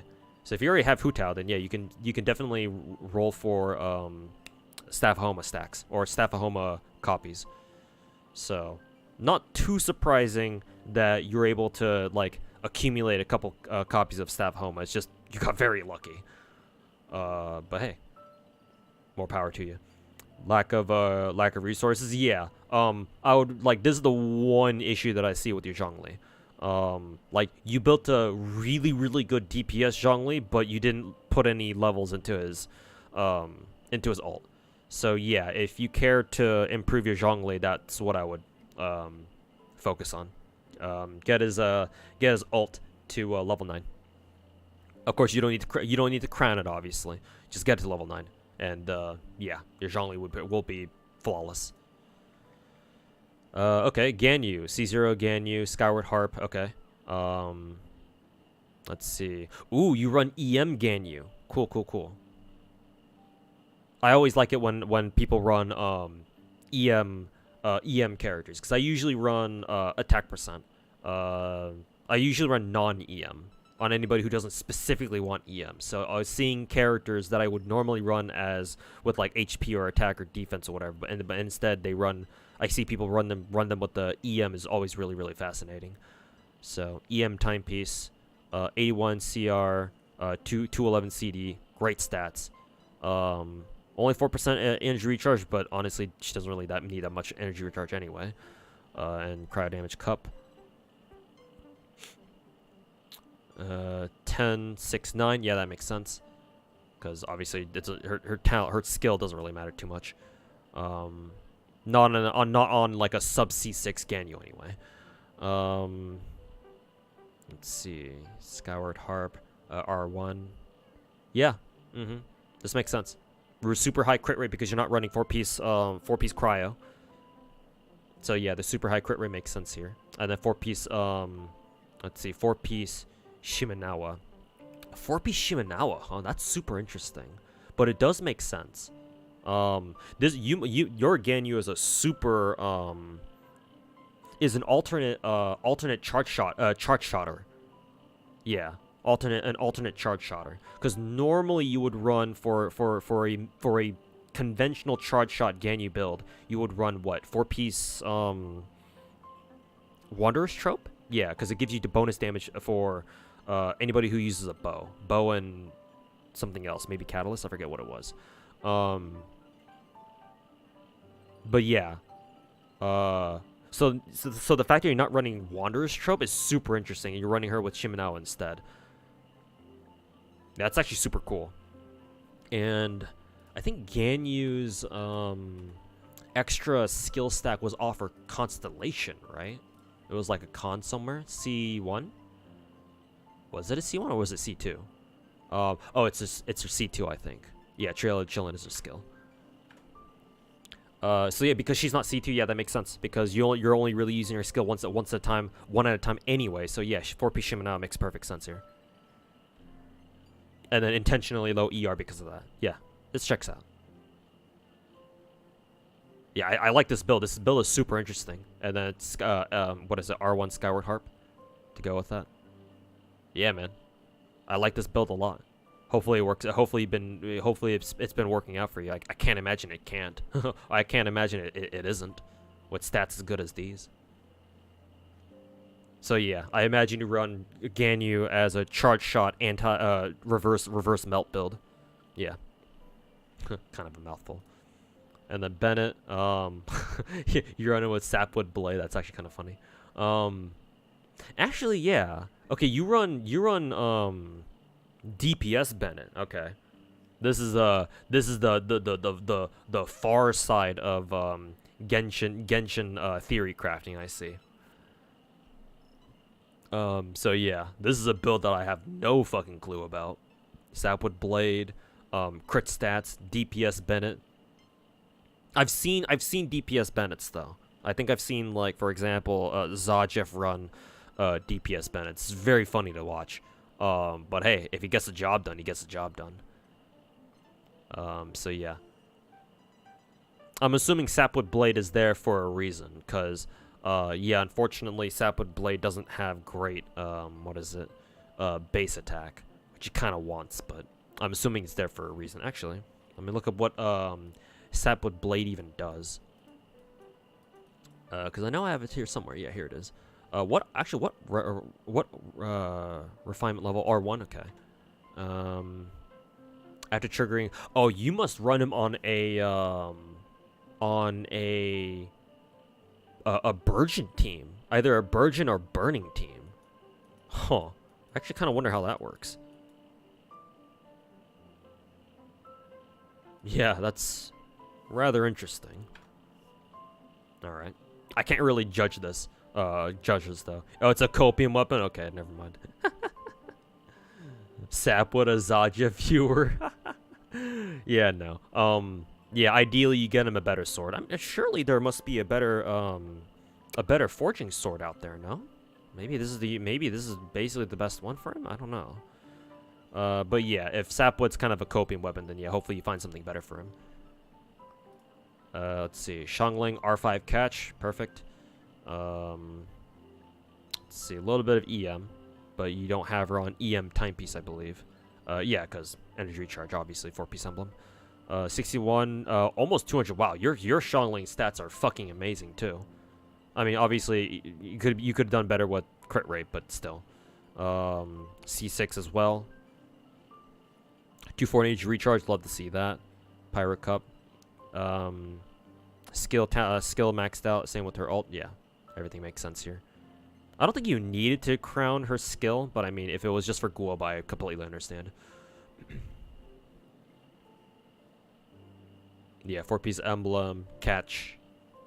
Yeah, everything makes sense here. And then finally, Kazuha, Zephos' Moonlight R2. That's great. 4-piece Viridescent. Yep. Crit stats don't really matter, because you want to stack EM. And yeah, 964 EM. Let me check my Kazuha's EM, just for comparison. 955. So yeah, yours is very good. Higher than mine. And then great energy recharge as well. Actually, I don't even think my Kazuha has that great of energy recharge. Yeah, 156. So yeah, the fact that yours has 212% for some reason. Oh, it's probably because of Zephos' Moonlight, I bet. Let's see, I think my... who was it? I think my... Lynette has my, Zephos' Moonlight, I think. Yeah. Actually, are your Kazuha's energy recharge? No, they just rolled a shit ton of energy recharge stats. Yeah, 23% here, 6.5, 18%, 60.8, 4.5. Yeah, bro. Holy fuck. Yeah, you are not worrying about his rotations at all. Actually though, you do have this is only a C0 Kazuha actually, so you don't have C2 where you can do skill ult skill, because his ult refreshes his skill cooldown immediately. So I guess, yeah, in that sense, you do have to. He does need this high energy recharge. Now that I think about it, and Zephos' Moonlight helps out his entire team even more with energy recharge. But yeah, Kazuha build also makes sense too. What is MOC? Oh, it's for Star Rail. It's one of the endgame dungeons, so to say. Okay. But yeah, your Genshin account looks very, very stacked, man. Love to see all this progress. You said you were a complete free to play too, so yeah, man, keep up the good work. Your account's fucking amazing. And then one last account view here, and then we'll move on to watching that video that Naruto wanted me to watch. Let's see. Specifically, Plato wanted me to take a look at his Ruined May. 4200 HP, very good HP. I like that. She has a lot of defense. Oh, you gave her a defense percent body piece. I assume, yeah, defense percent. I would have preferred HP personally, but if defense works out, that's great. 150 speed, very fast. Crit stats doesn't matter. 200% break effect, that's good. Or not just good, that's great. I mean, actually, your Ruined May's break effect is actually might actually be a little bit too high, to be honest. Cause like she only needs like what 160% EHR. I think that's before her gacha light cone though. So yeah, honestly, she might have a little bit too much break effect. But hey, better more than less. And then ER rope, that's good. Yep, that's good. And then decent amount of effect res actually. Yeah, 28%. That's almost 30%. Yeah, it's actually really good effect res for somebody who doesn't even scale with it. Let's see. She is running what is it? 2-piece fleet. So yeah, that would explain why her HP is so high, or higher than normal. And this way she gives an attack buff. I actually do suggest, if you don't mind, Plato, if you're still here in chat, I would personally recommend you try to switch her ornament set to Broken Keel, because that way she gets more effect res, and she gives the party more crit damage. I do feel that that's better. That would be better for Ruined May. Unless you like Ruined May having, what, 4k HP plus, or over 4,000 HP, because that lets her tank a lot better. But then again, you're running her with defense percent, what is it? Defense percent main stat chest or body piece. So like, yeah, I think you can replace fleet, 2-piece fleet, with 2-piece what is it? 2-piece Broken Keel, personally. But yeah, just keep that in mind in case you have the resources spare to try to switch her over. That's what I do recommend for her. And then S1 gacha light cone, that's good. And then 1 10 10 10. Yeah. Other than that, what is this? You running her with a hybrid build, 2-piece speed and 2-piece thief. Yeah, makes sense. Yeah. Other than that, like, the only two problems that I have here are, well, not really problems per se, but the only two concerns that I have here are, you can drop some break effect. Matter of fact, you could probably drop, let me switch over to my Star Rail account here. Let me check my own Ruined May build. Because, let's see, this one is increases break effect by 16%. You could legit drop both of her, what is it? Both of her break effect pieces, assuming that they themselves don't have any break effect subsets on them. Actually, let's check. Do your pieces have break effect? Ooh, actually they do. Okay, so if you get rid of your break effect pieces, your thief pieces, then yeah, your break effect will go a little bit too low. Unless you find replacement like speed pieces, for example, that have break effect on them. Yeah. But yeah, you can definitely replace. I feel like you can definitely replace your thief pieces with speed pieces, to form a full 4-piece set, a full 4-piece speed set. You just gotta find speed boots and gloves, or gloves that have break effect substats on them though, which might be a challenge. But yeah. A little bit too high break effect, and then maybe change her fleet to Broken Keel, but other than that, yeah, it's really good. I also find it really funny that, or not funny, I find it cool that your Ruined May is actually fairly tanky, and she's running defense percent main stat. That's really awesome. So, I can tell this is definitely this should be a very tanky Ruined May. But yeah.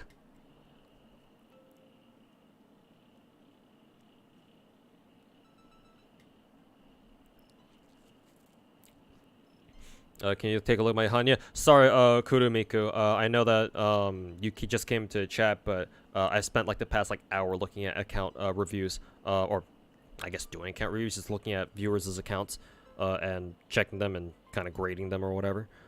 Not even grading, just taking a look at how good they are. So yeah, I actually need to wrap up the stream real quick, and so I want to do one last thing on stream. So maybe another time, Kurumiku. Sorry for having to deny you like that. But maybe come back maybe next time I stream, either tomorrow or whenever it is that I stream next, and maybe I'll take a look at your account then. But yeah, thanks for everybody sharing your accounts with me. These are really cool to watch, or these are really cool to see. Anyways, like I said, the last thing I want to do here is watch this video. So let's take a look, or let's take a listen. Give me 1 second, full cam. Let me mute Star Rail real quick. Get this, okay. Go back to these. Topaz just has a dumpy, so you love her. Yep, best ass in the game. Keck. Okay. Also, let me know if the YouTube video is a little too loud or whatever. If the audio mixing is not good in any way, just let me know. Have I heard about the DSP WWE Champions thing? I assume you're talking about Darkside Phil. Nah, I'm not gonna touch anything. He's involved with the 10-foot pole. Well, I probably shouldn't go that far, but nah, I'm not going to unless there's something like unless I get paid to do something with DSP, or like there's a very good reason for me to get involved with something that DSP is organizing. Nah, I'm good. This is related to the news on CN. No, this is a previous video. This video's been out for like a month. The toxic world of Genshin Impact, whatever. Again, I think I saw bits and pieces of this video over on Misu's stream, but I haven't actually watched it in full myself. So, anyways, let's give this a watch. Because at the end of the day, I think my biggest problem with this game comes down to purpose. And that is there is no purpose to Genshin Impact. Dad got a credit card deal of 20,000 Singaporean dollars, thanks to his daughter spending it all on Genshin Impact. I've gone so far as get an email about someone pretending that they have cancer, or even one of their children has cancer. Someone said, my child has cancer. Their only wish is to get Ganyu. That's just someone faking it, trying to get a character. To sum it up, Genshin is an amazing game that I can't recommend to anyone. Exploring a vast world for the first time is a magical experience for a lot of gamers. But for these open world games, it's not just the size of their maps that's huge, it's the cost to make them. While making their own open world role-playing game, the game company called Hoyoverse made a huge gamble. They spent over $100 million US or production to value, develop by the way. Genshin Impact, only to make it free to play. Genshin Impact is among the most expensive video games to be developed of all time. So if it failed, it might be the end of Hoyoverse. What made this gamble even riskier was that before this, Hoyoverse only ever made mobile games, but Genshin Impact was being made for mobile and major gaming platforms. But the gamble paid off. In just 2 years since its launch, Genshin Impact made $4 billion. Its achievement was unlike anything the gaming world has seen before, but getting to this level of success wasn't always a smooth road. Before we start, I hope you guys have an absolutely beautiful day. So today we'll be looking at the insane world of Genshin Impact and the craziness of its community. The dangers of Genshin in real life. On September 28th, 2020, Genshin... Before we proceed, I know this video seems to be split up into chapters, so I will watch each of these chapters in their entirities, and then when they start a new chapter, I'll pause it and I'll drop any thoughts that I have about it. Or at least that's what I plan to. If I have like a very urgent thought, I'll just spit it out there immediately. Genshin Impact was released, quickly rising to the top of every known ranking, downloads, revenue, awards. But in order to stay at the top, the game had to keep things fresh. Hoyoverse wasn't just looking to make a splash in the gaming scene, but beyond it as well. So on March 8th... 1 second. Which of the gacha games do you play that I have installed on my phone to play everywhere, and which one's only on PC? Only on PC. That's easier. That's an easier question to answer, I think. Genshin, Star Rail, Let me think of anything else. Genshin, Star Rail, and Snowbreak. I believe those three are the games that I only have on PC, because those games are best played on PC. Every other game except for Girls Frontline, because I've kind of stopped playing that game now, I have on my phone, except for FGO. FGO is on my tablet. So hopefully that answers your question. 2021, Genshin Impact teamed up with KFC in China for the game's first ever collaboration. Genshin Impact characters dressed up for the occasion, promoting KFC combo meals that came with in-game rewards. During this time, players who bought a special KFC combo meal could redeem an in-game item called the Wings of Feasting. There was no other way of getting this item, so Chinese players went to their local KFC outlets in droves. The event was so successful that it became dangerous. With players overcrowding the KFC stores and a threat to public safety, police needed to get involved and shut down KFC establishments. Many camped outside of KFC stores just to be in the front of the line. That's Chinese players for you, man. Well, not just Chinese people. Because the stores Anybody were so would do crowded, this, to be people honest. started to commit crimes like stealing character display stands from the store. Amidst all the chaos, people started stealing Noel cutout. People that were successful in the Noel cutout heist started selling them online. Just a few months into Genshin Impact's release, it became so popular that crowds at real-world events could not be controlled. So on August 29th, 2022, when Genshin Impact had a new collaboration with Pizza Hut in China, players should have already learned their lesson, right? Is that true that cops actually shutting down Genshin Impact collaboration event with Pizza Hut? That was the case. Once again, history repeated itself. Genshin Impact players crowded around the Pizza Hut stores, becoming a danger to themselves and the people around them. Police had to shut down some of the Pizza Hut joints for the same reason as last time: public safety. Even in Genshin Impact events outside of China, there was always new players causing problems. There was a girl in the Philippines who stole a cardboard cutout of Klee in the Hoyo Fest Cafe collab last December. She openly admitted to stealing it. But stealing is nothing compared to some of the horrible things some event attendees have done. 200 people had to evacuate a Genshin Impact event in Seoul, Korea, after someone tweeted that they would set off a homemade explosive there. The actions of these Genshin Impact players don't reflect the entire community as a whole, but this is what happens occasionally when a lot of players gather together in real life. Thankfully, from these in-person events, we couldn't find any reports of people ending up with lasting consequences. But that's only the beginning of what crazy Genshin Impact fans are capable of, because as you continue watching this video, some of these stories will make you question just how far they can really go. The corrupt sponsorships. When Genshin Impact teamed up with KFC China... That's a chapter. So... the toxic world of Genshin Impact. Okay.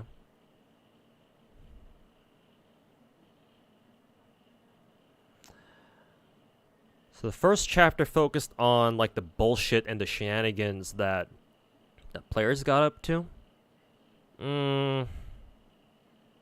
Like, yeah, sure. Makes for some good headlines, I guess.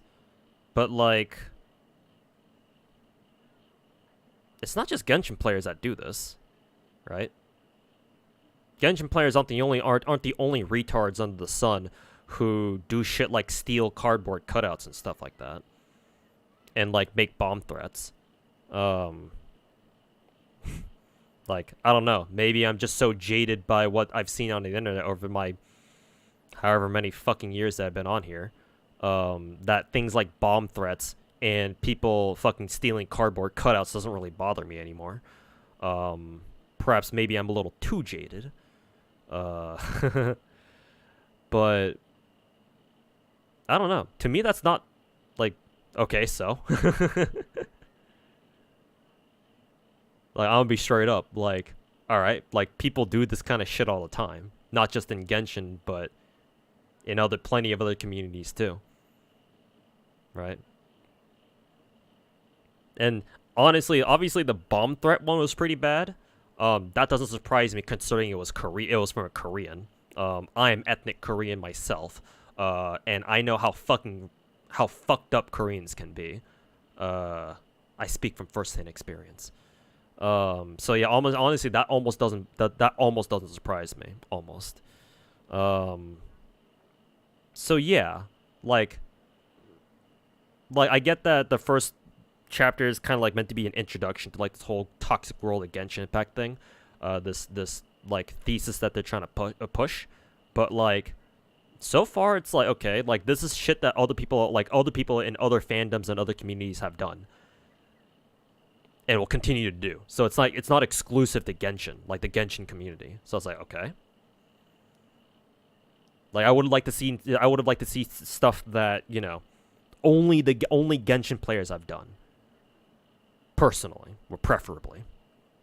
But like, again, all these examples they've shown so far are just stuff that, you know, oh, people doing petty crime or creating public safety hazards. Like, I've been to Anime Expo before. I've been through what they call, you know, fire hazards and shit like that. So, I'm just kind of used to that shit.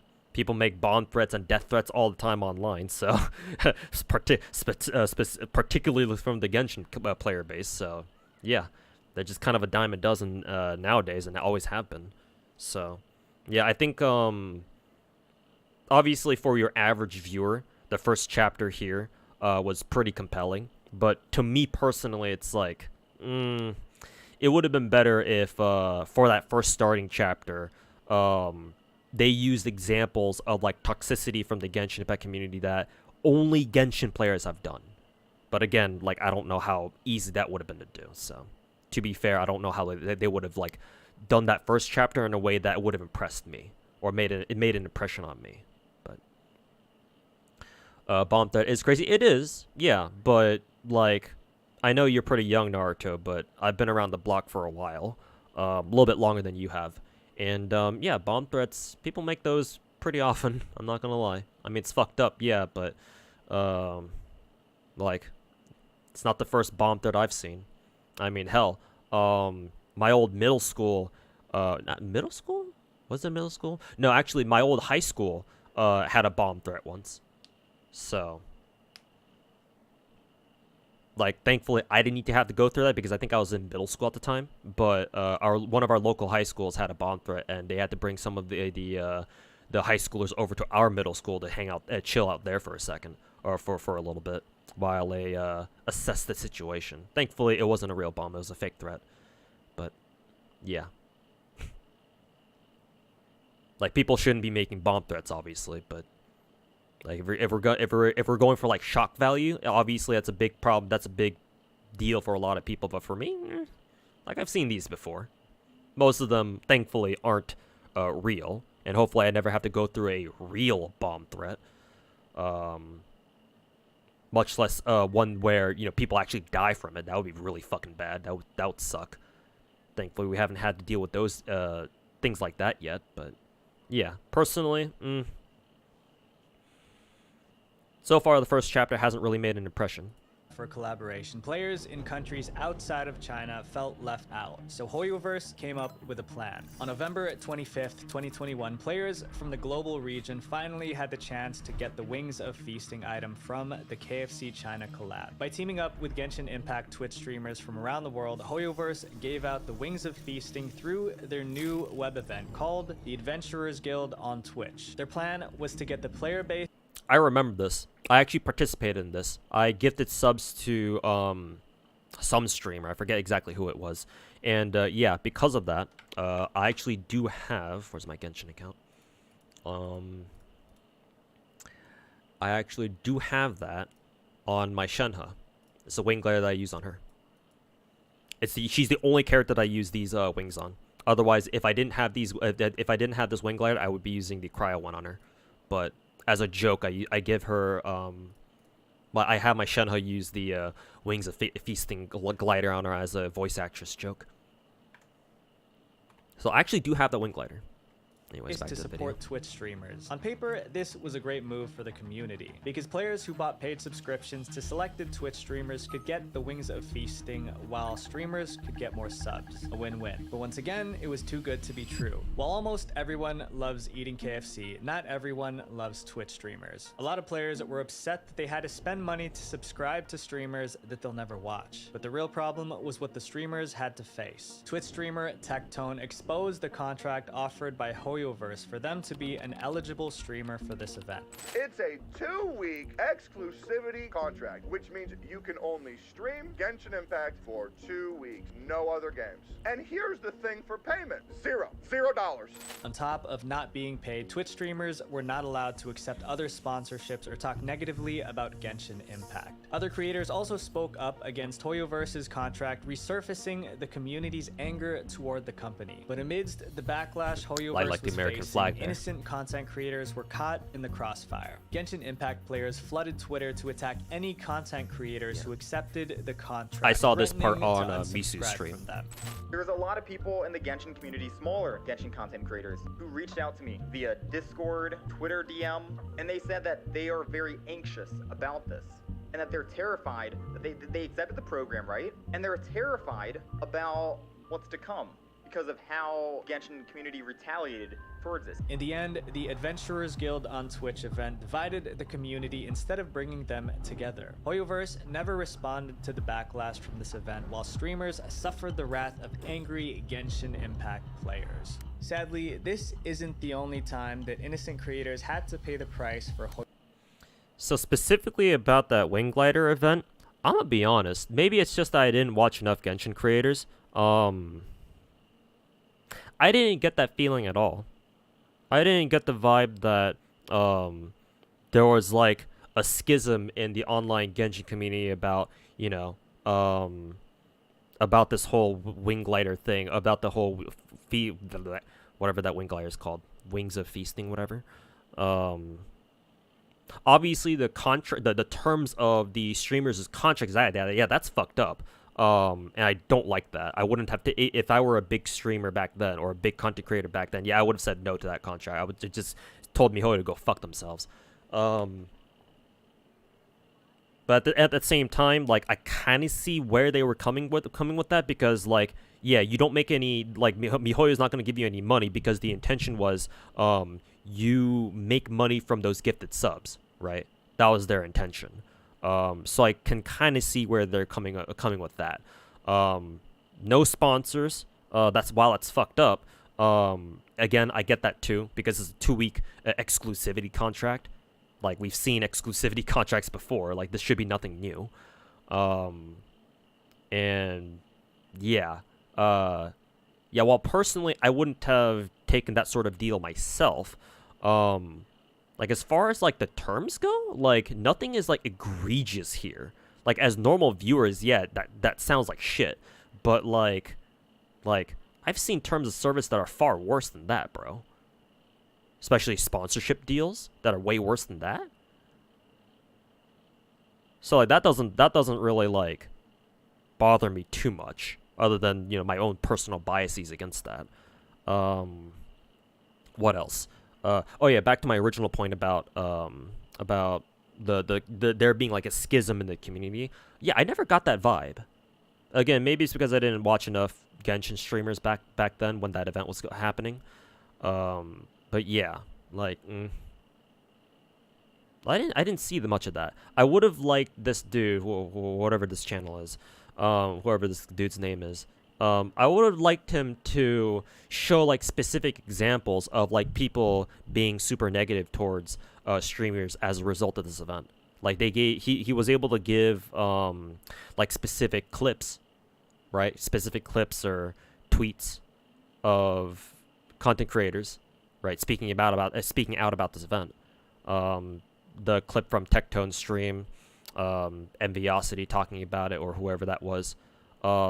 So, yeah, it's kind of strange how this dude didn't give any actual examples of, you know, people being super toxic towards streamers. Maybe it's because he just didn't have access to their VODs anymore, which I would assume would be the case. Because if he did have access to a lot of these smaller streamers' VODs of people coming in and, you know, talking shit to them about, you know, taking this contract or whatever, then yeah, he probably would have been able to get some like actual evidence. But yeah, it would have been nice to see some, like, actual like live chat footage, or like VOD footage at least, of people who came in to, like, Genshin streamers and started talking shit about how, oh, you took this contract, how dare you, blah blah blah. So, small little criticism there. HoYoverse's actions. The consequences of being a voice actor. How many views does this video have? Almost 1 million. It's quite a... Yeah, this video did very, very well. So far, HoYoverse's ambitious ideas led to real-world mayhem. But unlike the frenzy of Genshin fans at KFC, there's another service that delivers harmony with every meal. CookUnity. CookUnity is the first chef-to-you meal delivery service, made up of over 70 chefs who believe that great food should be for everyone, especially for you guys who spend a majority of your time working on the computer. Every week, award-winning chefs craft hundreds of globally inspired meals, and they're always delivered fresh, never frozen. And I can attest to that because when I opened the box, the meals look incredible. What are we watching? A video that somebody in chat wanted me to watch. CookUnity chefs offer meals with over 7 dietary preference filters, including vegan, paleo, and gluten-free options. Oh, this is a sponsor segment? The menu rotates every week, so there's always something new to try. So this one is Anjali's career. Anjali kept auditioning for more impact and became his career started out. Anjali got into... Thank you to CookUnity for sponsoring this video. This is Anjali. Anjali got into voice acting in their teens. Like a lot of voice actors, Anjali's career started out with minor roles in different films and games. In 2021, Anjali auditioned for Genshin Impact and became I assume this is the voice actor death threats in the game. But as Genshin Impact grew with more updates, so too did Anjali's career. Anjali kept auditioning for more roles in the game and eventually landed the opportunity to voice Dori, a character for Genshin Impact's Sumeru expansion. What originally felt like a dream come true, Anjali soon discovered that it would turn into a nightmare. What was supposed to be a new character's exciting announcement ended up to be a mob of upset players over the casting of Dori. The new map drew strong inspiration from South Asian and Middle Eastern cultures, leading some players to accuse HoYoverse of engaging in cultural appropriation. Anjali faced criticism merely for providing the voice of one of the characters. After announcing that they were the voice of Dori, Anjali received inappropriate messages from angry players. At first, Anjali ignored these messages by blocking them, but as the hate grew, they had to turn off DMs. Anjali's story is just one of the many incidents where the Genshin Impact community directed their hate towards the voice actors. Zach Aguilar, the voice of Ether in Genshin Impact, called out players over the repeated harassment the voice actors got on Twitter after he hosted an official Genshin Impact livestream. The poor treatment Genshin Impact voice actors get from the community isn't exclusive to the English dub. Gui Niang, who voiced Kokomi in the Chinese dub of Genshin Impact, had to restrict her livestream because players were unhappy about the character she voiced. Some losers, some actual degenerates, went out of their way to harass the voice Unpopular. actors, the Chinese voice if only actors they for knew. the character, and end up having her like shut down harassment on her live stream. Even though all the complaints come from a vocal minority, it paints a bad picture for the entire Genshin Impact community. This ruins the experience for not only people who aren't toxic, but also voice actors themselves. They'll see what's been happening to voice actors throughout the years, and they won't want to voice act in Genshin Impact simply because they don't want to get attacked and harassed by a community when they've done nothing wrong. In the end, Genshin Impact players attacking voice actors is just a symptom of a major problem brewing between the community and HoYoverse, the company behind the game. In our next chapter... No. That's a bad take. That's a hard L. Nah.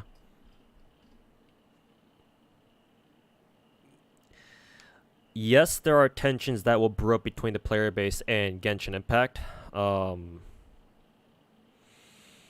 But using harassment against voice actors as like proof of that? I don't think so, man. Nah. I'm not saying it's not a problem, obviously. It absolutely is, and HoYoverse should probably do something about it. We'll see if they ever do. But no. Nah, that's an actual bad take. And let me try to explain why. I've mentioned this before in previous videos. I've elaborated on this before. But the bigger your community is, the more fucking asshats and assholes and motherfuckers you're gonna have in those in these communities. That's just how it goes. The more people you have, the more chances that you're gonna get of some loser or having some losers or some just really rotten apples in your community. And we all heard of the saying that, you know, one bad apple ruins the entire barrel, that sort of stuff. This is just a classic case of that. We all know how huge Genshin is. So why are we so surprised that there are so many people who are fucking toxic? Like, why are we surprised by this? The larger your game is, or the larger your community is, the more bad apples you are just going to have. That's just how it is. That's just how things are. Pitting this on MiHoYo is not really fair to them. As much as I don't really like sounding like a corporate shill, I try not to be. But at the same time, I like being as fair as possible. I shit on MiHoYo for a lot of things, but in this case where this dude's trying to pin this on MiHoYo, hell no. That ain't MiHoYo's fault at all. Right? Because that means you're putting the responsibility of like having people like you're putting the responsibility of people who are behaving inappropriately on MiHoYo when MiHoYo didn't do anything wrong. I mean, this dude said himself in this one chapter in the past, like, what, 5 or 10 minutes, right? Why do you demonize voice actors and actresses for things that they didn't even do other than just doing their job? Same thing. You could say the same thing about MiHoYo, man. The fuck did MiHoYo do? It's not like they went out of their way to encourage harassment.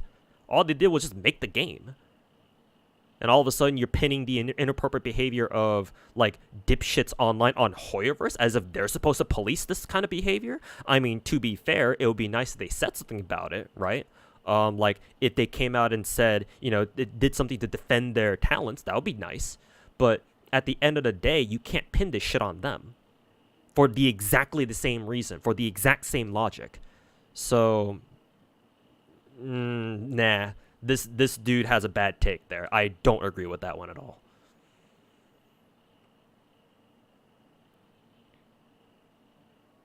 Dude also said they're a minority, but a vocal minority. Yeah, but to be fair to this dude, yeah, like I said just now, all you need are a few bad apples, and it ruins the whole experience for everybody.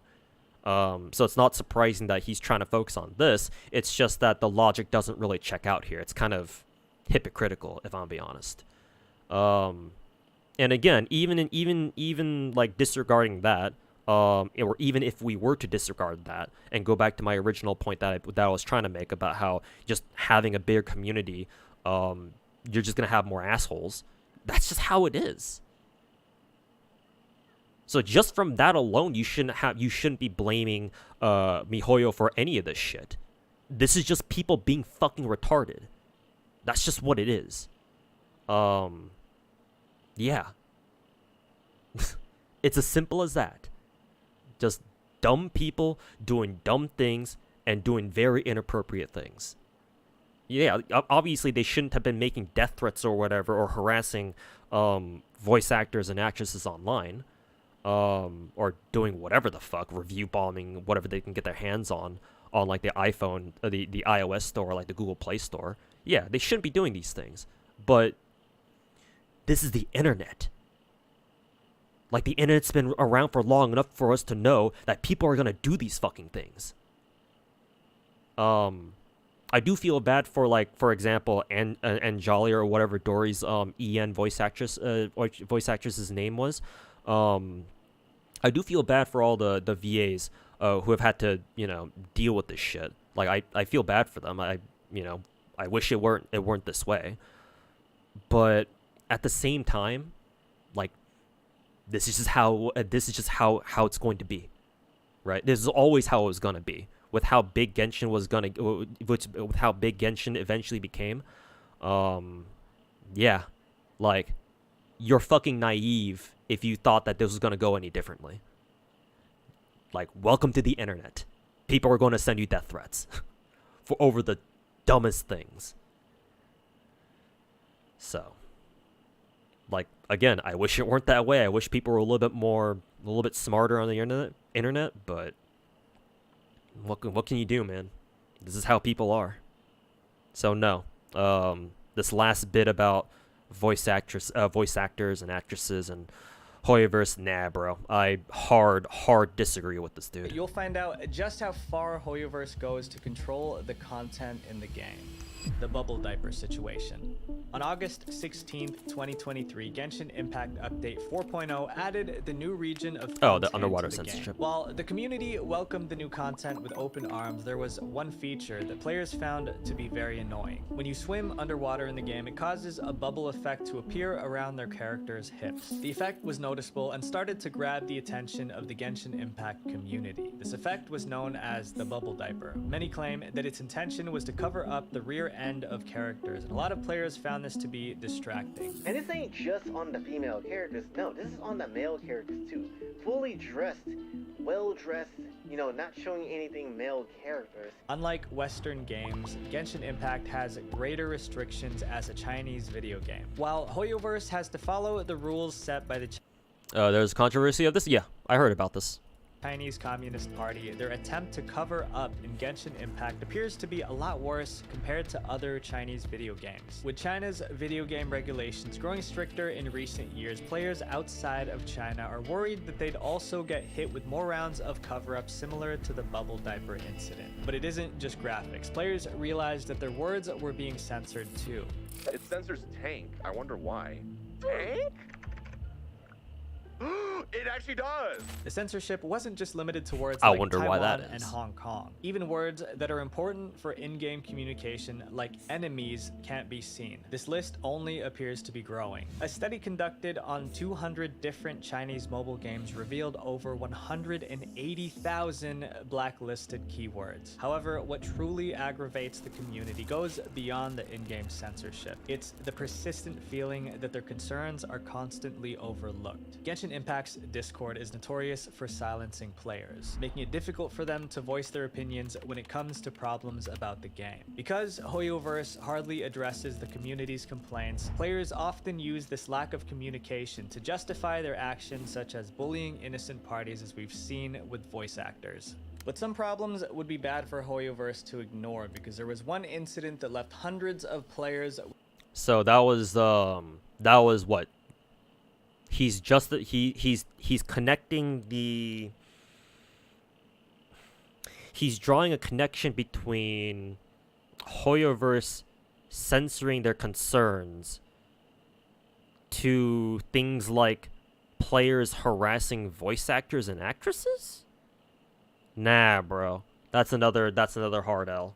I'm sure, like, emotionally, people had more drive to go out there and fucking harass people on Twitter, because of their, like, frustrations, whatnot, yeah.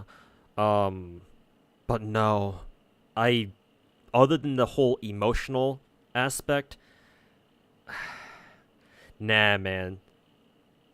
Kind of feels wrong tying those two things together, because technically these are two very different things.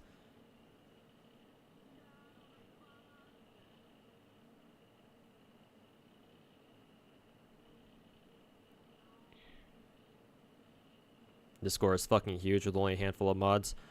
Censoring isn't the same thing as leaving people unheard. Again, yeah, if you have a ton of people, you are going to get toxic ass people in there.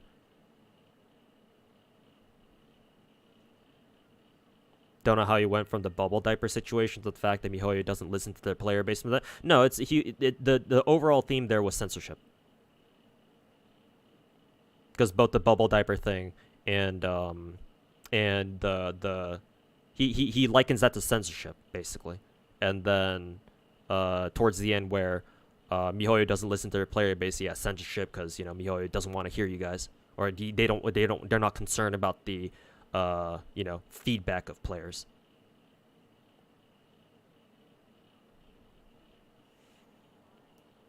With a permanently damaged game. The hack that destroyed the game. Even though Genshin Impact is mainly a single-player experience, it does have co-op features. Players have the option to enter their friend's world, where they can assist with various tasks like tackling in-game quests and challenges for some engaging gameplay. It's all about shared fun, until August 2023. In what turned into a bleak chapter of Genshin Impact's story, teaming up in co-op mode suddenly became the one thing that you really didn't want to do if you cared about your account. During this period, Chinese players panicked. They realized that in-game objects like treasure chests were permanently missing. Some of these in-game objects were important for story progression, and without them, they couldn't explore the rest of the game. The cause of these disappearing objects could be tied to one playable character, Kaveh. Some players used a third-party software to hack Kaveh, giving him an ability to permanently delete almost anything from the game, even NPCs. I heard about this which too. erupted chaos between players. Chinese and English-speaking players alike took to online platforms, warning everyone not to enable the co-op feature. Once a Kaveh hacker deletes your game files, it's gone for good. Not even reinstalling Genshin Impact would bring it back. So on the Chinese servers, videos have been going around showing Kaveh deleting stuff like chests, statues, NPCs, etc. While it looks hilarious, repairing or reinstalling your game doesn't fix it. But even with video clips circulating online, some Genshin Impact players thought that the Kaveh hack was fake. One player even recorded footage of them deleting objects with Nahida, a different character, only to admit later that it was fake. With so much conflicting information spreading around, nobody knew for sure if the Kaveh hack was real or fake, except Hoyoverse. On August 28th, 2023, Genshin Impact's official Reddit account made a post revealing that the Kaveh hack was indeed real. And just a week after videos of the hack circulated online, Hoyoverse quickly fixed the hack. Thankfully, players who were affected by the hack had their accounts restored to normal. Hoyoverse also banned the hackers and are pursuing legal action against them. While we aren't sure what happened to the hackers, it's likely that they'll be punished pretty severely. Lawsuits aren't to be taken lightly, especially with Hoyoverse, because in this next... What the fuck was the point of that section?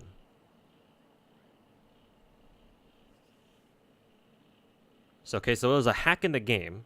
I heard about this, the Kaveh hack. There was a hack in the game. People did some shit with it. The community tried warning everybody else about it, not to accept invites from random ass people. Just don't do co-op for a while. And yeah, there you have some conflicting information about how, oh, maybe the Kaveh bug is just a fake or whatever, blah blah blah. And then Hoyoverse comes out, confirms that it's real, and then sometime later they fix it, and they restore the accounts of everyone who was affected. Seems like.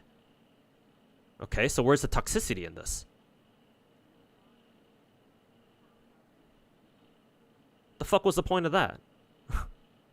Like, it's an interesting anecdote. But how exactly does that, you know, what the fuck was the point of that segment in this video? Like, have we not played games before where we've had to deal with hackers? Am I the only one? Because, like, bro, I played Combat Arms for 9 years. I had to deal with hackers basically the entire time. Combat Arms was one of the most hacked FPSs back in the day. I mean, shit, bro. What free to play game wasn't hacked back in the day? Fucking spin botters, spin bots, aim bots, you know, fly hackers. You name it, man. Like, hacking is so common in video games. I almost don't even consider it toxicity. It's like, it's just some people decide to ruin other people's days by hacking. Like, that's just how it is. I mean, it's especially fucked up here with how it happened with Kaveh and how you can just straight up delete shit. Like, that, obviously that's not good. That's a pretty fucked up hack. Obviously. But, you know, it would have stayed fucked up if Hoyoverse didn't do anything about it, but apparently they did. Like, they fixed the bug, they fixed the hack, and what is it? They're dealing with the hackers apparently, according to this video, and the people who were affected got their accounts restored. Okay, so everything's fine now. Okay. That was strange. I don't know. Getting sued by Hoyoverse is comparable to being caught as an enemy spy. The $70,000 fine. We already learned in the previous chapter the Genshin... Just to bring it to light? Okay, but where's the tie to the whole theme of this video called, you know, the toxic world of Genshin Impact? How exactly was that toxic? Like, that initial hacking part, sure, but apparently it's fixed now? Okay, so was there anything else that that segment was meant to accomplish? it just feels weird to bring that up. It's like so far in this video, I'll try not to judge the video because we still have over a little bit half more to go here, but like so far, like everything this video has brought up are just like random shit. Not random, but it's shit that if you got rid of the Genshin Impact player base and you show this video to somebody who didn't know anything about Genshin Impact, like they wouldn't know this is Genshin Impact. This is just like, oh, another random ass game where people are just crazy about and will do crazy shit for or in. Like none of these things so far are unique to Genshin. Like honestly, I've seen these things like in a lot of other places. So I'm not gonna lie, this video is kind of disappointing so far, but again, Impact we still is got mainly a over single-player half the video experience left to go. with limited co-op features. But some players in the community take it far more seriously than multiplayer games. Major updates usually add new characters, so players want to know if it's worth spending premium in-game currency to unlock them. That's why a large portion sounds like more of a documentary slash rant style video rather than like a coherent argument. I guess so. I guess you're right about that. Maybe this video isn't trying to argue anything in particular. It's just that when you title a video called "The Toxic World of Genshin Impact," and you're calling, you're calling a certain player base toxic. Like usually them's fighting words, you know. Like usually in a video title with that sort of a title, you're trying to argue something. Or like you're trying to convey a message here, and it's not a rant. Like this video is way too well structured to be a rant. Like I rant and ramble a lot of the time. Like what I do are usually rants or rambles or whatever. Like this is not a rant.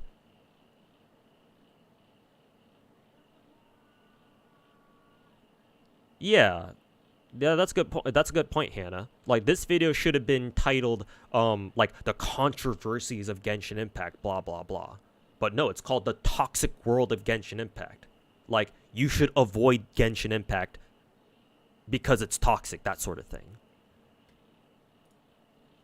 So, yeah, it's clickbait, but hey, it worked, right? 900,000 views, almost 1 million, pretty soon. So, the $70,000 fine. We already learned in the previous when a video essay uses like fancy animations, like really weak points early on, you avoid watching it, like Johnny Harris videos maybe. I still like watching Johnny Harris videos every now and then, but yeah, I get what you mean. chapter, the Genshin Impact is mainly a single-player experience with limited co-op features, but some players in the community take it far more seriously than multiplayer games. Major updates usually add new characters, so players want to know if it's worth spending premium in-game. It depends on the topic. Yeah, I think I've heard that. That's why a large portion of the community would do everything they can to find out what's happening in the next update. One of these people is Xing Hair, a Chinese Genshin Impact player. In January 2022, he got access to the Genshin Impact version 2.5 private beta test. After signing an NDA, Xing Hair was able to experience all the new features ahead of regular players. Wanting to share his new discoveries, Xing recorded his gameplay and shared it to his friend, but that was a terrible decision that cost him everything. His friend shared the gameplay I heard online, about this too, yeah. breaching the NDA that Xing signed. Hoyoverse tracked down the source of the footage right back to Xing Hair and sued him for 500,000 Chinese yuan, or about 70,000 US dollars. That's the fine you'd expect for someone caught spying in China. In a post he made online, Xing revealed how betrayed he felt because of his friend. About the leak, I've always been very careful. That friend I've known for years. And we see this with Yozora Mel.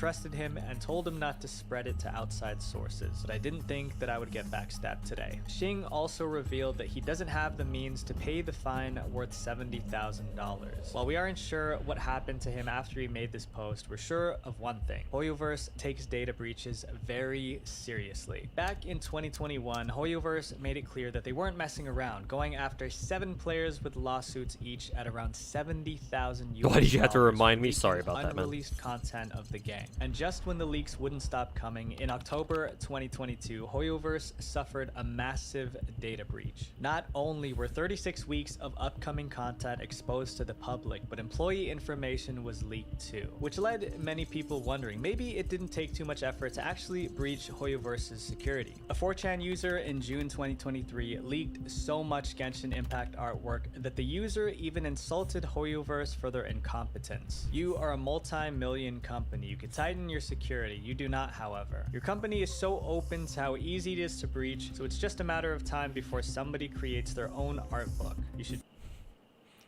Apparently a 4chaner wrote this. I can tell this is fake. A 4chaner would never type like this with proper like grammar and with proper grammar and all that shit and proper like capitalization, all that. Hell no. Try and get a profit at least. It turns out Hoyoverse's cybersecurity Not saying that has didn't been a happen, problem but... since the very beginning of Genshin Impact. Security options like 2-factor authentication weren't available for mobile devices, and on October 19th, yeah, not even the green not text even cap. 2 months Screen into cap. the game's release, hackers were able to steal player phone numbers through the Hoyoverse website. This issue was only fixed on November 9th, 2020, but it took them almost an entire year to finally add 2-factor authentication in May 2021. Hoyoverse may be taking harsh action against those who leak confidential information, but it's nothing compared to what China would do to Genshin Impact creators who go against them. Because sometimes just making the wrong kind of Genshin Impact videos could land you in prison. 10 years in prison over Genshin Impact. I'm surprised that there wasn't a break there. We'll keep watching this, though. January 18th, 2022, Italian physicist Giorgio Parisi was on the verge of a major milestone in his life. He was about to receive his Nobel Prize from the Italian Senate over a Zoom meeting, but unfortunately, his achievement would never be remembered as an honorable moment, but instead, probably one of the most embarrassing moments in Zoom call history. Somebody managed to hijack the call and played an inappropriate video of Final Fantasy VII's Tifa Lockhart. This moment became a legendary internet meme overnight, but what a lot of people don't remember is that seconds before the Zoom hijacker was removed, he played a clip of Zhang Ling from Genshin Impact as well. While Zhang Ling didn't share the same meme status that Tifa did, this might have been for the best, because the animator for the Zhang Ling Not Safe for Work video was about to get into serious trouble. Shirakami, the animator, has a Twitter following that's of why. over 560,000. I knew Shirakami. Rose to online fame with his I know who inappropriate Shirakami is. I've Genshin seen his work. Impact animations.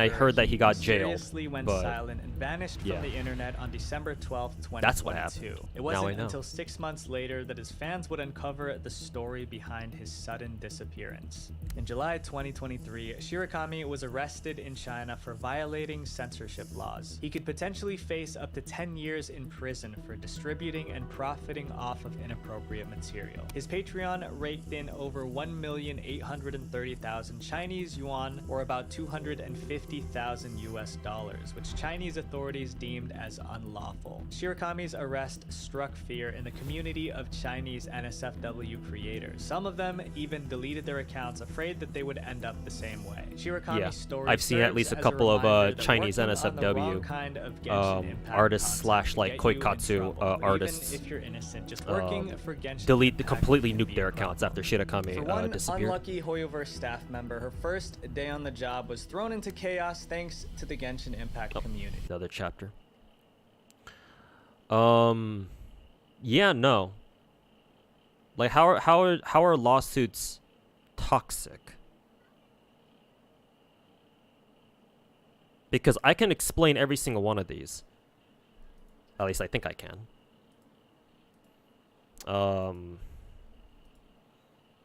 Yeah, no. Okay, first of all, with Ching Hair, that's what this dude called him. Yeah, if he signed an NDA and he leaked information to his friend, that's not allowed. And yeah, true, if his friend hadn't, you know, backstabbed him, then yeah, he wouldn't have gotten in trouble, but it's a fucking NDA. Oh, so MiHoYo's toxic for going after people who breach NDA? Oh, is that what we're trying to argue right now? So yeah, that's fucking stupid. I don't feel like I need to elaborate on that. That was pointless. So yeah, yeah, play stupid games, win stupid prizes. So yeah, get fucked. What else? Like, leakers? How is that toxic? People leak shit all the time. Like, Genshin is a huge game. Of course people want to fucking leak shit all the time. People do it for fucking clout on Twitter. They've been doing it for 3 years. They're gonna keep doing it. Yeah, one Chinese motherfucker got fined 78K? Like, who the fuck cares? At least not, maybe the Chinese leakers do. Because it's China. But Western leakers, we don't give a fuck. They don't give a fuck. They're gonna keep doing it. Like, leaking shit is toxic? I mean, it is, in a sense. But, again, how is this any different from when people leak shit from anywhere else? Alright, next fucking lawsuit thing. Oh yeah, and then the NSFW one. So, it's unfortunate that Shirakami, since I've seen some of his work, yeah, it sucks that this shit happened to him. Yeah, but I don't know if you guys know this, chat. I don't know if you guys are aware, but this is mainland China we're talking about. So yeah. Like, it sucks that this happened to Shirakami.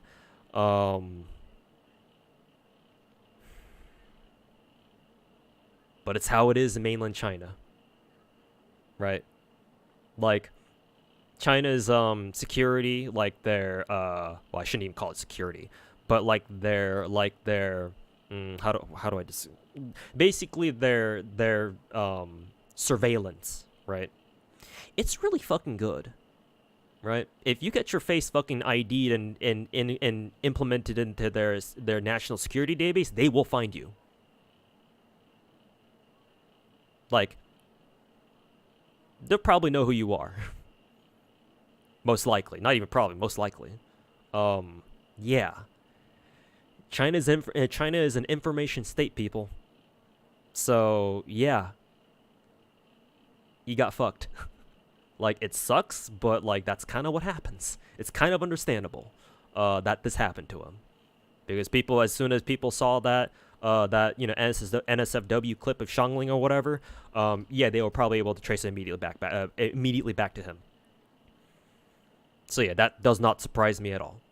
I heard about this incident back when it happened. I didn't know how. I didn't realize it was actually tied to the whole Tifa thing. Because I never watched that clip myself, obviously. Otherwise, I would definitely know. But yeah, it sucks to hear that this is how it went down. But at the same time, man, it's China. That's all I can say.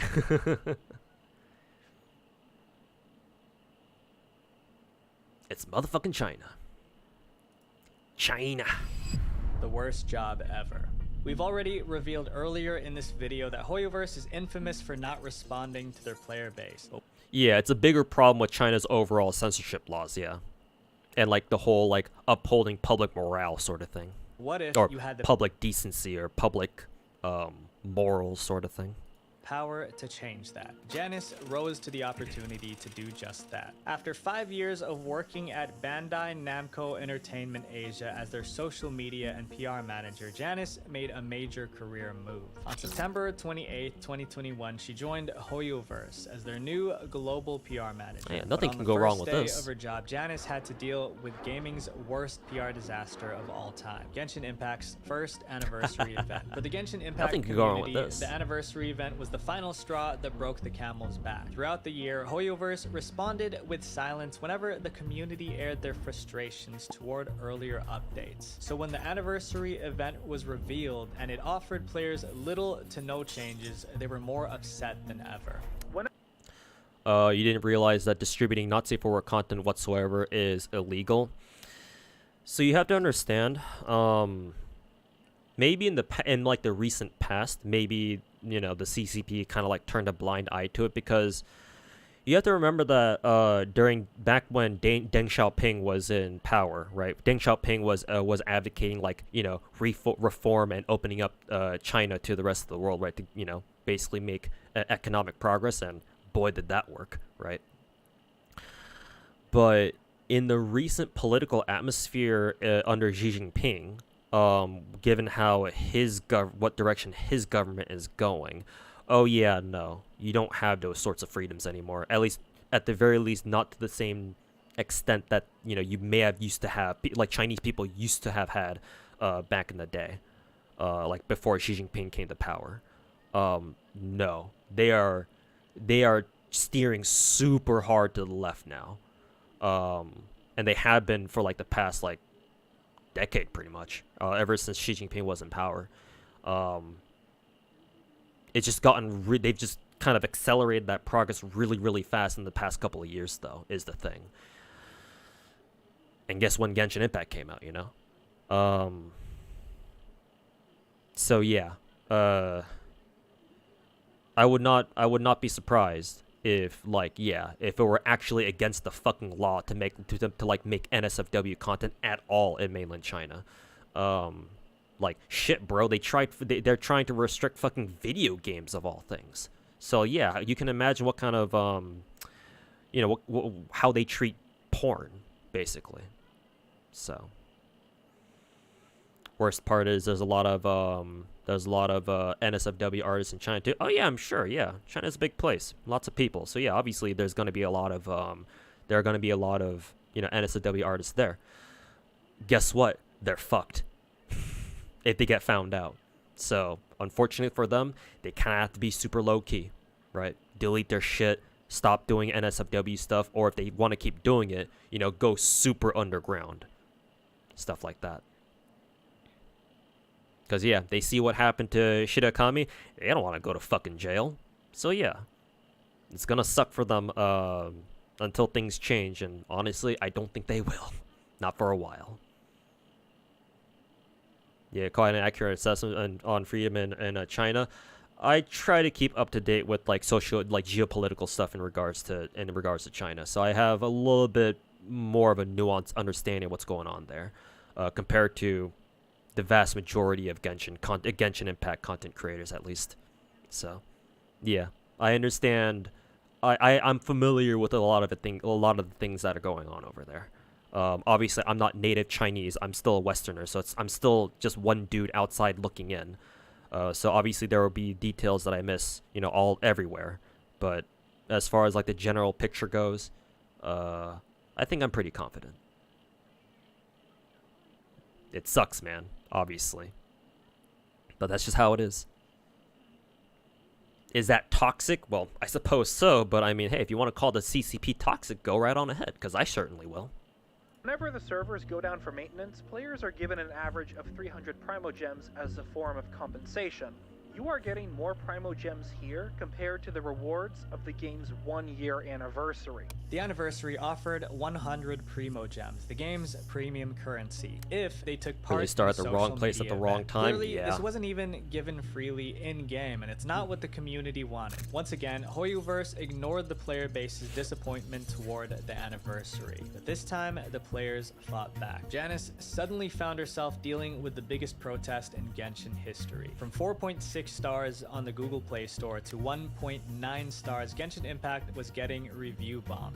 I mean, good grief, look at all the negative reviews they've had over this anniversary event. And that's the crazy thing about it, it's so absurd. But it didn't stop No, there. it's not. Not only were players giving 1-star reviews to Hoyoverse's other games, but even random apps like Google Classroom were left with angry reviews putting the blame on Genshin Impact. On platforms like Discord, mods were dealing with criticism of the anniversary event, which made the community push even further by spamming the Discord server, flooding every channel with stickers. Janice wasn't just forced to clean up the mess from this anniversary event, it was the aftermath of Hoyoverse's lack of communication throughout the year. As one Redditor puts it, it's not the lack of rewards, it's the silence. Genshin Impact's community really crossed the line when Janice, on the first day of her job, became a target for the players as well. Comments on the article congratulating Janice for joining Hoyoverse had to be locked due to all the negative comments. Even the article itself was removed. In the end, the backlash was too much for Hoyoverse to handle. The company gave in and broke the silence. Yeah, I know, promising 420. more rewards for the players, but at this point, it was too late. The community felt like these new rewards weren't given out for the anniversary, but were given out for damage control. Because of her experience at Hoyoverse, Janice left the company.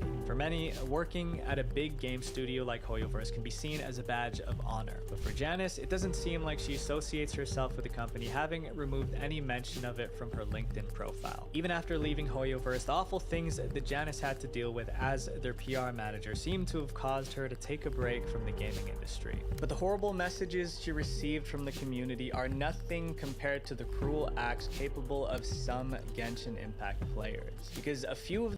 Okay, we're about to start a new chapter. So, we're talking about the first anniversary incident now, huh? Putting aside the, the unfortunate timing of Miss Janice here, obviously this shit sucks. I'm very sorry that she had to go through this at the time that she did. Worst timing ever, basically. This is another thing that I've elaborated before, but I'll go into it again as many times as I need to. Oh boy, this shit again. First anniversary stuff. So, what you have to understand is there is this thing that I like to call, or Genshin has this thing that I like to call top gacha privilege.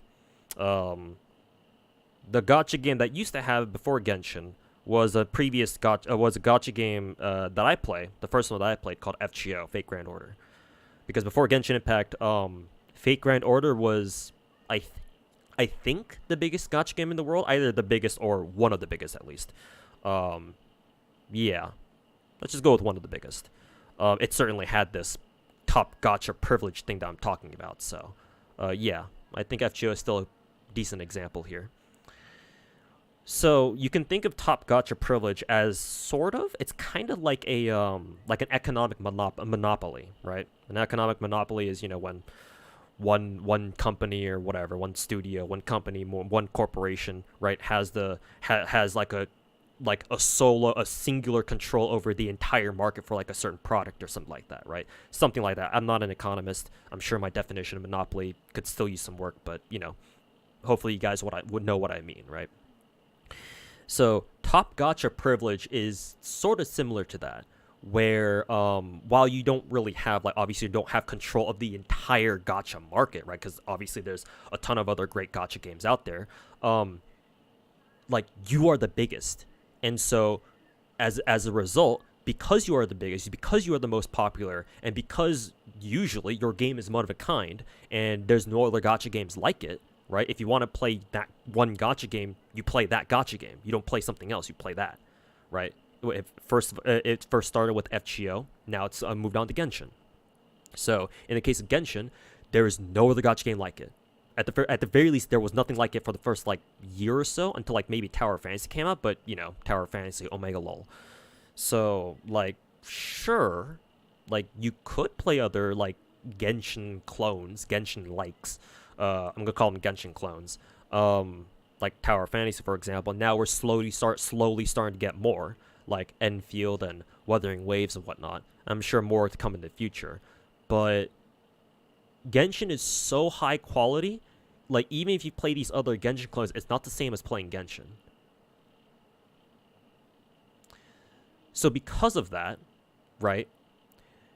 Because there are no other games like Genshin, the devs know in their hearts that they can do whatever the fuck they want in terms of like development progress, right? What kind of direction they want to take the game, how they want to manage the game, everything. They can do whatever they want, right? It's especially true at Genshin because Genshin Impact has managed to do something that no other gacha game has ever been able to do. Ever. Not even after Genshin came out. And that is tap the absolute casual market. Like, we're not even talking about, oh, I'm casual, you know, I play Genshin Impact every day, but I'm pretty casual, I'm pretty free to play, stuff like that. No, we're talking about people, I mentioned this earlier in stream, but we're talking about people who literally do not play video games, right?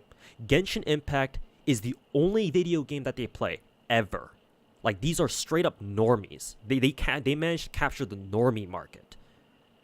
Like, normie people who aren't glued to their computers or their phones 24/7. Like, people we would consider to have actual fucking lives. Genshin Impact has managed to capture those kinds of people. And again, this is something that no other gacha game has managed to do. At least, not to my knowledge. It's just Genshin. Which is why it's going to be so hard to dethrone Genshin as like the top gacha anymore. It's going to take a long time. And a lot of luck. But that's where we stand. And so, because a shit ton of players who play Genshin Impact are already super fucking casuals, not saying there's anything wrong with it, that's just what they are. But because a lot of Genshin players are super casual, or it's straight up just normie, right? They're not really going to participate in like online discourse like us hardcore players do, or even people who are marginally attached to the Genshin community online. They're not going to participate in, like, you know, on Twitter or whatever. Usually, maybe they'll take a look at Twitter every once in a while, but, you know, like, usually they don't really care. They just see Genshin Impact as like this fun little side thing that they like to do because it has cute characters and anime, blah blah blah, right? And remember, Genshin Impact came out during the height of the pandemic, so when a lot of normies were, you know, quarantining, hey, look, there's this like, you know, pretty cool looking anime game that they can play. And it looks pretty cool. It reminds them of what is it? Breath of the Wild, right? So it's like, shit, bro, we'll play that, and they start playing. It's pretty fun, and they stick with it because it's just that fun, right? So that's their audience. That's their core audience that they're working with. Us hardcore players, the people who actually have a vested interest in seeing. In playing Genshin Impact, seeing it progress, seeing it develop, sticking through it with until the very end, you know, assuming that's your mentality towards this game, we are the exceeding minority. The thing is that the problem that a lot of hardcore Genshin players have is that it doesn't feel that way because Genshin's player base is so fucking big. There's a lot of us to begin with, right? It's like, for example, you know, take China's population of like 1.2, 1.3 billion or however much it is now, right? Like, sure, 1% is a small percentage, right? But what's 1% of 1.3 billion? That's still, what's the math on that? That's like 13 million? That's still 13 million. 13 million fucking people. 1% of China's population is still 13 million people or something like that. Like, sure, yeah, it's 1%. It's a very small percentage. But it's still 13 million people. It's the exact same way here with Genshin. Right? Because the Genshin community is so big, even though us hardcore players are the small minority, there's still a shit ton of us. And so to us, it feels like there's a lot of us out there. Right? So it's easy for hardcore players or just people who are just invested in Genshin to begin with. Maybe you don't even need to consider yourself hardcore, just if you keep up with Genshin news on a regular basis, right? It feels easy. It's very easy to make the mistake of thinking that, oh, like, there's so many of us. Why isn't Hoyoverse listening to us? Because you are the minority. They don't have to fucking listen to you. Because guess who's paying their bills, their salaries? It's the normies. Who have money. That's who. Not you, Not as hardcore players. I'm sure some of us do play it, whale a lot, sure, like me, at least back in the day. But, the average hardcore player doesn't make MiHoYo as much money as your average fucking normie or casual. That's just how it is for this game. So, yeah. No wonder MiHoYo feels like they don't give a shit about whatever the fuck players want to see changed or improved about the game. Especially back in first anniversary, because the game's only been out for a year. It's still riding high on their initial surge of in popularity, right? Like, you ever wonder why MiHoYo is only kind of starting to improve Genshin a little bit, bit by bit, now that we're 3 years in? It's because they know, obviously, they've already made a couple of the gacha games, so they obviously know this. But when you've got a game going, for a couple of years, people slowly start losing interest, right? You slowly start bleeding off players. That's just normal. That's just how it is for anything, really, games especially, right? It's super popular when it first comes out, so everybody wants to play it when it's hot. But the longer it sticks around, the more it cools off, and more people leave that game to go play something else. And then occasionally it'll come back whenever it gets like new updates and whatever, right?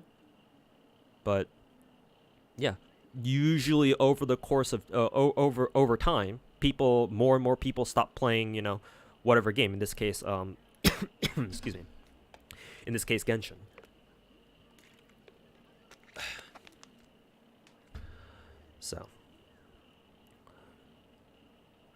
So yeah, that's top gacha privilege in action here.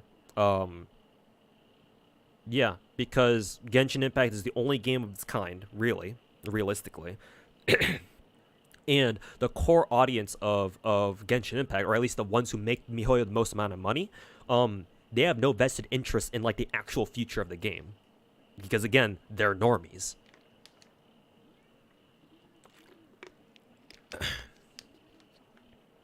And so this is why this first anniversary shit happened. MiHoYo thought that they could just get away with this being just yet another, not yet another, but they thought they could get away with not having to do anything for any first anniversary. I mean, technically they still don't, realistically. Right? They still don't. I mean, they give us some stuff, but like, yeah, Genshin has, like, can you even say Genshin really has an anniversary event? Not really. Because again, they don't need to. It doesn't make them it doesn't make them any money being nice to their own players. Because why would they?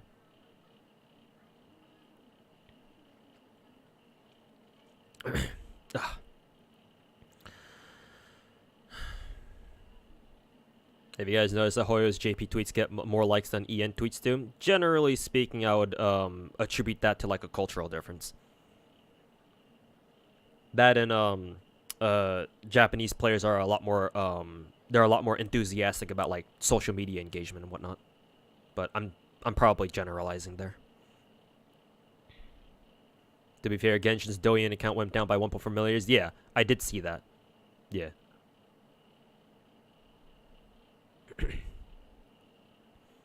Yeah. So it's whatever's going on in China right now is basically yeah, a repeat of EN first anniversary, which is fucking hilarious, but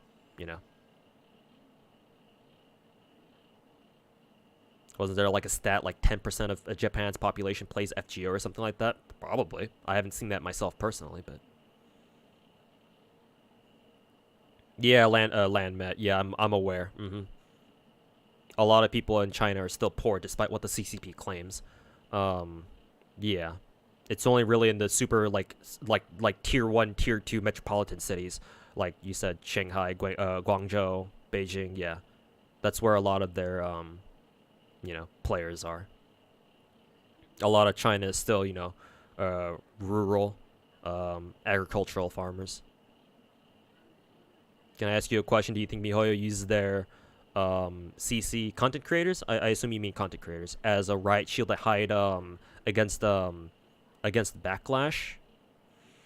I don't think it's intentional. Admittedly, it may seem like that from time to time. But honestly, no. I don't think they intentionally do that. Because why would they? They don't care about, generally speaking, they don't care about their content creators. And I'm not saying that to like demonize MiHoYo even. That's just strictly business. Like, Genshin Impact is way too big of a game for MiHoYo to like actually like legitimately care about like content creators that they sign up with, right? And guarantee you, like, whenever content creators like sign up for like sponsorships to do like sponsored streams for Genshin, they're not even talking with MiHoYo themselves. They're probably talking with like some fucking third party like agency that kind of like organizes these sponsored streams, like sponsored content segments on behalf of MiHoYo. So, no. If I were to answering honestly, no, I don't think MiHoYo uses like content creators as like, yeah, as you said, shields against community backlash, because frankly they don't need to. They don't care. At least for the most part. At least for sure not out here in the West or like overseas. China is a different story though, as you guys may be hearing on Twitter. Yeah.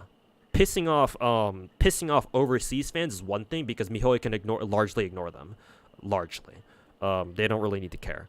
But they should not, at any cost, piss off the Chinese players. Because, guess what? They live on the same fucking continent as them. So, yeah. But, in any case, just to wrap up this segment, because we have one more segment to go over, which I'm sure is very exhilarating. Yeah.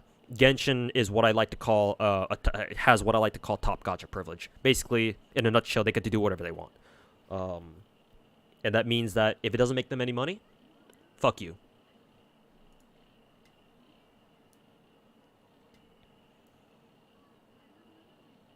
They had that privilege to ignore. Yeah, exactly. They can do whatever they want, whether or not you know, whatever they do is in your interest or not, they don't care. They'll just keep doing whatever they want. And usually, you know, I advocate for, you know, the freedom of developers to take their game and whatever they want. But, you know, and I still advocate for that for MiHoYo. Like, they should take their game in whatever direction they want. But yeah, the fact that the fact that Genshin, like, since you guys know that I play a ton of gacha games, right? The fact that most of my gacha games that I play, or most of the gacha games that I play, they all have some kind of anniversary event. Anniversary is one of the, you know, the biggest events of any gacha game, right? Because it's when the fucking game launched. So yeah, there should be reason to celebrate it, right? It's like celebrating your guys' birthdays. You should want to celebrate your birthday. It should be a momentous occasion. So that kind of holds true for gacha games, because gacha games have a special place in a lot of people's hearts. A lot of gacha players' hearts. Considering these are gacha games, right? So yeah. Like, I like, as horrific as the first anniversary like debacle was here for Genshin, like, I kind of understand why they went ballistic. And, you know, I kind of like, I'm not really surprised by the damage. Right, the sheer shit show that it started, because again, it's the Genshin community. It's huge. So, the consequences were more or less what I kind of expected. Sucks that it had to happen that way, or it sucks that it had to happen at all. But you know.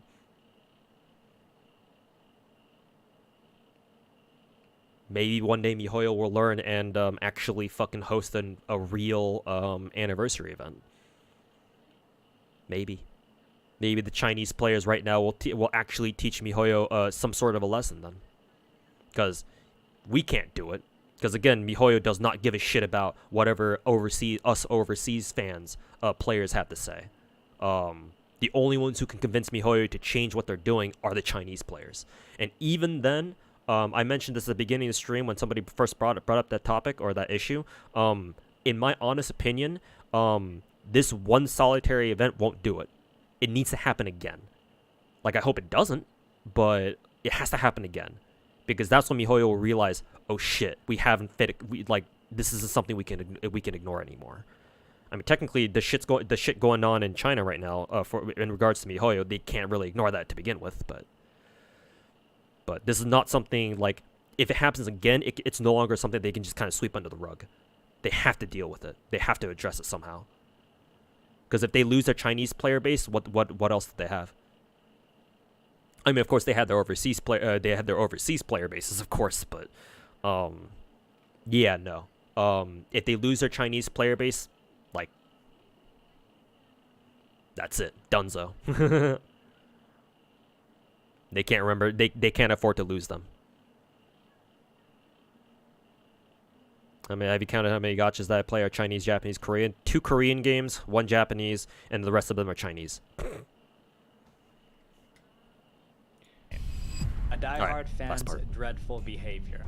In our last chapter, you saw what happened when a company was completely out of touch with its players. This time, we're exploring a different angle, when players lose their grip on reality. On July 28, 2023, a Reddit user named Snoo2612 made a controversial post on the Genshin Impact subreddit. The post talked about the toxic side of the Chinese Genshin Impact community, especially toward one playable character, Wanderer. The user explained how these fans went beyond the game, targeting not just fans of Wanderer, but also the character's voice actor, Lu Yin, during a live event. But it didn't stop there. Wanderer haters even went as far as doxing the writers behind the character. They reported Wanderer to the authorities for being a depiction of a war criminal. Unfortunately for them, both of these attempts ended up failing. When that didn't work, they crossed a serious line on a messaging app called Telegram, where one person shared very upsetting videos involving cats. So I can't go into full detail on YouTube, but since they were associated, in case you don't know what he's talking about here,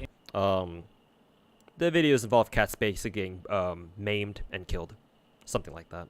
Basically, murder of cats. Very graphic stuff. In-game cap form. What I can say is that the cats sadly didn't survive. This was a harsh reminder of how intense fandoms can negatively spill over into reality. According to the Reddit user, the motivation behind these awful acts is simply because they don't like the Wanderer character. Many Chinese male players see him as a real enemy and not a fictional enemy. They are offended by his attitude. His talking pisses them off. The CN players are used to being flattered in a game world, so they can't tolerate a brat. For them, doing everything they can to ruin real lives.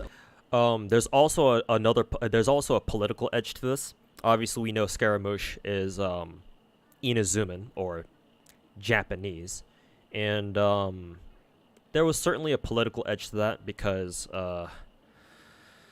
unfortunately, the Xi Jinping administration in China right now, the CCP, has been pushing very anti-Japanese propaganda for their, to the Chinese population. Yeah. So if you search up on YouTube, you can probably find clips of, that shit going on. So it's not just that some Chinese players saw him as insufferable, but he's also Japanese. So I don't think I need to go into further detail about that, but I can if you want me to.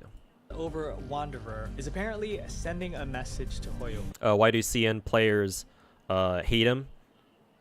Well, apparently, according to this video, they don't like how he behaves. Yeah. Something like that. Yeah, they just don't like him. When Snoo2612 made this post on Reddit, it was met with skepticism. Some Reddit users thought that there was no way that bad apples in the Chinese Genshin Impact community could be this toxic, but they were quickly proven wrong. Another Reddit user discovered that Snoo2612 was doxxed on Chinese forums after exposing the Wanderer controversy. Wanderer haters were calling Snoo a traitor to China and claimed that they found here's the the political Reddit edge. user's real name. Snoo ended up making an update to their original post. In the update, Snoo apologized to Wanderer fans for making the Reddit post. Additionally, they this is asked the classic, those engaging in doxing to refrain from targeting the woman in Snoo's Twitter profile, clarifying that it was not a photo of themselves. It's hard to believe why some people would commit such disgusting acts over a fictional character. It may be just a small minority of the player base, but hopefully this is the darkest the Genshin Impact community gets. Video games are meant to be fun. There might be some things that we're not happy about, but there's never any justification to hurt others. Our voices matter, but we have to communicate them in the same way we'd want others to listen to us, because two wrongs don't make a right. Visual Venture. Wait, before you go... Nah, fuck you. Other than being able to explain like various stuff about what this video covered as far as like the history of Genshin Impact's concerned, that was a fucking waste of 30 minutes. I thought there was actually some substance to this, but nah, it's just clickbait. Kind of feel like I want my past, what, hour back, or however much time we spent watching this fucking video. So that was disappointing. This video kind of reeks of some dude who has never played Genshin Impact and wants to make some sort of viral video, basically documenting the history of this game, like the negative history of this game. And while it's not nothing, while there's no, it's not like, you know, there's no value in that, I would much prefer personally, like Hannah said in Twitch chat, I would much prefer personally if instead of titling this video the toxic world of Genshin Impact, it would be better off, much better, this video is much better off being titled something like, a history of drama in the Genshin Impact community or something like that, because that will be a far more accurate title of this video. Thanks for watching with us too. I guess you're welcome. But yeah, no, like, this dude is a normie, one of those normies that I talked about. I guess maybe he might play Genshin Impact. He might, yeah. But like, I mean, he's obviously familiar with it, and he has done all his research. It's a well-produced video, but as far as like the substance goes in relation to its title and like the kind of connotations and connotations and like what the kind of messages that it seems like it's trying to convey, nah, bro. The worst thing about this video is the fact that this is just ammunition that Genshin detractors are gonna use to show other people, right? Oh, this is proof that Genshin Impact is such a bad game. You shouldn't play it. Like, that's gonna fucking drive me up a fucking wall. That's actually what annoys me the most about this video, is the fact that I know for a fact, for the month that it's been out, people who don't like Genshin Impact for whatever reason are going to use this video as evidence that, oh, this Genshin is bad, don't play it. And even worse, ironically, even worse, it's going to encourage people who don't like Genshin to be toxic towards people who play Genshin or enjoy Genshin. I think that's the most bitter irony about this video. It's about the toxic world of Genshin Impact, and at the end, obviously, this Visual Venture dude, warns you not to do these kinds of things, and he says hopefully these things don't happen, but the cruel irony, the bitter irony of this is that it's just going to generate even more toxicity. By giving, anti-Genshin people who don't like Genshin, people who hate Genshin, like, something to show, something to show other people, like people who don't play Genshin are like kind of like curious about it, right? Oh, have you ever heard this game called Genshin Impact? They're gonna show this video to them and be like, no, you should play Genshin Impact, man. It's a bad game. It's got a shitty community, blah blah blah. And so yeah, these are people who will never play Genshin ever again because they see this stupid fucking video about some dude documenting the negative side of the community, and then they're just like, yeah, maybe I won't try Genshin now. Like, okay, you've changed my mind. I'm not gonna touch it. I mean, to be fair, even if this video were titled, the history of, even if it were titled differently, it still would have done the same thing. But at the very least, with a different title, I wouldn't have a reason to accuse it of having trying to have an ulterior motive, which is almost what it feels like. I'll give this dude the benefit of the doubt that that wasn't his intention. Like, I do think that this is more like, blissful ignorance. Like, he clearly didn't think about, like, the implications of his video title here. But as somebody who's spent the last 6.5 years of his life, or wasted the last 6.5 years of his life on stupid fucking gacha games, and more familiar with it than clearly he is, yeah, no, this video was a complete fucking waste of time. Everything he mentioned in this video, basically everything, yeah. Unless there's something that I'm forgetting, which I don't think I am. Everything in this video is just shit that other communities are perfectly capable of and have done before. Again, if you were to remove the name of Genshin Impact and show this video to somebody who who has no clue what Genshin Impact is, they would have thought this could have been any game.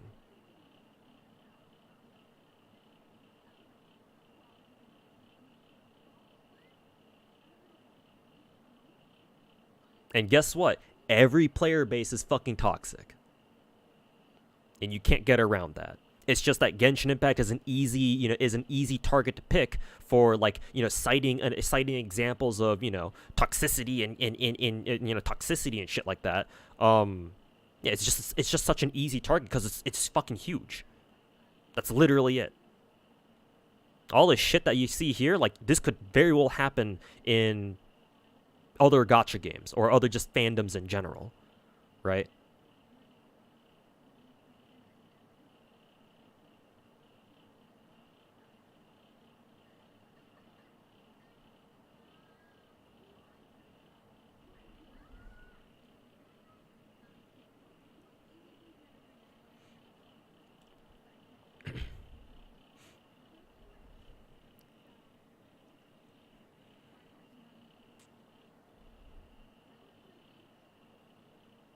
Even me right now is toxic right now over a video. Bro, grow up.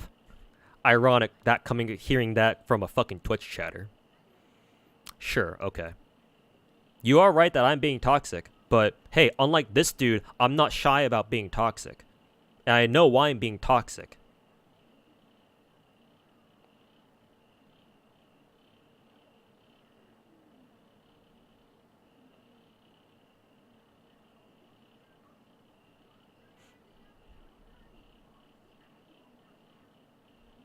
All of his videos are like this. Yeah, we went over that earlier too. Yeah, this dude kind of makes videos in this style.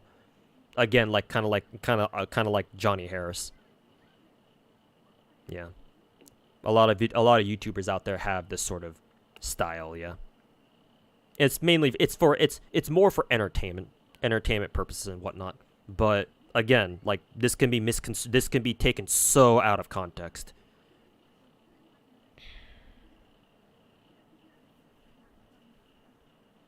And my worry is that it will be, and I'm sure it has been.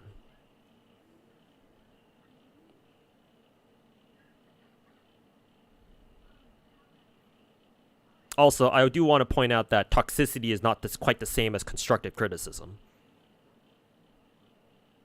Because I have given this dude suggestions on how to make the video better. For one, suggesting he rename his title.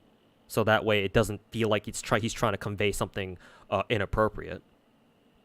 Or convey something that I think it shouldn't be conveying. Even if at the end of the day it won't really make a difference.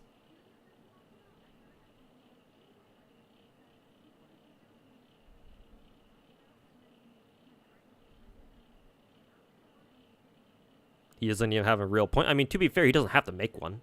Because again, the title of this video is The Toxic World of Genshin Impact, so the video kind of speaks for itself.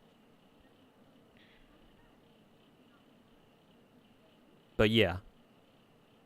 My biggest problem is like, how is this any different from anything else that any other community can do? Or has done? I'm just a little bit confused.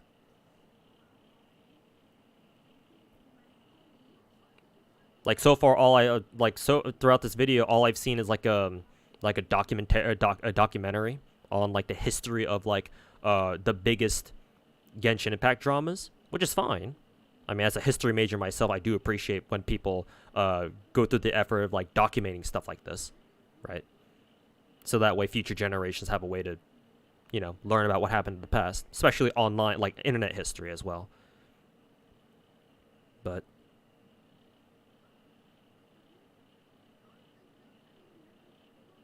I don't know. It does kind of, like, the shock value of this video doesn't really hit as hard for me anyway, because of a lot of these things I've already heard about. Matter of fact, I've heard about all of these. I don't think there was a single one that that I wasn't already aware of. Maybe except for, like, the details of the Wing Glider contract, the sponsorship contract. Maybe with the exception of that. So.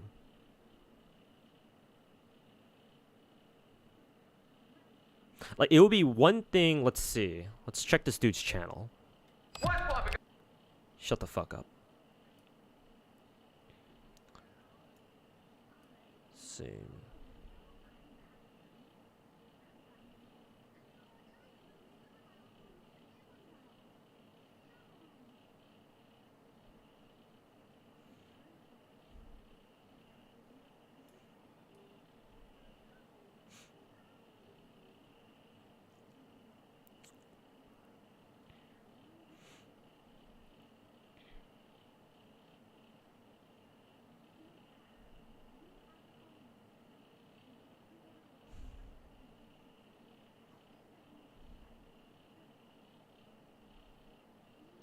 So he did a video on Minecraft. He did a video on whatever the fuck this game is. Gacha Life? I don't know what that is.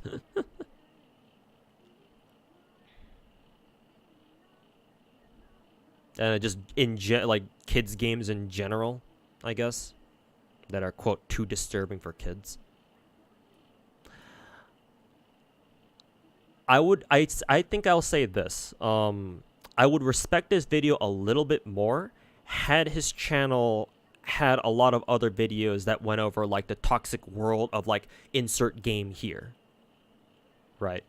If he made other videos that dealt with and kind of documented and showcased like the negative histories, the dramas, the controversies of, like, other video games, not just Genshin Impact.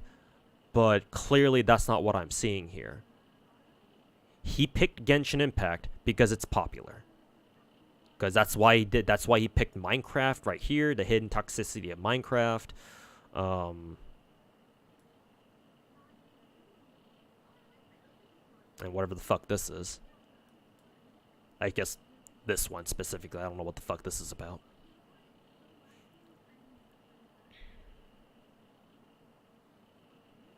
Yeah, that's kind of the overall,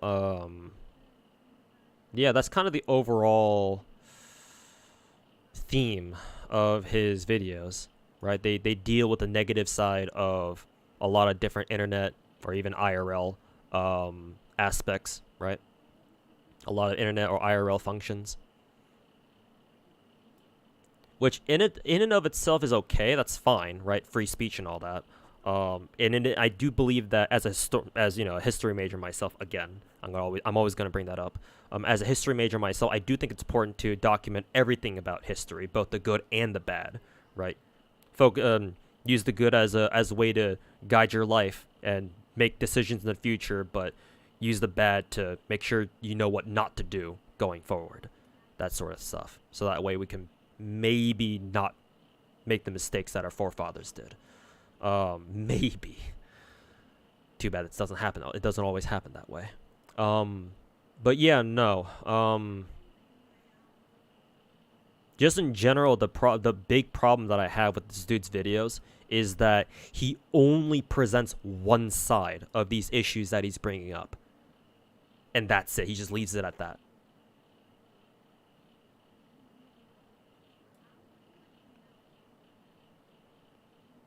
Like, as a Genshin player, I'll knock him for, him just picking Genshin Impact just because it's popular, but as just a YouTube watcher, or just someone who watches YouTube videos, I don't like the fact that his videos are only ever negative. That's all he does.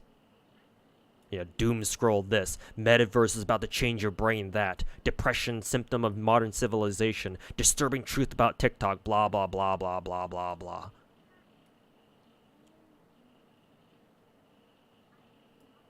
Like, I get that some channels are like this, and that they focus, they have an overarching theme that they like to focus on. So it makes sense. It's consistent, at least. But I'm the type of dude who tries to see all sides of a picture, Obviously, I'm only human, so I fail at that, obviously, at times. But, at least when it comes to gacha games, I will sit here and give you the pros and cons about, you know, if you ask me, oh, what are the things you like about this game or that game? I'll tell you everything that I like about it or don't like about it. I like to be fair, or at least as fair as I can be. Obviously, I'll be biased, so I'm never going to be able to do that perfectly. But personally, I don't really like it when, you know, you have people like this dude, this visual venture dude, making basically what are one-sided commentaries or documentaries on a certain issue, right? Because people are going to look at this video, again, like I mentioned before, people are going to look at this video and think, oh, Genshin's all toxic. Because, again, most people don't have the mental, what's the phrase I'm trying to use here? The mental capacity, the mental stack to sit down and consider, well, maybe this is just a part of the Genshin community. Maybe the all of Genshin isn't like this. No, people generally just think, oh, you know, Genshin bad. Okay, cool. Better stay away from Genshin players then. And while, yes, there are a lot of absolutely fucking retarded Genshin players out there, not all of us are that way, right? So, the worse Genshin's reputation gets just in general online, and this video certainly did not help that, obviously, you know? That means that whenever I tell people, right, hey, I play Genshin Impact, they're going to be like, they're going to remember this video, and whatever other preconceptions they have about Genshin as someone who doesn't play it and they've only ever heard about it, and they're going to apply what little they know to me. And so yes, eventually this video will come back and bite me in the ass too, for something that through no fault of my own. Which is something that I think the video even mentioned itself when it was talking about the whole voice actor situation. Ironic. So that's, I think, all I have to say. Hopefully I'm not forgetting anything. Shut the fuck up.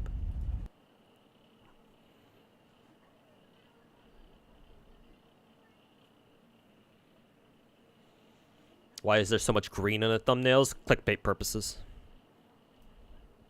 I'm sure that shade of green really catches the eye. So.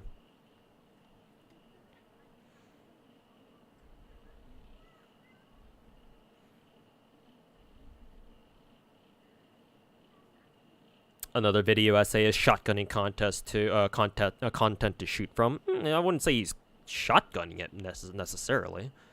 What's his video turnout? Like one every 2 weeks? Yeah, it's one video every 2 weeks. So I wouldn't say shotgunning content, because clearly these videos have very high production value. There's no denying that.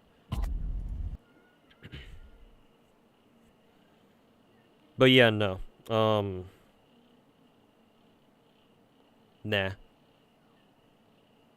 From like an entertainment perspective, this is certainly an entertaining video. If I didn't know anything about Genshin Impact, I probably would have been, you know, pretty intrigued by this video. Problem is, I've been playing Genshin Impact for 3 years. 3.5? A little bit over 3 years. And gacha games in general for over 6.5. So, overall, this video doesn't really do anything for me. More or less a waste of time.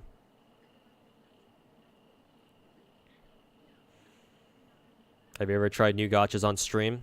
Yes, actually. I tried Blue Archive and Nikkei on stream, I'm pretty sure. Genshin and Star Rail, too.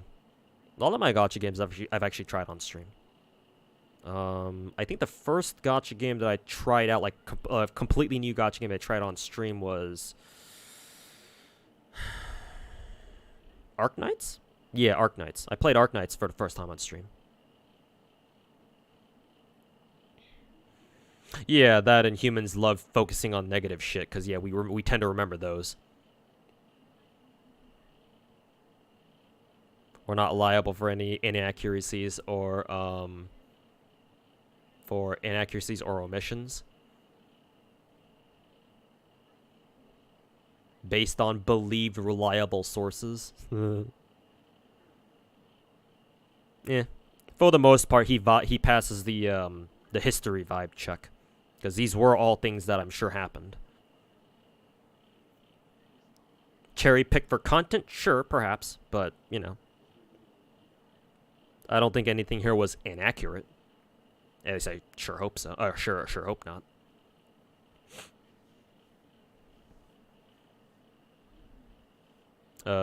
Give me 1 second. Let me full cam this. I'll just chill for, the...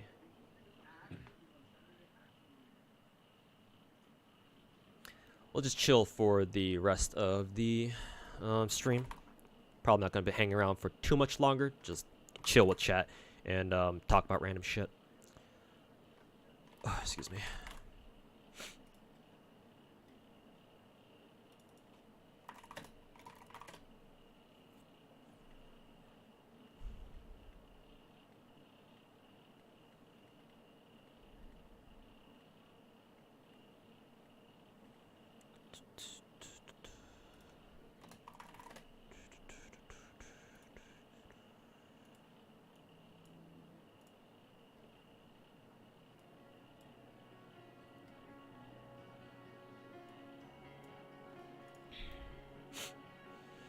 Have you ever played Epic 7? No. I know about that game. I watched, for example, Lakari play it.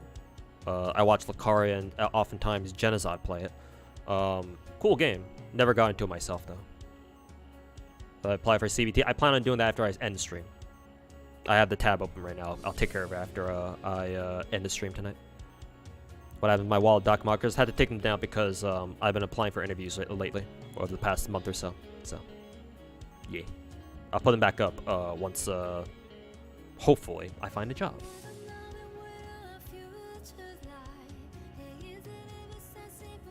But yeah, here's to hoping.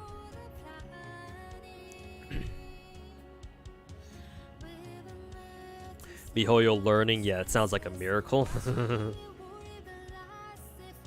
But hey, if they were ever to learn, you know, the Chinese players are the ones going to be able to do it. So, pray that they get something done, I guess. Because if they can't, we certainly can't.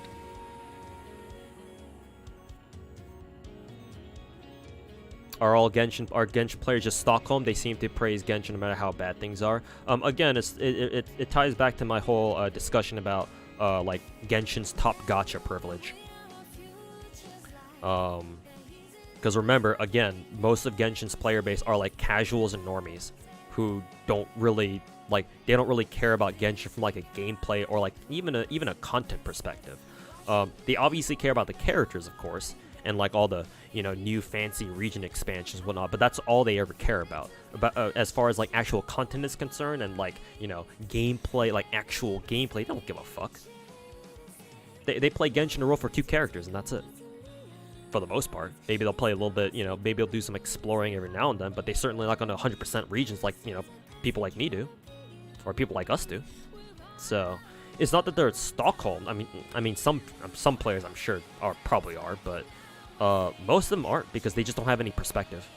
They don't play other gacha games like some of us do. So, they have no clue like how much better Genshin can be.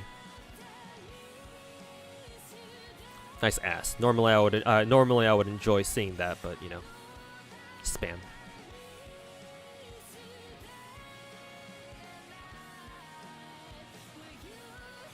Oh, forgot to enable my alert box and chat box. Have you ever tried Limbus Company? No. I've heard about that game. And I think Limbus Company is in a similar situation with the Verse 1999, where I would have tried it had I been in a better position financially, because I'm kind of in deep shit right now. Yeah, IRL. It's been very stressful.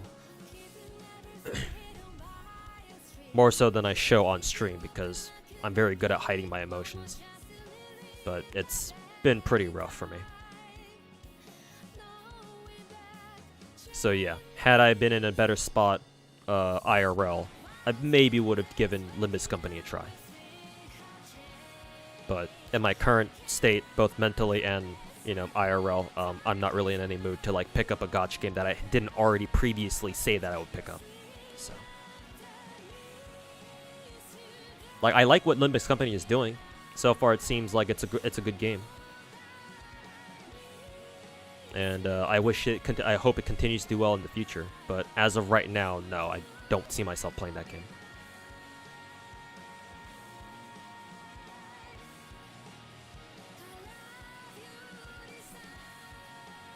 That's a new signal for whenever signal about my employment status. Yeah, probably. Perhaps so. Watching while doing PGR dailies. Just watched the Gacha Addiction video. Hey, thanks, man. Thanks for checking out that video. Means a lot, actually. Appreciate it. And yeah, here's to all the Gacha addicts out there too. May our polls be forever lucky and our salt be forever low. As low as possible, anyway.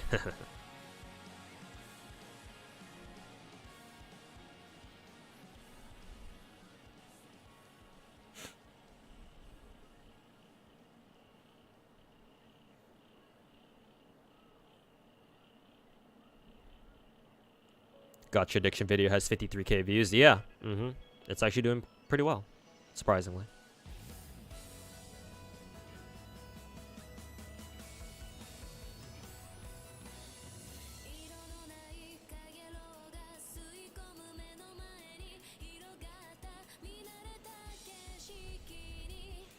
They did it to themselves, technically, in regards to the Shirakami incident.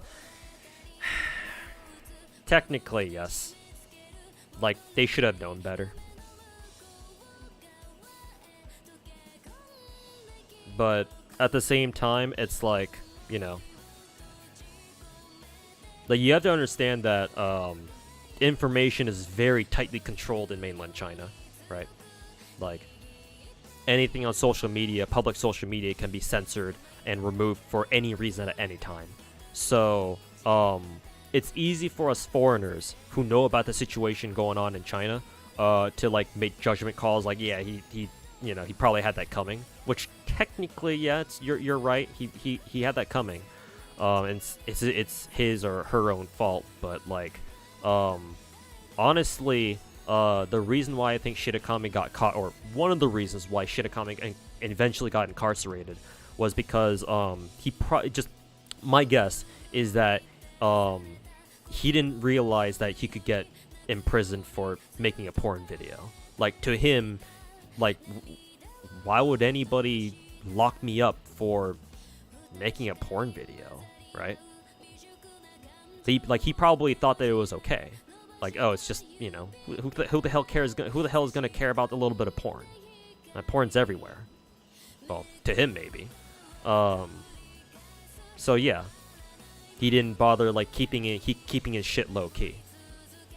Because I remember him being very, like, his work being super popular back before, you know, the shit went down. And so yeah, like, it was everywhere, man, or everywhere that I saw. So yeah, if we can see it, then certainly mainland China, anybody in mainland China could probably see it on like all the big Chinese social media sites. Also, Ponfinator, thanks so much for 5 gifts up, man. Greatly appreciated.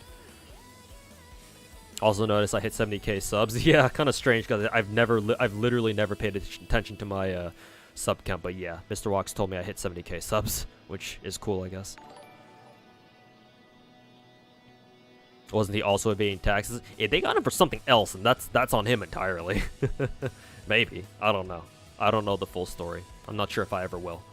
It is mainland China after all. But if he was, then shit, man. That's another, you know, book that they can throw at him.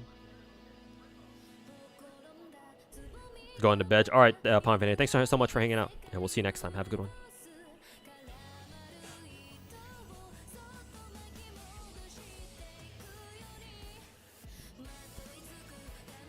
But yeah, likely Shirakami just wasn't aware that that was something he could get locked up for, or get thrown into prison for.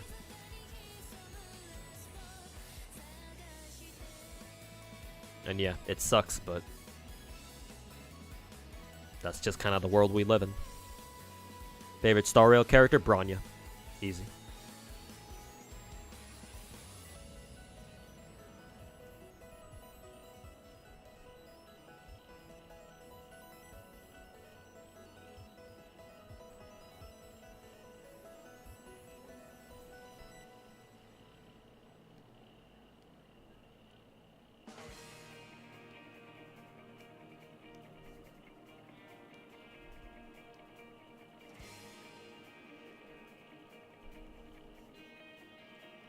Do you use BlueStacks, the emulator, or something else? You like to play some gacha or like Arknights or Azure on your PC? The emulator that I use is called LD Player. LD Player is the simplest and easiest to set up out of all the gacha, all of the emulators that I've used. Like I've used Nox. I've tried using BlueStacks, but eventually I settled on LD Player.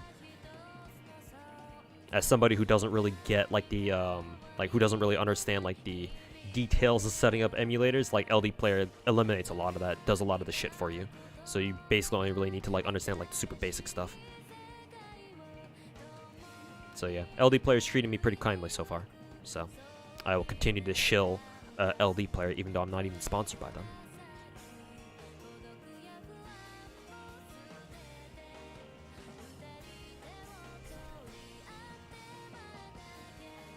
Genshin has the same problem as Pokemon where no one has to come to challenge them, and it's hilarious that they're both going through a similar thing. Fans are just done with the mediocrity. Pokemon had it coming more so, in my opinion, because again, Pokemon is like a 20-year-old IP, 20 or 30-year-old IP. So like about time somebody challenged Pokemon's throne, you know? Like it was a long time coming. Like eventually this day was gonna come when, you know, some random ass game that kind of looks like Pokemon with guns shows up and, you know, kind of becomes an instant overnight sensation when literally nobody cared about it like just like 2 weeks ago. So turns out, hey look, it's actually kind of a fun game. So it seems. Genshin is a little bit different because Genshin is younger. Like it's only been around for 3 years and it's completely brand new IP. But yeah, with it is kind of a similar analogy, to be fair, where it's like, yeah, we kind of get it. Like this is how Genshin has been for the last couple of years. So like players would like to see a substantial change to the Genshin formula for sure. I mean, even then, I'm not even sure if that's what the Chinese players are writing about. Like, from my understanding, it's that the Chinese players are writing because they only got like what, fucking 3 or 4 intertwined fates or whatever, from their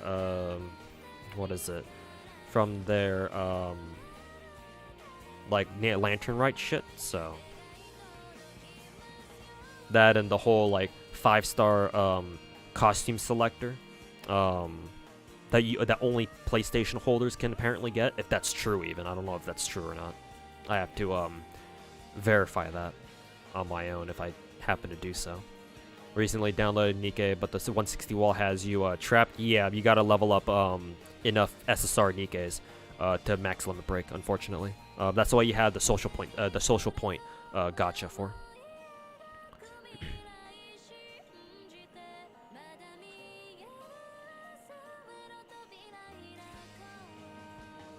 Wondering why I'm listening to so much Senya, but then remember my name.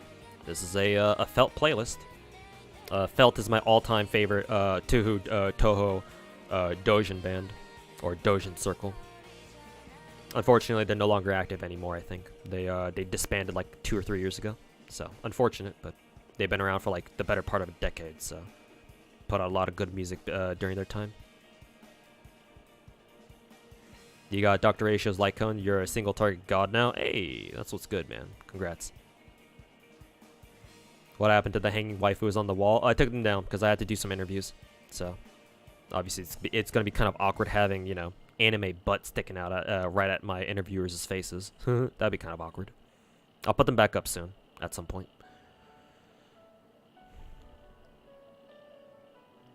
Are you going to be playing Wuthering Waves? I will try to, yes. I will sign up for the closed beta tonight after I'm done with stream. And we'll see if I get in. My personal expectation is that I'm not going to get in, because it is closed beta.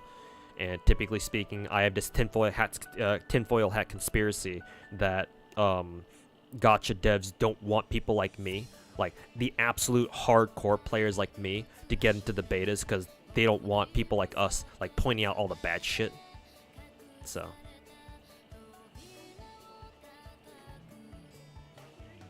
like they don't want us criticizing their games because that's gonna make them look bad. So We'll see if I get in. If I do, cool. I'll stream it. If it's not against TOS.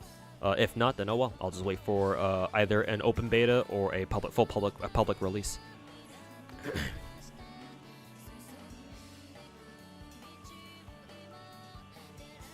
Doubt anything's gonna happen to either Genshin or Pokemon? Yeah. People still love these games too much. Or enough people still love these games too much. Like, they will still survive. Yeah. Like, the only way games like these will truly die is if, one, we have better and much higher quality alternatives that people can play, can spend their time on otherwise, instead of, Genshin or Pokemon. And not just that, but also the devs for, like, Genshin and Pokemon just repeatedly making bad decisions after bad decision. Like, they just take L after L after L. It takes years of continued mediocrity and, what's the word I'm looking for here? It's not decay, but just negligence, I guess. Even negligence isn't a great word for it, but it's the best I can think of right now. It takes years of that shit for something as big as Genshin or Pokemon to finally become irrelevant or, quote, die. And even that, I would argue, it never really dies, because it's still gonna have a place in a lot of people's hearts, at least until those people die.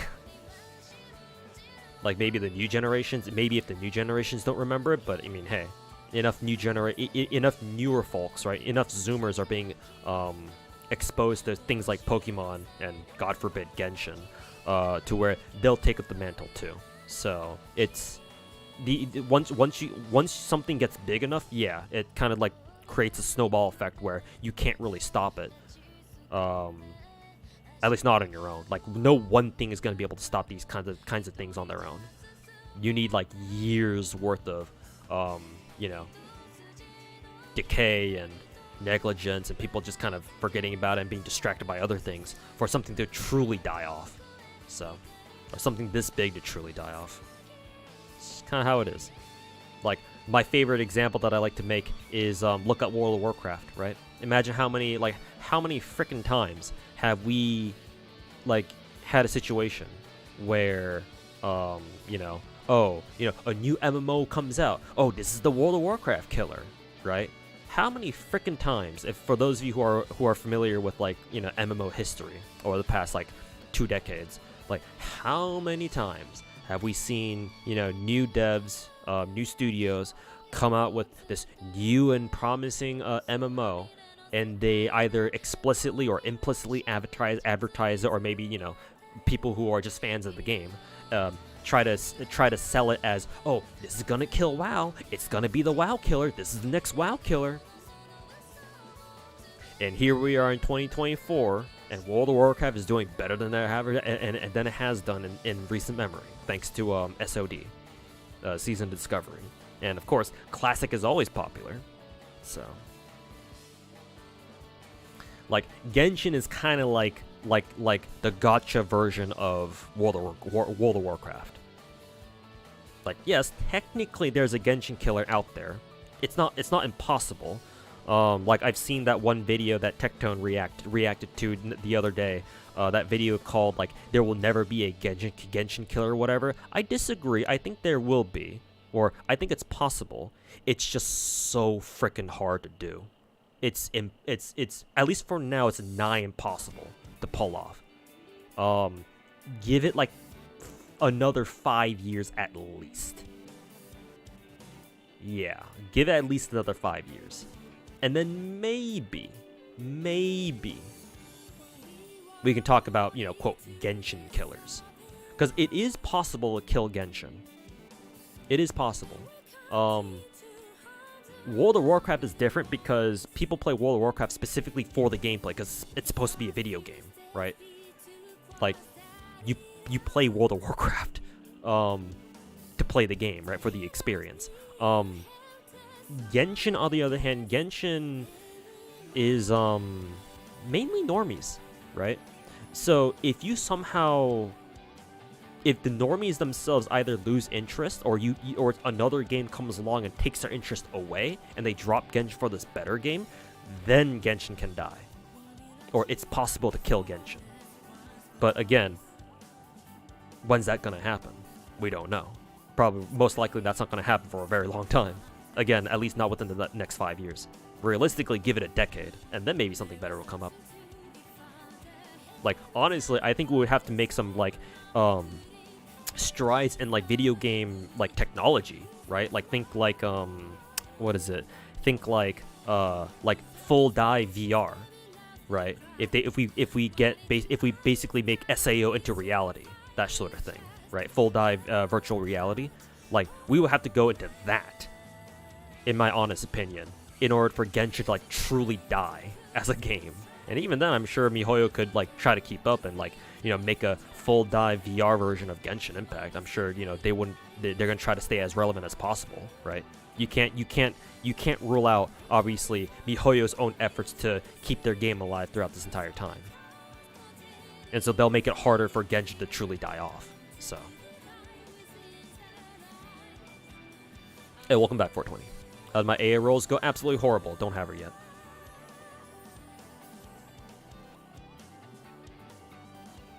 Watch a bit of Fob's reacting. He said he liked the Ganyu Tapestry. I think he would. I think he would have liked that. Yeah. Hey, Nightmare, how's it going, man? Welcome back. Felt is also one of your favorite ones. Nice.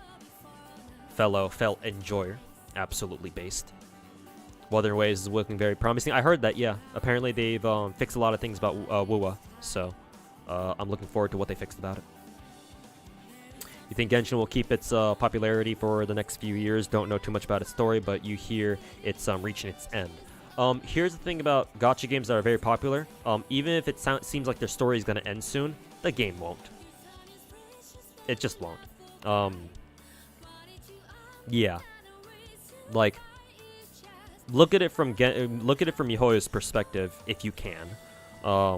If you want to anyway. You don't have to. But from MiHoYo's perspective, why would they deliberately end a game that makes them a shit ton of money? Genshin is their cash cow. They're not going to let it die. Even if the main arc of their story will come to an end within, like, the next 2 years, I guess. Because, yeah, we have Fontaine now, so we have 5 out of the 7 possible regions so far, at least as far as, like, the elements go. Yeah. Even if we reach the end, no, that's not going to be in the story. They will keep the story going. So, no. Like, lore is very important to Genshin, I'm sure. But you know what else is very important? Money. So no. Genshin's not going to end itself. Low tier god can't tell Genshin to go kill itself. It's not going to do that. And the closest competition to WoW is like Final Fantasy XIV, and it's mostly a different audience. There you go.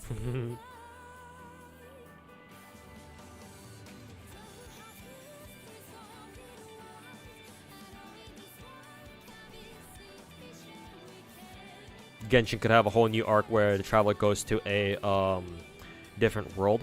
Personally, my personal conspiracy theory for what will happen when Genshin eventually reaches, like, you know, we unlock all 7 lands and, you know, what's after this one, right? Personally, I think that MiHoYo, like, this is a very easy way to double its content immediately. Easy, but hard in execution, so I'm kind of curious as to what they're going to do. But my suggestion would be to basically take the entire Teyvat map and then basically make a dark side of it. Like, take all the regions that we have available in Genshin, or that will be available by the time we unlock all 7 regions. Flip it. Flip it, make a dark version of it. So, they're all like, you know, they're supposed to be familiar locations, but there are going to be very different things about them. Like, they can even have all the treasures in the same places, just kind of put some twists on them or something. Super easy way, at least on paper, of doubling their content immediately. That'd be a huge amount of content. Will they do that? Probably not, but we'll see. At the very least, I do expect them to introduce more elements. I do predict that there will be like a light element and a dark element. I mean, honestly, the Fontaine, like Ouija, or however you pronounce that word, the light and dark elements in font that you find in Fontaine, that's kind of like a precursor. That's kind of like a precursor, kind of. Eh. And me predicting that there's gonna be like a light element and a dark element isn't really that big of a prediction anyway. I'm sure plenty of people are kind of expecting something like that to happen too. Like a light element and then a void element of some kind.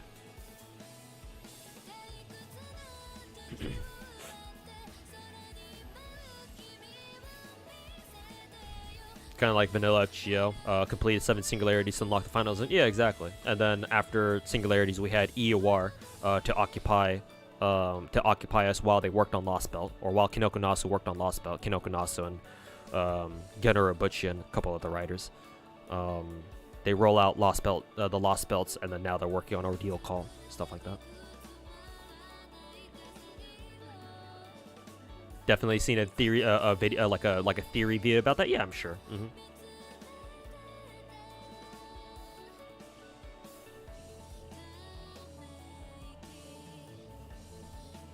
Yeah, the corrosion hounds. Yeah, the corrosion doggos. Yeah. Them and those weird like alien like orbs that you find in Fontaine. Yeah. The purple orbs that are Dendro or whatever the fuck.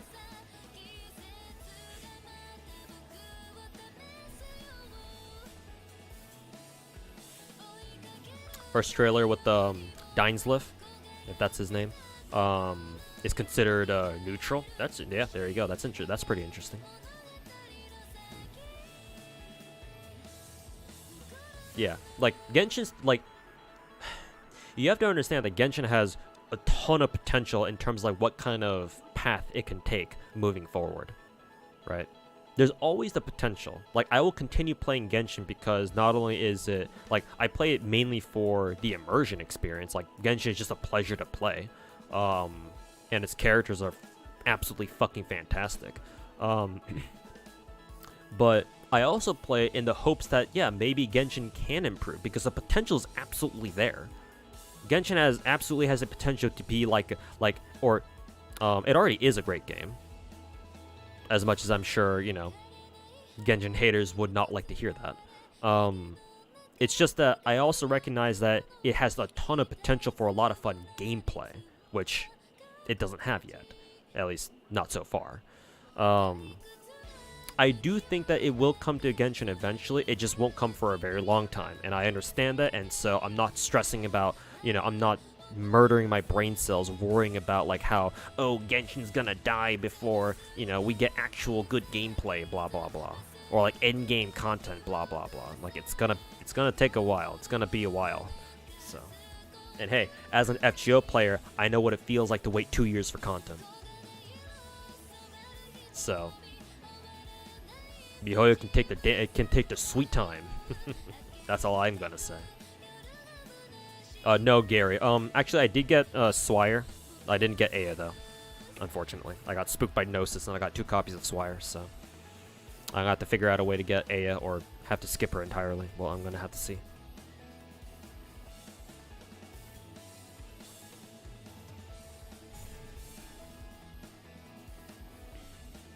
But yeah.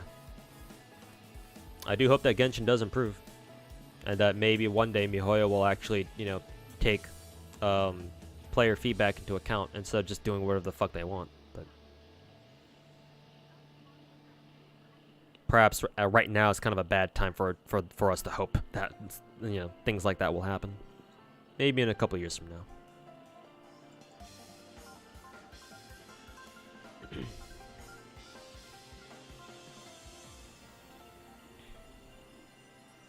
You've never played FGO, but everyone you know who plays it doesn't really seem to like it.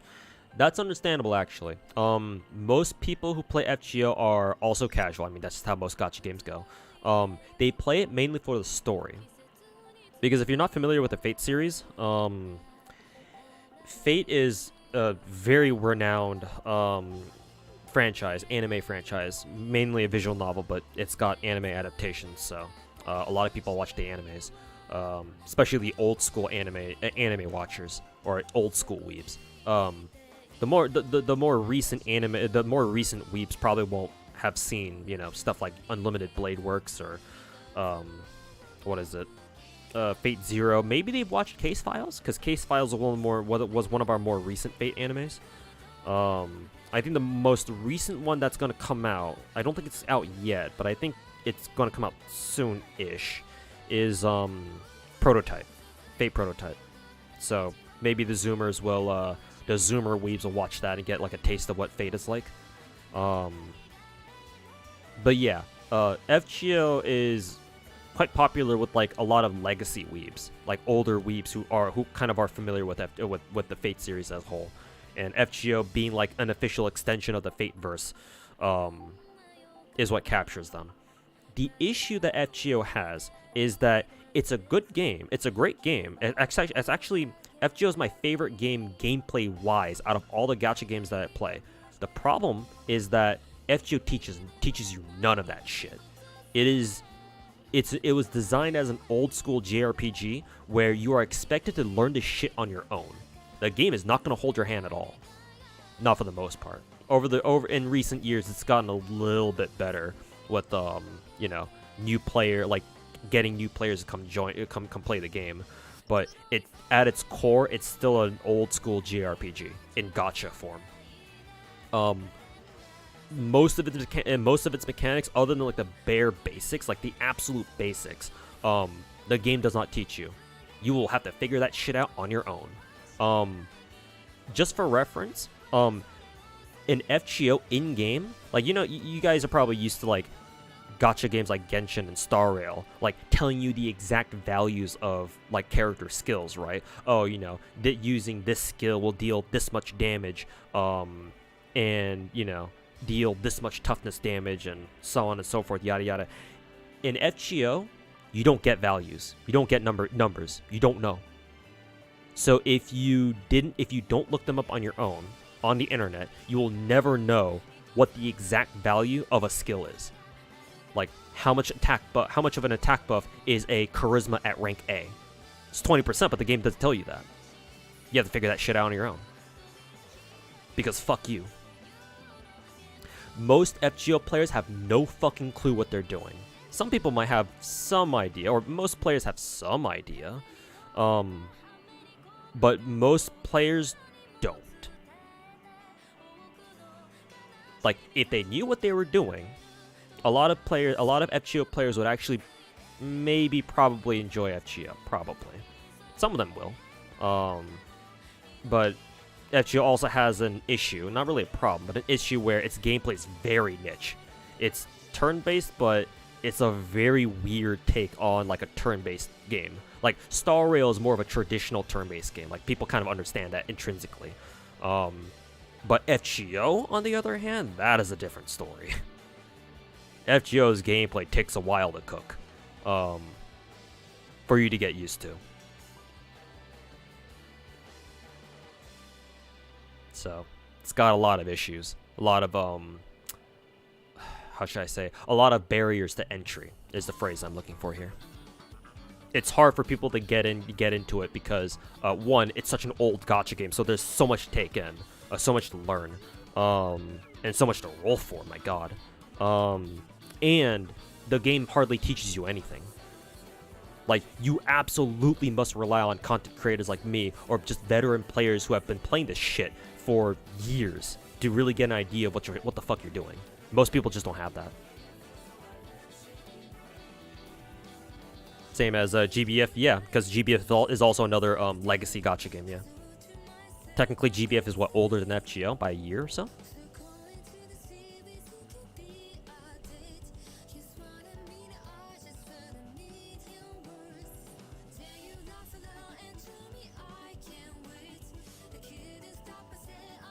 You've heard people compare 1999 gameplay to FGO. Actually, yes. The little bits of 1999 that I have seen, they actually remind me quite a bit of FGO, because it's also like card-based gameplay, right? You pick from like cards that dictate like your character's attacks in 1999, right? In reverse. Yeah, in that case, yeah, it's actually fairly similar. But again, I don't play reverse, so I don't really know for sure. But what little I've seen just on the surface, yeah, it actually really reminded me of FGO. Like, oh, you can choose these cards that you can pick attacks from. Grand Blue Fantasy, as in the browser gacha game, yeah, the old school browser gacha game by I think it's browser by Cygames. Yeah. Hardest part of FGO these days is, oh, you broke boss's HP bar, get fucked with the surprise max HP. And that's why clairvoyance is your friend. Every fight in FGO is documented. So if you're an NA player, you can look up what you're about to go up against. You just need to know where to look. Like challenge quests and whatnot, you'll be able to see what's headed your way. So you can prepare exactly for every situation.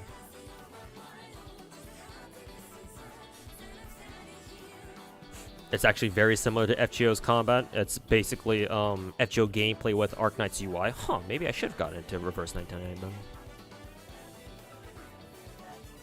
You can select target. You can target different enemies while selecting your cards. That was intentional. I bet that was intentional.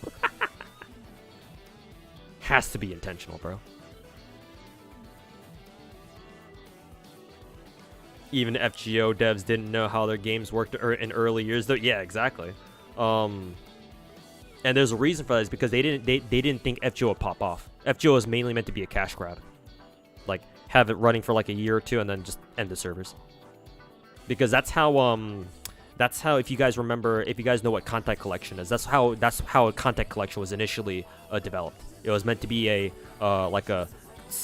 couple year browser game that people could play. It was mainly intended to target like it targeted like a super niche community on the Japanese internet, or on the Japanese online community that were like super into like World War II vessels, right? Japanese World War II ships, and they made they turned them into anime girls and made a game about it.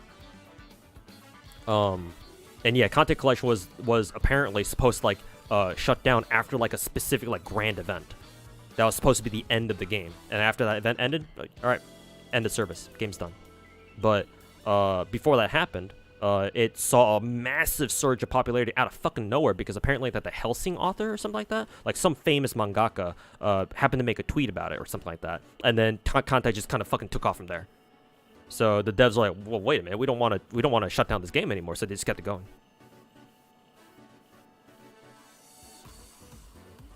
Same thing happened with FGO.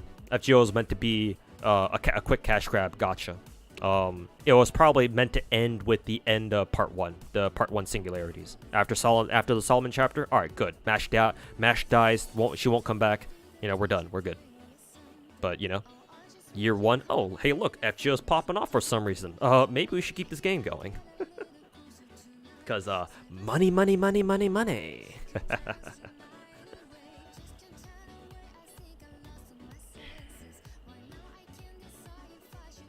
So yeah, naturally the devs wouldn't really give a shit, wouldn't really know how their own game worked, because they probably didn't even give a shit. FGO with Star Rail graphics would be a dream. Somebody earlier in chat asked me if it was gonna be, if it was possible for like us to get like an FGO in like Hoyoverse style. I mean, that'd be fucking cool, but like that's not gonna happen probably. Like FGO's devs right now have enough problems in the hands already. Shortage of staff, not paying their staff enough, so they have enough problems on their hands to worry about creating another FGO game. So unless they outsource it, of course, then maybe. But is that the predecessor to Girls Frontline? No, the predecessor to Girls Frontline is called a game called like Code Bakery Girl or some shit like that. Like it's meant to be the prequel or something, or actually maybe not even the prequel, maybe the distant sequel or some shit. But it's something called like Code Bakery Girl or something. Like it's set in the future of Girls Frontline, but it came out first before Girls Frontline 1. Something like that.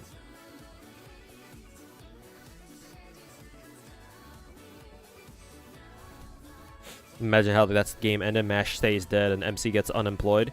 I mean, they wouldn't like remember the. Gudako and Gudao are probably only like 15 then, so like they'll probably just go back to school. But yeah, Bash would probably stay dead, and you know we just go back to school, and you know would just consider that Gurako and Gurao would just consider that like a you know, an uneventful, like extraordinary chapter of their lives, but you know, it's go back to normal. And that's that. But you know, that's not the timeline we live in. It's time to keep suffering.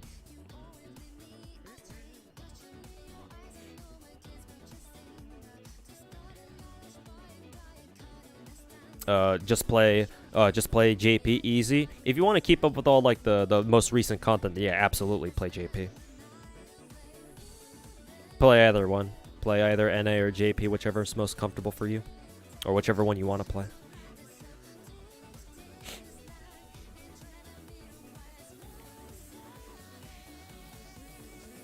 For real, prototype is coming. I think so. I mean, it should be.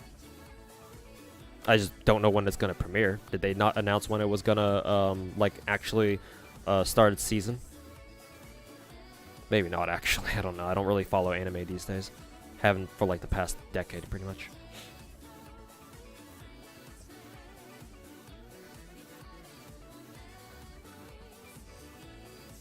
Arrived late. What's MOC? Members of Chaos. It's an endgame content chapter for Star Rail, but we did that at the beginning of the stream, so.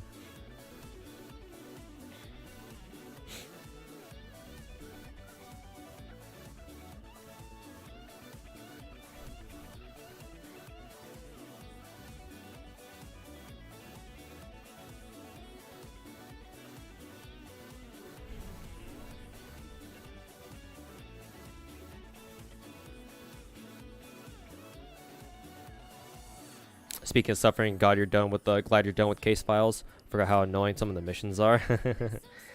Yep, mission-based events, everyone's favorite. And give up your clairvoyance. Yeah, exactly. Clairvoyance is a hell of a drug, so that's why a lot of people play on NA.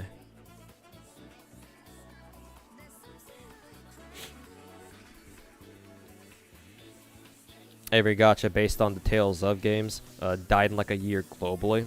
That's what happens when your gacha game is super fucking pay to win, or super fucking money grubby. Yes, Josh, I will try both. I will sign up for the CBT2, the second CBT of WuWa tonight after I'm done with stream, and then hopefully I'll get in and try it out. If not, then oh well, I'll just wait. But yes, I will. I do want to try both.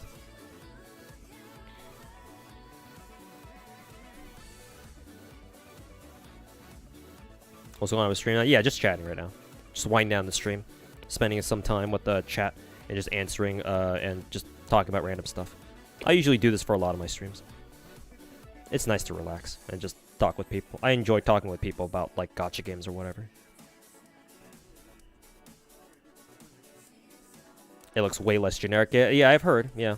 It apparently looks a lot better, so I'm excited for what they have in store.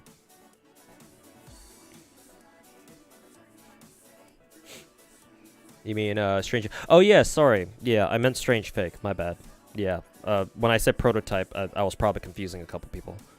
My apologies. Not prototype, but Strange Fake. Yeah, that's what I meant to say. My bad. Sorry.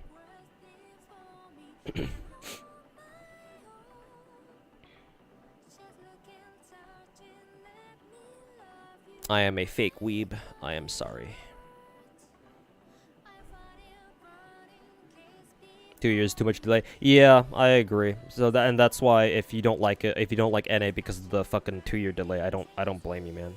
Like, I personally I think only a 1-year delay is a good compromise, but like I don't know if Aniplex is capable of accelerating NA to the point where, you know, we can stay only 1 year behind instead of 2 years. Yeah. 2 years does suck. And I wish it were different, but I'm not sure if they can even competently accelerate us in a way where people would actually be happy and, you know, the servers won't fucking implode because people fucking hate it. So, yeah. But yeah, I don't blame you for not playing NA because the fucking content gap is too fucking big. 2 years is fucking dumb. I agree. Should only been like 1 year, realistically, but here we are.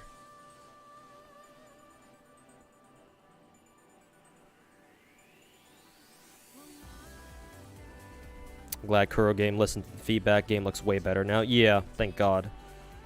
They took the feedback from CBT1 and they went back to the lab, or they went they went back to the kitchen and cooked for a whole year, and now they got something new. And honestly, I think it was a good idea anyway, because that way they could avoid like trying to compete with Star Rail. Because I remember last year, towards like the tail end of the first CBT, people just completely forgot about Wuthering Waves because Star Rail came out. Everybody was too busy being obsessed with Star Rail. So, yeah, probably a good call on their end. And yeah, if they're serious about Wuthering Waves and they wanna give it their game as good of a shot as possible of doing well, then yeah, I fucking hope they listen to people's feedback. Did you already cover the recent Genshin drama, the shit that's going on in China? Yeah. It's funny. That's all I'll say. Because it's first anniversary global Genshin all over again.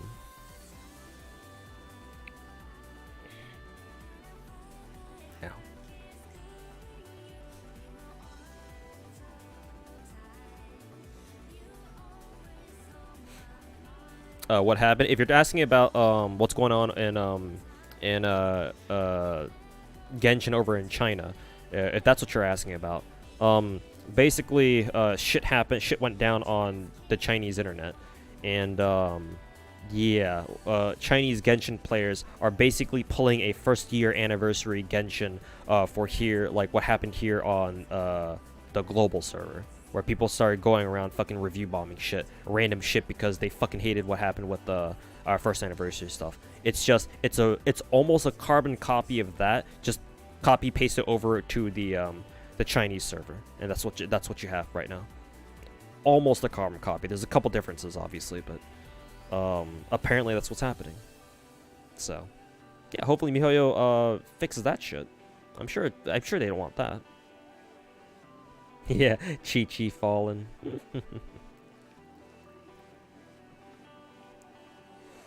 Honestly surprised to see MiHoYo making the same mistake again. Doesn't surprise me. You have to understand, Genshin is such a huge game that MiHoYo probably doesn't really handle like the overseas servers. They probably have, again, because remember, MiHoYo has specifically established Hoyoverse, right? Hoyoverse and Cognosphere, whatever the fuck.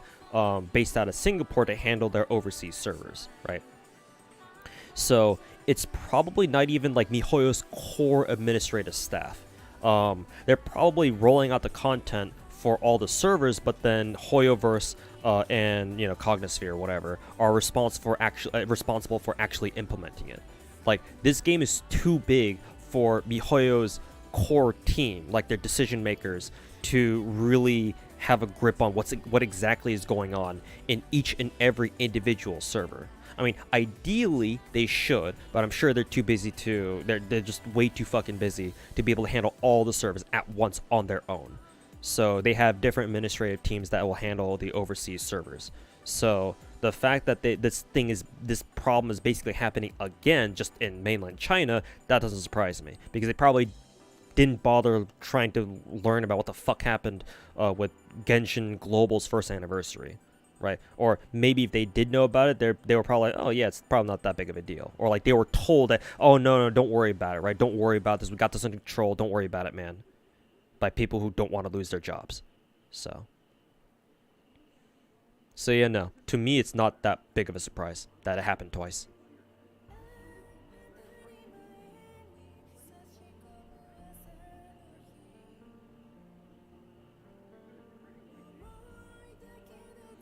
Yeah, there's I'm assuming Joshi has a more accurate, has some more accurate syntax there, context to what happened.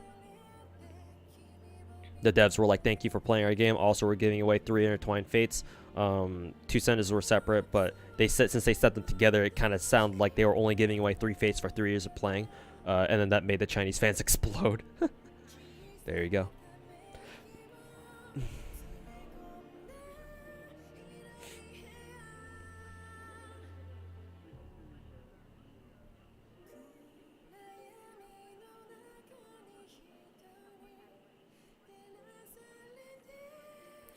Yeah, man. Personally, if I were a gacha developer, I would say fuck the Chinese market. Because shit, man, things like this can happen way too often and just so unexpectedly, man. The Chinese players are fucking something else, dude. They are a fucking market risk. Like, I don't give a fuck how much money you stand to make in the Chinese market. I'm not gonna touch that shit with a 10-foot pole.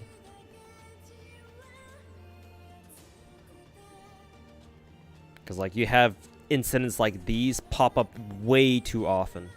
And with the current political atmosphere over there, like, hell no. I don't envy MiHoYo or any Chinese gacha game for that matter. Chinese gacha game developer, studio, publisher, whatever. For whatever bullshit they have to deal with when it comes to the Chinese players. Fuck that shit, dude. I am not jealous of them.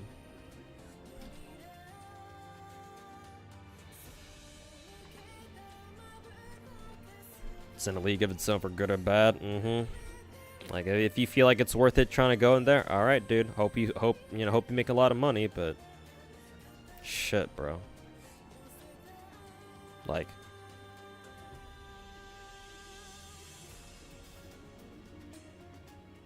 I know us Americans are fucking retarded a lot of the time, but you know, we're not the Chinese.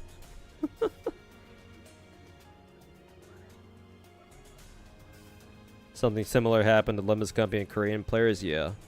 I think I heard about that. But yeah, I know Korean players can be almost just as bad. Or almost as bad. Or if not just as bad. Yeah, us East Asians are fucking fucked up, dude. There's something wrong with us East Asians, bros.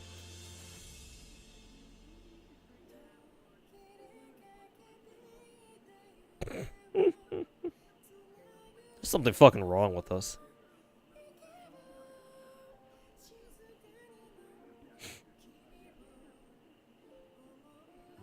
Could have just given away like a standard 5-star weapon that would have calmed everyone down. Maybe. Who knows? Better question is, will MiHoYo even consider doing that?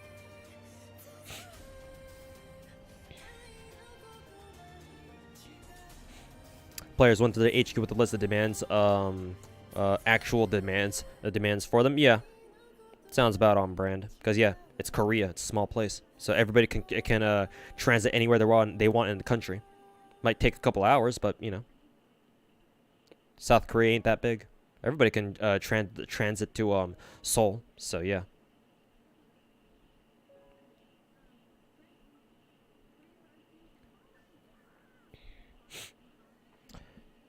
But only 13 fates total for third year Chinese New Year. Yikes. Yeah, that's just how it is sometimes. All right, DCC, take care, man, and have a good one. Have a good night. Even Japan? Yeah, bro. Are you forgetting that one time some fucking asshole, some motherfucker torched KyoAni and killed a bunch of people? Like, y'all haven't forgotten that now already, have you? Like, yes, even the Japanese. The Japanese are just as capable of doing some hideous shit. They just don't do it as often, so you don't hear about it as often. But they can be perfectly capable of doing some terrible fucked up shit. You just hear the Chinese people doing it more because there's fucking 1.3 billion of them. So yeah, of course they're gonna do more fucked up shit more often.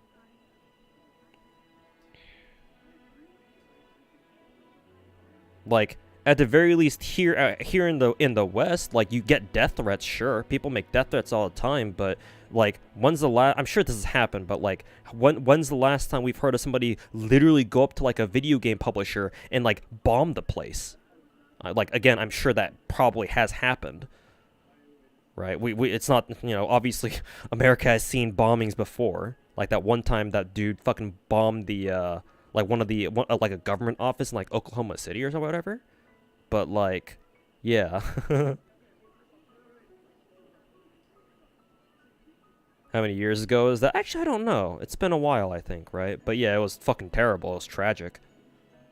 Should have never happened to begin with. But hey, some dipshit decided firebombing KyoAni's headquarters or like their main studio or whatever. They thought it was a good idea. For I don't know, probably some dumb fucking reason. Because they're a weeb, and why would we have a good reason to do anything?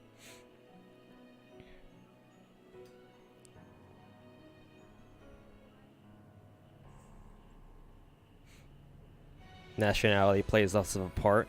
Americans are just... No, you can... I'll finish your sentence for you. Americans are just school shooters.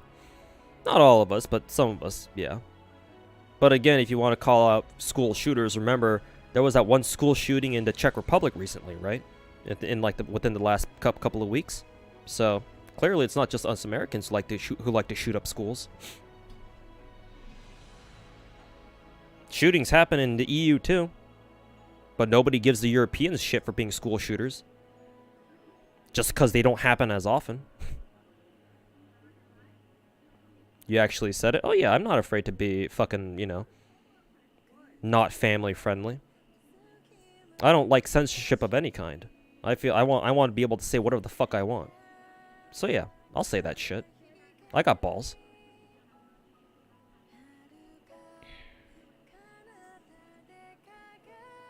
Like I'm not affected by people like you know, non-Americans poking fun at Americans for being school shooters.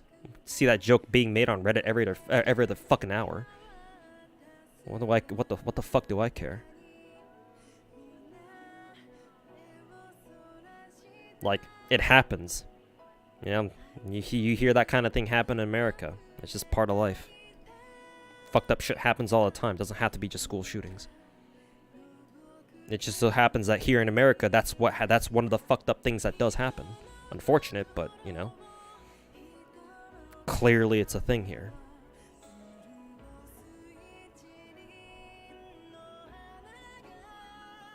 Guy accused Kyoani for plagiarizing a scene from his work, when the scene was just a generic kitchen scene. You think? Oh, so retarded. Okay, cool.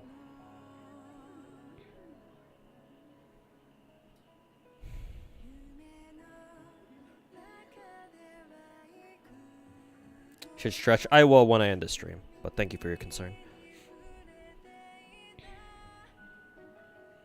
America's different because we let that shit continue. EU and Australia, at least fix gun laws. Yeah, that may be true. Our gun laws here are pretty fucked up too. I mean, hey, I wouldn't know. I live in the state of California, so.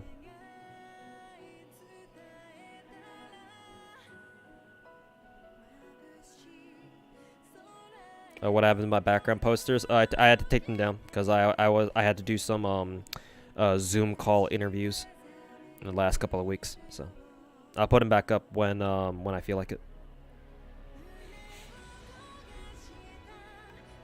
Is Mr. Walk still alive? Yeah, he is. He's just busy.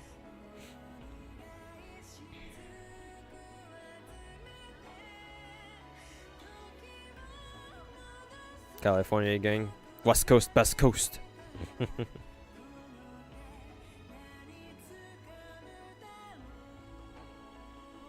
But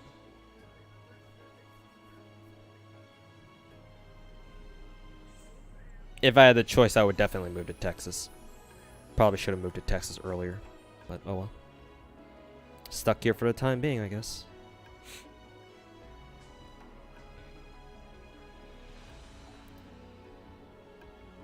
California should really be its own country. Secede from the Union.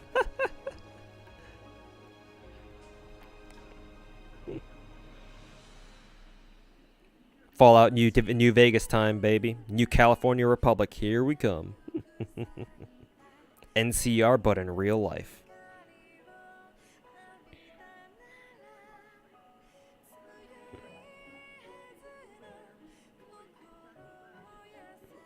True patriotism. I'm doing this for you, Proud Boys.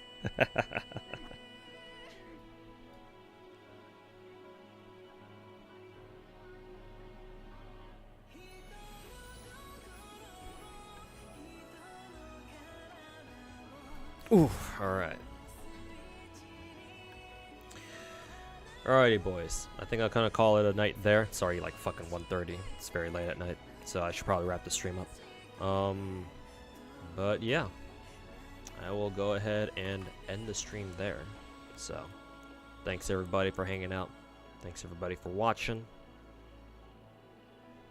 Let's see.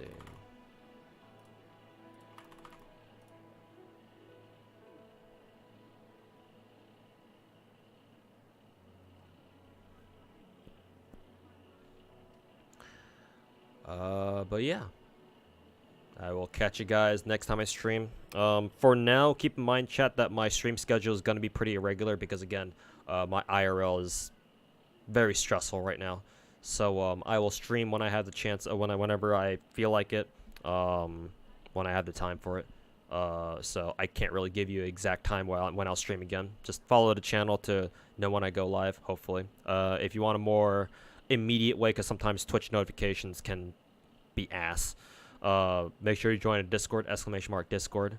Come join us in Discord. We're usually pretty chill over there, and yeah, you'll get a notification on my Discord server whenever I go live. So appreciate everybody hanging out, and yeah, I will catch you guys next time. Let's see, I'm gonna go raid Mr. Code. I think he's streaming some Monster Hunter. Yeah, he's been on a Monster Hunter binge lately, so I'm gonna send you guys over there. I'm assuming a lot of you guys know who Mr. Code is, so appreciate everybody hanging out, and yeah, thanks for everybody stopping by, especially if you guys were here from that gacha addiction video. Thanks a lot for watching that, and come over and check out the stream. It means a lot to me, actually, because yeah, it's keeping the content creation dream alive for me personally anyway. So I'll take any hope that I can get, that I can maybe turn this into something that I can do full-time eventually. So yeah, appreciate everybody stopping by, and catch you guys next time.